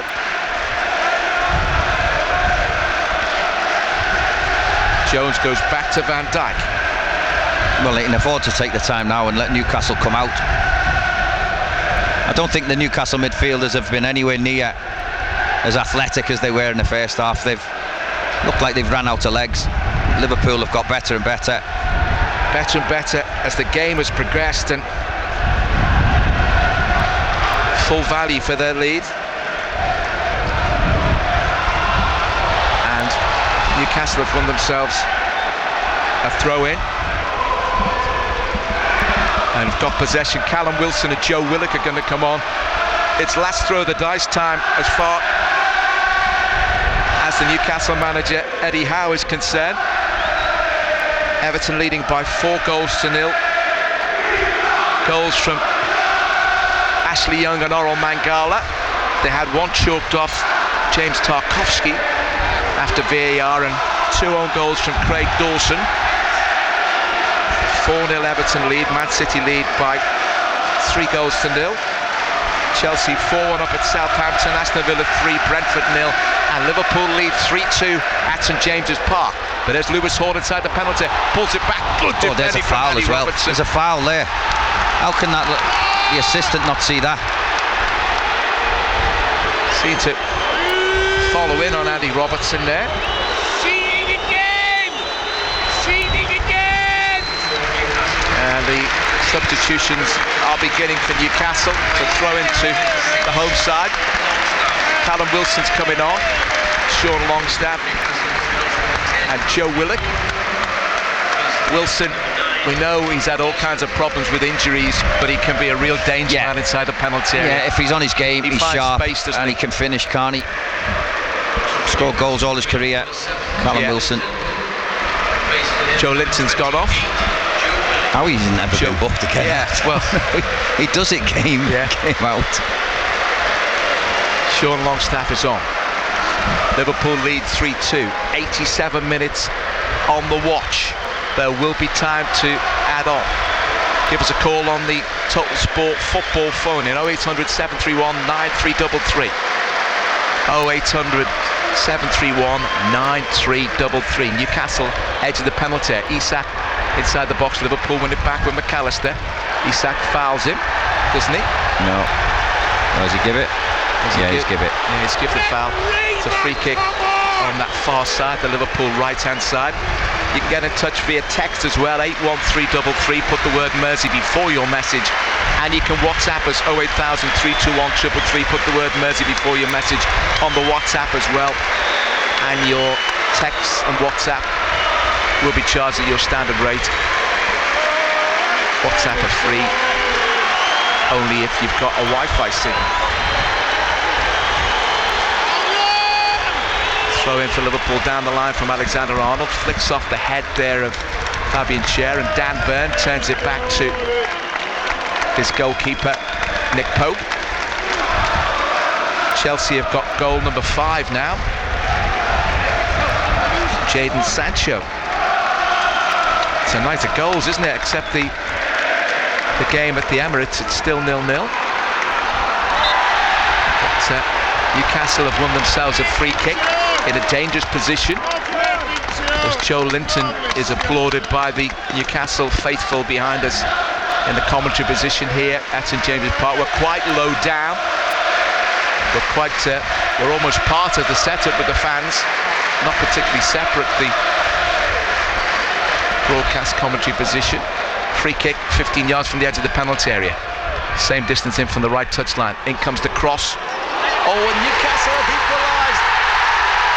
Praveen Kelleher came for the ball, didn't get near it, and it was driven in by Fabian Schär at the far post.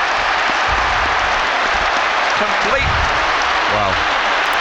lack of judgment on the Liverpool goalkeeper's behalf, and it's not very often you say that, but he came for the free kick, didn't get near it, it went behind him, and it was steered in by Fabian Schär at the far post.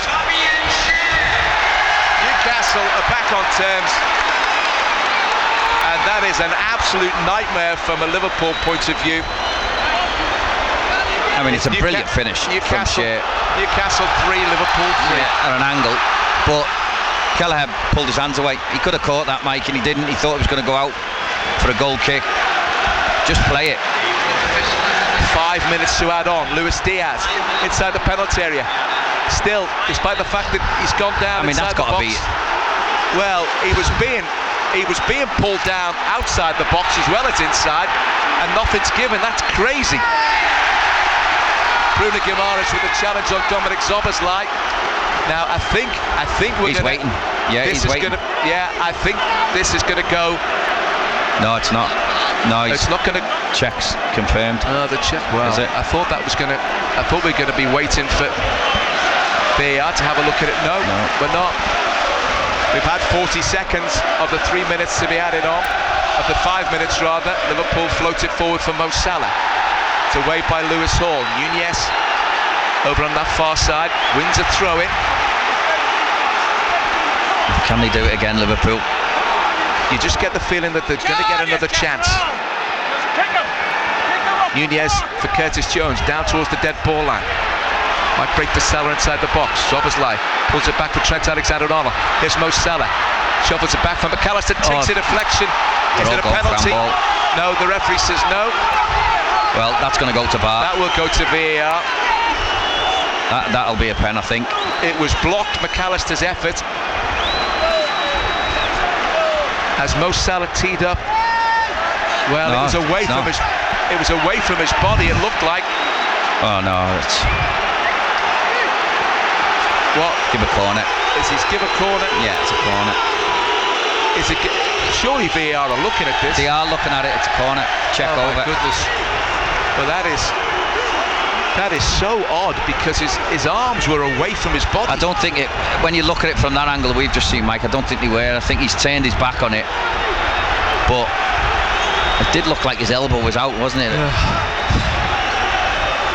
Liverpool corner kick, left-hand side. Unusually, Liverpool lost the cross. straight to the far post and into the arms of Nick Pope, who now bowls it out, and Liverpool under pressure, but good defending from Robertson. Lofts it back forward from the halfway line, headed away by Lewis Hall. Liverpool win it back with Diaz, Zoboslai, Curtis Jones. Real harum scarum stuff in the last few minutes. So Robertson can't hang on to possession. Newcastle come again. Virgil van Dijk with the challenge. Here's Callum Wilson, goes down under a tackle from I don't think that's a foul. Alexis McAllister, and he just threw himself to the deck, didn't he? Yeah, I don't think that was a foul. I think he's read where he's going, McAllister, and Wilson's just threw himself down. Well, the fourth official speaking to Arne Slot, and Arne Slot hasn't been particularly impressed with what he's seen tonight. It's the 3rd minute of stoppage time. Newcastle 3, Liverpool 3. This is a real chance as well, Mike. It's in a good position. It's 4 or 5 yards outside the penalty area, to the right of centre. And Liverpool have got a 4-man wall plus a sleeper on the deck. It's Alexis McAllister, Zoboslai, Nunez. Well, they'll all have to jump. With Kwanzaa and Diaz in the wall. Newcastle have got Lewis Hall, Fabian Schär, and I think it's Isak. No. Oh! Curls it over the top. No problem for Quiveen Kelleher. And it's a Liverpool goal kick. We're into the final minute of the 5 to be added on. Just looked like a game that Liverpool had turned around, but then conceded a really poor goal. And now it's 3 apiece. Trent Alexander-Arnold ends up trying to curl it out towards the Liverpool left-hand side, but it's out for a throw-in. Whether there's going to be any added time to the added time, we're going to wait to see. I think Andy Madley will be in a hurry to blow it once the 5 minutes are up, to blow his whistle. Livramento with the throw in right-hand side. Liverpool win it back. Luis Diaz, left-hand side, forward there to Zoboslai. McAllister picks up possession. There's a foul, is there? Newcastle clear, only as far as Alexander-Arnold. Chip ball forward, Nunez is going to chase, but he won't get there. And I think once it's cleared out, we're going to have the final whistle. There it goes. Bobby Madley blows the final whistle. It's been a terrific contest. The Newcastle fans don't like it because they reckon they had the chance of a counter, but the referee blows the whistle when he blows the whistle. And Alexis McAllister is down on his haunches. The Liverpool players will feel as though this is 2 points thrown away. And even though Arsenal are only drawing with Manchester United at the moment, it looks like a night when, even if they haven't been at their best, when they came from 1-0 and 2-1 down to eventually lead by 3-2 late in the game, it looked like it could be another big night for the Reds, but in the end Newcastle managed to get the equaliser. Just hearing that Arsenal in fact have got a goal in front against Manchester United. Jurrien Timber with the goal for the Gunners. But a real seesaw encounter, this one, with Newcastle the most impressive team in the opening first 45 minutes and had good opportunities as Curtis Jones and Nick Pope and Anthony Gordon, England colleagues, exchanging a little bit of post-match banter. Isak with a stunning right foot finish from just outside the penalty area after a good build-up, put Newcastle 1-0 in front. Liverpool back on level terms early on in the second half after Mo Salah had pulled the ball back from the right-hand side for Curtis Jones to finish. Then Anthony Gordon with a finish from the inside left channel after Isak had opened up the Liverpool back line. Mo Salah with the equalising goal after Trent Alexander-Arnold who'd come off the bench, pulled it back, and Salah with the right foot finish. Salah with a wonderful finish on the turn, low with his left foot after a really patient Liverpool build-up late in the game as they went from player to player on the edge of the penalty area. That looked as though it was going to be the winning goal, but Newcastle with the late equaliser, free kick curled towards the far post. Praveen Kelleher came for it and left it. It sailed beyond him, and Fabian Schär steered it into the back of the net from a tight angle at the far post. That was the goal scoring done for.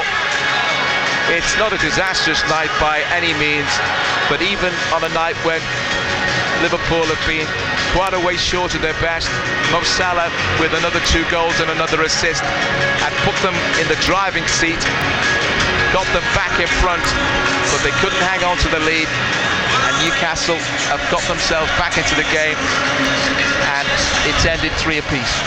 Yeah, I mean, we said Newcastle could be fragile, didn't we?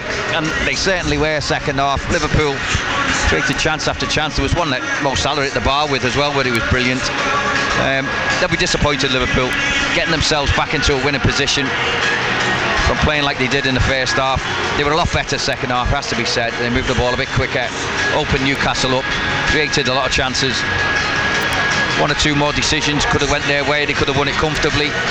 But saying that, like you said, Mike, it's not a disaster. They've come up here, they've got a draw.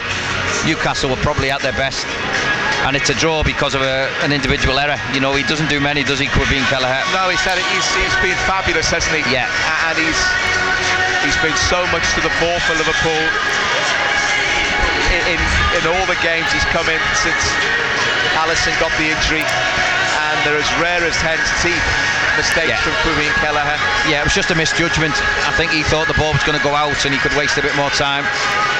Schär had come round the back. Even then, when you see it, I mean, it's a really well-controlled goal. You know, he was at an angle, diving, he was full stretch. It was a good finish. But they'll be disappointed, Liverpool, from being 3-2 up, coming back like they did, and then drawing the game.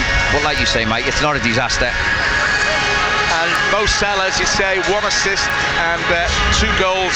He also hit the crossbar, and you know, if that had gone in, it's a different story, isn't it? Yeah, I mean, he was great second half, Mo. You know, from assists and getting himself in goal scoring opportunities. He was a real threat that second half, and his 2 goals were great. Finished them really well, like he always does. You know, when you need something extra, you're not playing well, you need a little bit of magic. He's the man who does it, isn't he, time after time.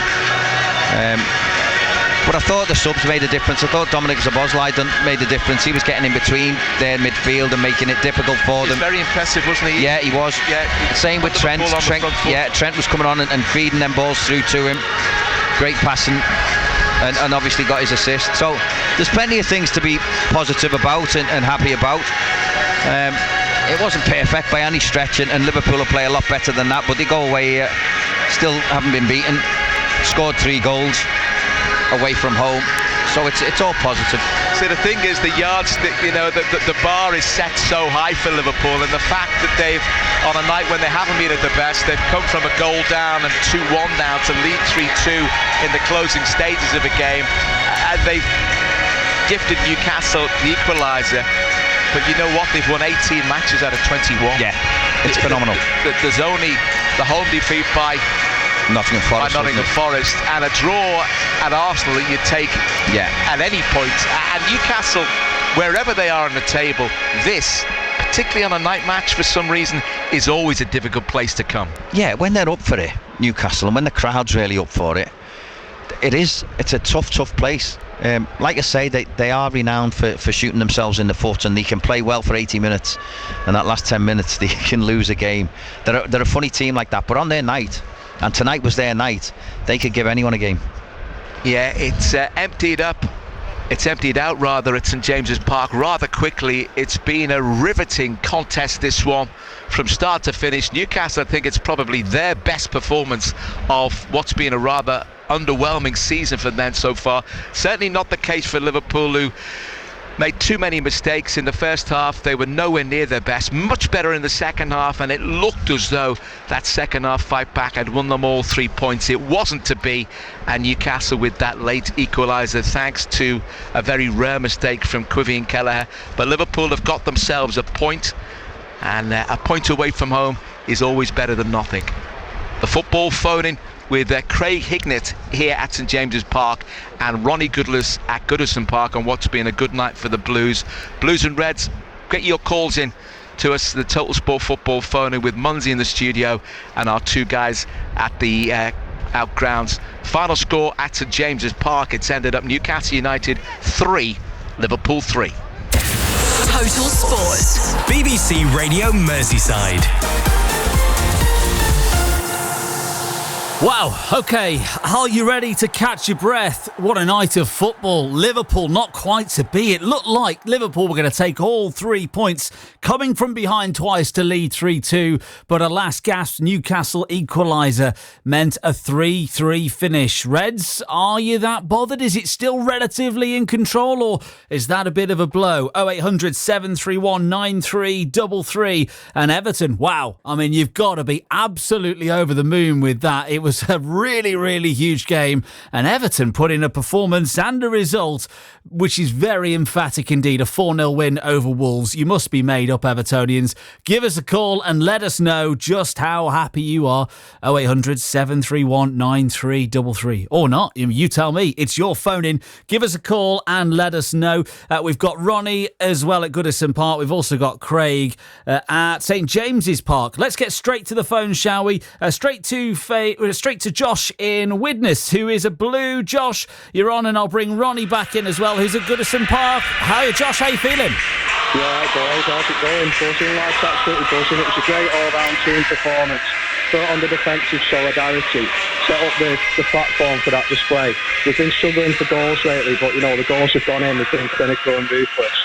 Perfect response to Sunday. And I'm quite confident going into Saturday's fixture against the mighty Reds from the other side of the city. I want to get both perspective views going into that fixture, please, and where Craig's standing and where Ronnie's standing going into that game on Saturday, because on the back of a performance like that, we should be backing ourselves to go and take the fight to Liverpool in front of our own crowd for the last time at Goodison.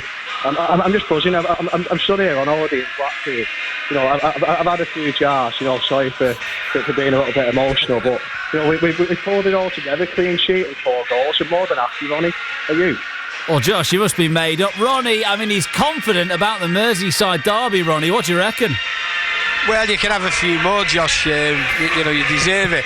But totally different, Josh. This is what I'm saying about being positive and playing to a formation that suits the players, and getting Mangala in and that, and you've got Gay in midfield. You're competitive. You can get around the pitch. We look far better going forward. We're creating chances. We're pressurising teams. And Wolves today, I mean, that could have been 5 or 6 easily, besides the VAR one. And as you've said with the, let's walk before we can run. But the derby game, we're going into that a lot more confident than we were after the Man United game. And that's all you can ask for today, is what you're going to get off the players. The players have turned up, they've played the part. We've, totally dominated the game. We've scored goals, we've kept a clean sheet. So that's the confidence we need, obviously, to take us in the game on Saturday. But totally deserved the win, and good to see. And that's what you want after a reaction after the Man United performance, is to put a performance in like that, and hopefully the next game will be similar. Oh yeah, 100%. And it's all about building on the foundation. Sean speaks about this a lot, keeping it nice and organised at the back. And for 30 minutes on Sunday's game, we were quite comfortable, Ronnie, weren't we? And then, like, the floodgates open for whatever reason, we started playing out from the back, going sort of against the grain of what Sean wants us to do, keeping it organised. That fundamentally important thing of, let's sort of try and nick a goal on the break. And once that first goal's gone in today, the floodgates have opened. Wolves offered nothing. And it was down to the organisation at the back, but also, the atmosphere inside Goodison. Ronnie, you've obviously been there. And I could hear it through the phone when I started talking to you. It's deafening. So we need more of that moving forward with this season, starting on Saturday as well. Create a really hostile, toxic atmosphere for those Liverpool players. Let's use this as step one, because we're 5 points away from the bottom 3 now. I'm not sure how the maths is, but we need to use this as a step forward, a massive stepping stone for the whole season. And yeah, I'm not getting carried away. There's still fans out there who don't like Sean and who don't think Sean's the answer. But for me, just to the end of the season, let's give this man an opportunity to turn it round. Like, he's had 2 solid years of building, and he's had his hands tied behind his back with points deductions and other external factors. So Sean deserves a huge bit of credit for what he's done, Ronnie, doesn't he, so far? Yeah, but I think, as you said, Josh, I think the supporters tonight, I mean, different things you can talk about, but the supporters got behind the team. You want a reaction off the players, which I thought was better. I think a couple of interviews off Dyche is sort of, when he sort of had a, well, supporters thought he was having a go at them or whatever, so I think that's sort of brushed out. But you want your team to win, and that's when you go out and you perform the way we did, but it's got to be consistent. It's only the one game. I thought Wolves weren't the best, but you've got to take the positives out of it. We've scored goals, we kept a clean sheet, could have scored more.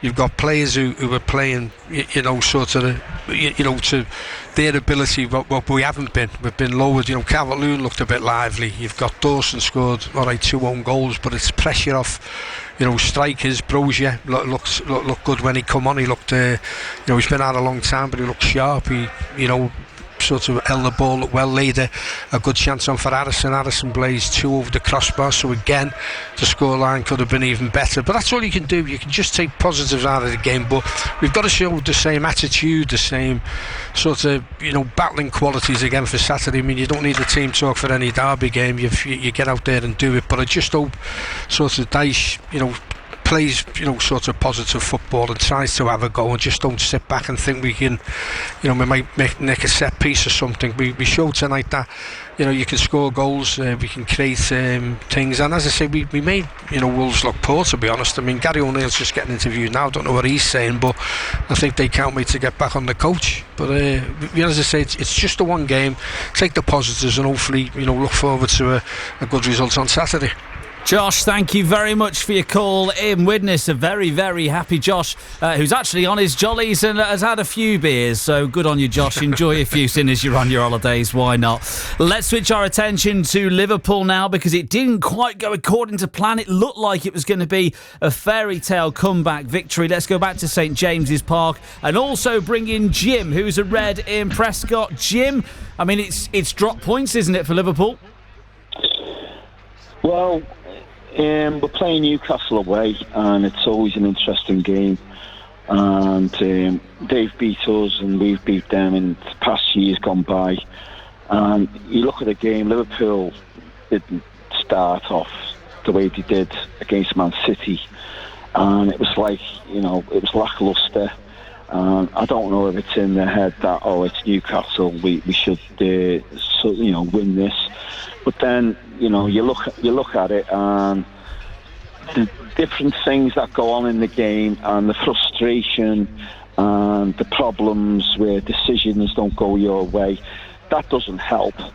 And I think Arne Slot, after the first half, started realising that welcome to the Premier League and the way things happen when they don't go your way. When you think, just a minute, that was a mistake. And too many yellow cards going to Liverpool players, nothing happening when Liverpool maybe should have had free kicks. Then, obviously, second half, changed around, and fantastic. Made a fantastic game. You're thinking Newcastle, they're up for it. And then eventually, Liverpool, when they're 3-2 up, you're thinking, this is it, it's done and dusted. And then Raheem Callaghan makes that mistake of leaving the ball, which was quite surprising. That's the only mistake I've seen him make for a long time, long time, and it cost Liverpool 2 points. But I wouldn't go against him for that, because there's, looking at certain players, Gomez, I didn't think he had such a great game because he was, had a problem with that first goal. And they could have had a second goal where Callaghan made a fantastic save, and like I say, some decisions that the referee was giving out, and yellow cards for Liverpool, and then he started in the second half giving the odd yellow card to Newcastle players. And how the hell Alex Anthony Gordon didn't get a yellow card for feigning injury or feigning, getting tackled was unbelievable to me. But the referee obviously went with what he saw and said, oh yeah, it's a free kick to Newcastle. And then he gets up, nothing wrong with him, let's take the free kick. Now, I thought Anthony Gordon was a great player, but after watching him tonight, I feel like, he's not as good as he is. And young kids go on a pitch and watch that and start, copying it. It's not good for the game. And obviously, he done great. He could have, great goal. But there you go. It's one of them where I don't like seeing players. There's too many of them.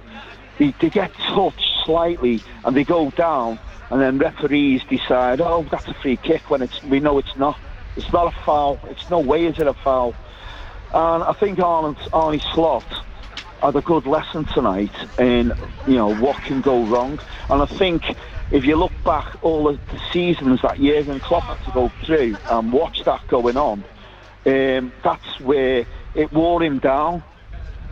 And like I said, after Sunday's game against Man City, Arne Slot is like the new Paisley taking over from Shankly. Arne Slot took over from Jurgen, and I feel that it's 1 point away against Newcastle. Normally we wouldn't be that bothered, but really we played awful in the first half. Maybe we should have had the 3 points, but that's the way it is. We got a point. Okay, Arsenal are winning 1-0 now against Man United, but we don't have to worry about other teams. We've just got to go and win our games. And bring Everton on Saturday, and you bring them on, we're going to be different on Saturday because, we play twice a week. A lot of teams only play once a week. So let's see what happens on Saturday. Interesting. Craig, what do you think about that? Is this as disastrous maybe as some might make out, or is this actually, it's a point away at a Newcastle team that gave Liverpool a good go tonight? Yeah, I think Newcastle played well tonight. I have to say, I don't think they'll play much better than that all season. They were really at it. They played high intensity. They pressed Liverpool, made it really difficult for them. I thought they were good, Newcastle, but Liverpool still second half showed their frailties, scored 3 goals in them 45 minutes, and you can see the quality and what Liverpool are all about. They'll be disappointed they haven't won this one, and they've only played for a half really. So I think Saturday will be different again. But if you're on about coming to an away ground and have an atmosphere and make it really hard for you, they've had a dress rehearsal tonight, because that's what this was like here at St James's. The fans were right on the back from the word go, and it'll be the same on Saturday. But listen, these players are world-class players, and they're used to it week in, week out, and very little phases them. They got a bit frustrated tonight, I have to say, and Jim was right. The referee was a little bit strange. He was making some weird decisions, and it got to one or two of the players. But on the whole, they gathered themselves really well second half and showed really everyone what kind of football team they are and how dangerous they could be.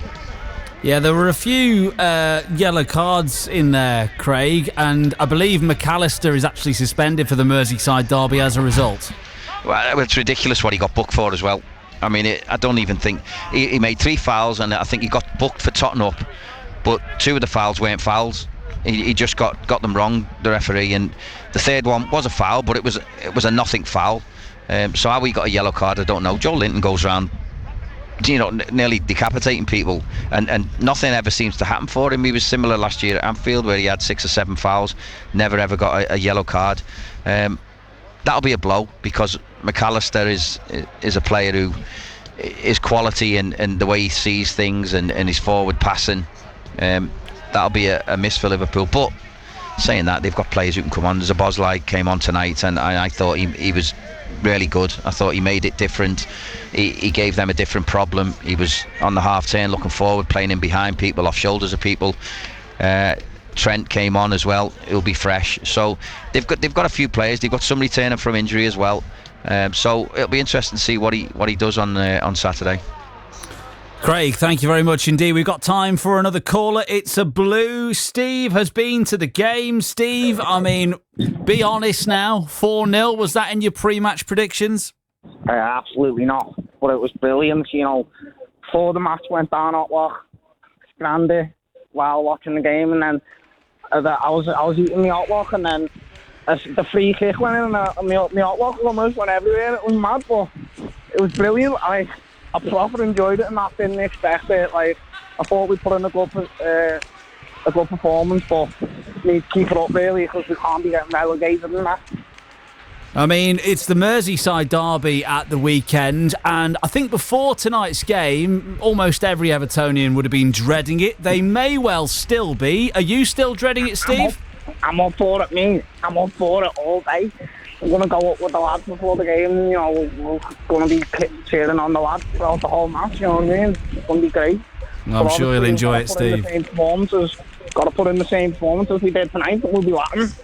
I mean, I want to ring in Ronnie at this point. Ronnie, do you think this changes the complexion of the Merseyside derby a little bit? Liverpool have dropped points when maybe they were flying. Listen, a point away at Newcastle is not to be sniffed at, but, you know, Liverpool were flying. They got robbed of a win at the last minute against Newcastle. Everton have turned around and put in a good performance and thrashed Wolves 4-0. Does that change how the fans will see this game and maybe give the atmosphere even more of a boost going into the kick-off? Yeah, well, it will do. I think that Man United, obviously, we're not dreading it, but it was an awful performance, and I think tonight it's chalk and cheese. I mean, we've come out, you know, obviously Wolves aren't the best team in the league, but you've got to beat them, and we have done, you know, convincingly, and against certain players who were off form, put it in tonight, and I think he picked the right team for, you know, being difficult to score against, and I thought we handled, you know, Wolves well. Like, you know, Cunha's a quality player. I don't think he'll be at Wolves next year, but, you know, we kept him quiet, and then again we've created chances, we've took them. It could have been even more, and that's all you can do, you know, is play with confidence. We're here on Saturday, we're another full house. It'll be, you know, tremendous atmosphere as it always is, and, you know, it doesn't matter who turns up, you've got to beat them, and again you've got to compete. I mean, that's the main thing. I mean, you know, Liverpool again, you know, have scored goals, which they can do. I mean, we've got to turn around and say, well, can we, you know, put them under pressure, which we did tonight against Wolves. I mean, it's not going to be easy, but again, I think the lads will go in with a lot more confidence than we would have done. And again, it's you've got to take the positives. And again, you know what it's like here. I mean, it's an unbelievable atmosphere, but hopefully we can you know, do justice and do the supporters good again. Thank you, Ronnie. And very quickly, Craig Hignett, while we're talking about the derby, do tonight's results change anything for you, or are you still pretty confident going into the derby? I mean, it's a Merseyside derby, there's that element to it, but, you know, the form is still very different. Yeah, I mean, you never know with derbies, do you? First goals can matter. I think tonight's performance for Everton will have give them a lift, and they go into it with a bit of confidence, knowing they've got that win and they've scored a few goals. The one tonight for Liverpool, I don't think will matter. I think they'll take this one on the chin. It's not a defeat. They've scored 3 goals away from home. Derbies are they're almost one-off games, aren't they? And things can happen that change complexions of derbies. And I always look forward to the derby because, like I say, it doesn't matter what form you're in. It's always a really great occasion, especially an away derby at Goodison. I'm looking forward to it. You know, the last one at Goodison, fans will be up for it. I think everyone will be up for it. It'll be a proper spectacle, I think. It absolutely will, I'm sure. Craig Hignett and Ronnie Goodless, thank you both for your duties this evening. Almost about out of time, and need to go take a lie down after that. Plenty of goals, which we'll hear in a few moments' time. And yes, next it is the Merseyside derby. More chance for some more reaction tomorrow on Total Sport with Paul Salt. He'll be with you from 6 o'clock in the evening. Julia Bold back in the morning as well with Total Sport at breakfast. Plenty to sink your teeth into. A couple of great games. Gravenberch, forward ball from Robertson. Nice pass from McAllister. Curtis Jones. Salah is inside the box. Mo Salah.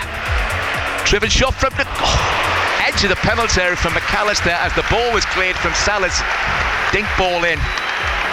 And turned behind by the goalkeeper. Alexis McAllister with a fierce drive. And Nick Pope down low stopped the right foot rocket shot that was going in the corner there. Short corner right hand side. McAllister for Curtis Jones. Curtis Jones low cross in. Newcastle get bodies in. Breaks for McAllister. Shoots. Oh, it's hit the outside of the post. And eventually Andy Madley wasn't sure where he was pointing, and he's given a goal kick. Liverpool players are convinced it took a deflection.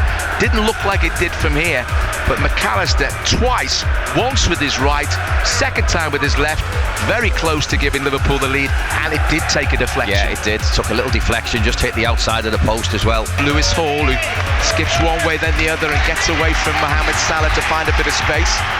Guimaraes receives it from Fabian Schär, threads it through to Isak, inside the penalty, shoots, oh my goodness! It's a thunderous right foot shot from just outside the box, in fact, from Alexander Isak, and it fairly flew into the top corner. Quevin Kelleher didn't have a prayer of reaching that one. It was lashed goalwards with incredible pace and power. Fabulous finish from Isak. Hall is over halfway. His pass inside for Isak is picked up by McAllister. Floated ball for Salah. Lewis Hall trying to close him down. Salah is inside the box now. Pulls it back. Oh, Liverpool are back in it with an equaliser. It's Curtis Jones.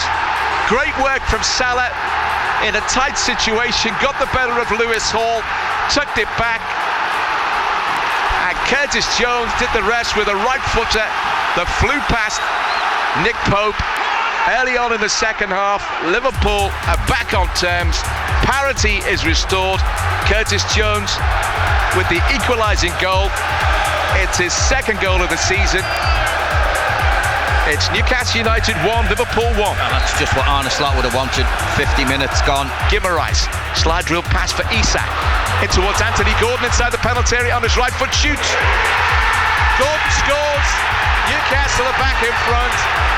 Quevin Kelleher got a good hand on it, but he couldn't prevent it from finding the back of the net.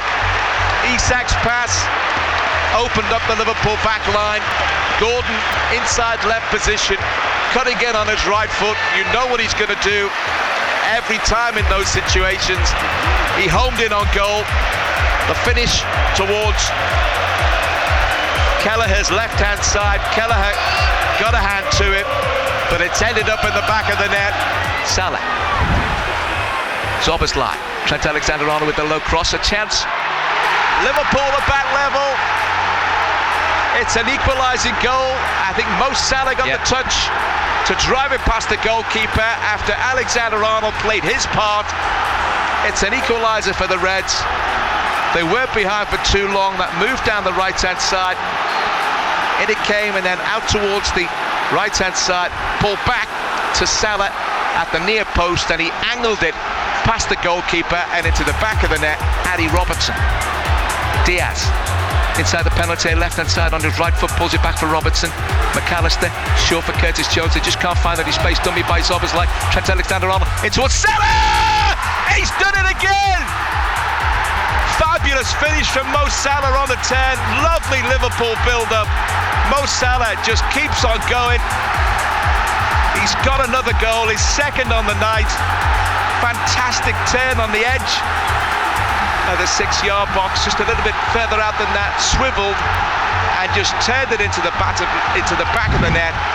Fabulous finish from the Egyptian king. Mo Salah strikes again. It's goal number 15 for the season. It's Newcastle 2, Liverpool 3. Free kick 15 yards from the edge of the penalty area. Same distance in from the right touchline. In comes the cross. Oh, and Newcastle have equalised. Quevin Kelleher came for the ball, didn't get near it, and it was driven in by Fabian Schär at the far post. Complete lack of judgment on the Liverpool goalkeeper's behalf, and it's not very often you say that, but he came for the free kick, didn't get near it. So an opportunity here for Everton, 10 minutes in. Dwight McNeil might fancy this one. It's curled in the end, it's got it! Everton have the opener here. Terrific strike there by Ashley Young. Young curled it round the wall. Sarr down towards his left-hand side. Couldn't keep the ball out. And Ashley Young gives Everton the lead. An important lead as well. 10 minutes into this one. Free kick for Everton. wide right-hand side. Dwight McNeil will take it. Kills the ball in towards the far post. The header comes in, and it's in. Saar got a hand to it, but Tarkowski, I think it was, beyond the far post, who got his header down. And Jose Saar away towards his right-hand side, didn't get a strong hand on it at all. And Everton have a second. James Tarkowski with a downward header, and it's Everton 2, Wolves 0. Good delivery again to get just that checking second. for a possible offside after that goal, so we'll just wait for a moment.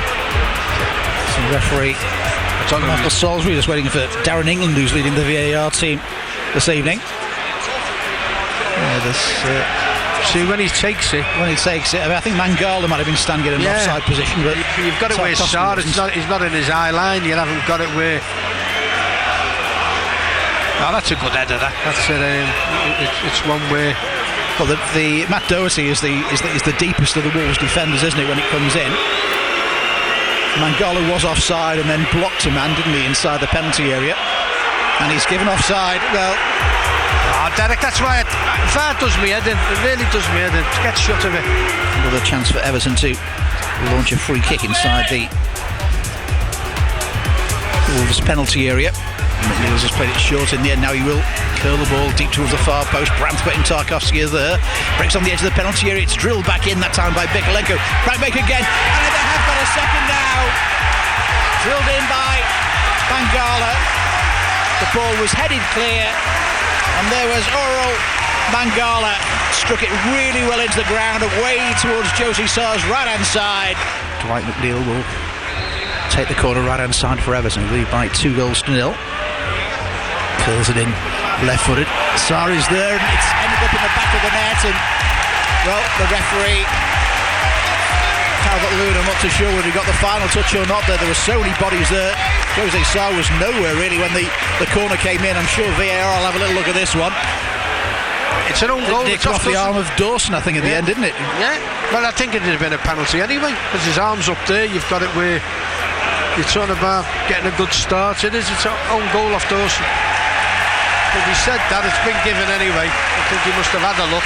McNeil curls the ball in. Calvert-Lewin is there, gets the header to it, and Dominic Calvert-Lewin has his goal, and Everton have number 4. Terrific free kick in by Dwight McNeil again, and Everton lead Wolverhampton Wanderers by 4-0. Is that an own goal again, Derek? No. That's okay. I think he got his head to it first there, yeah. Well, did he flick off Dawson's foot? I don't know. Well, again, I'd give it to the striker all the time, but again, it looks like Dawson.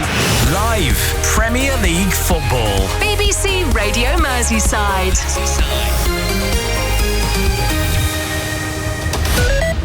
On the BBC Sounds app, on your smart speaker, Play BBC Radio Merseyside, and on your radio.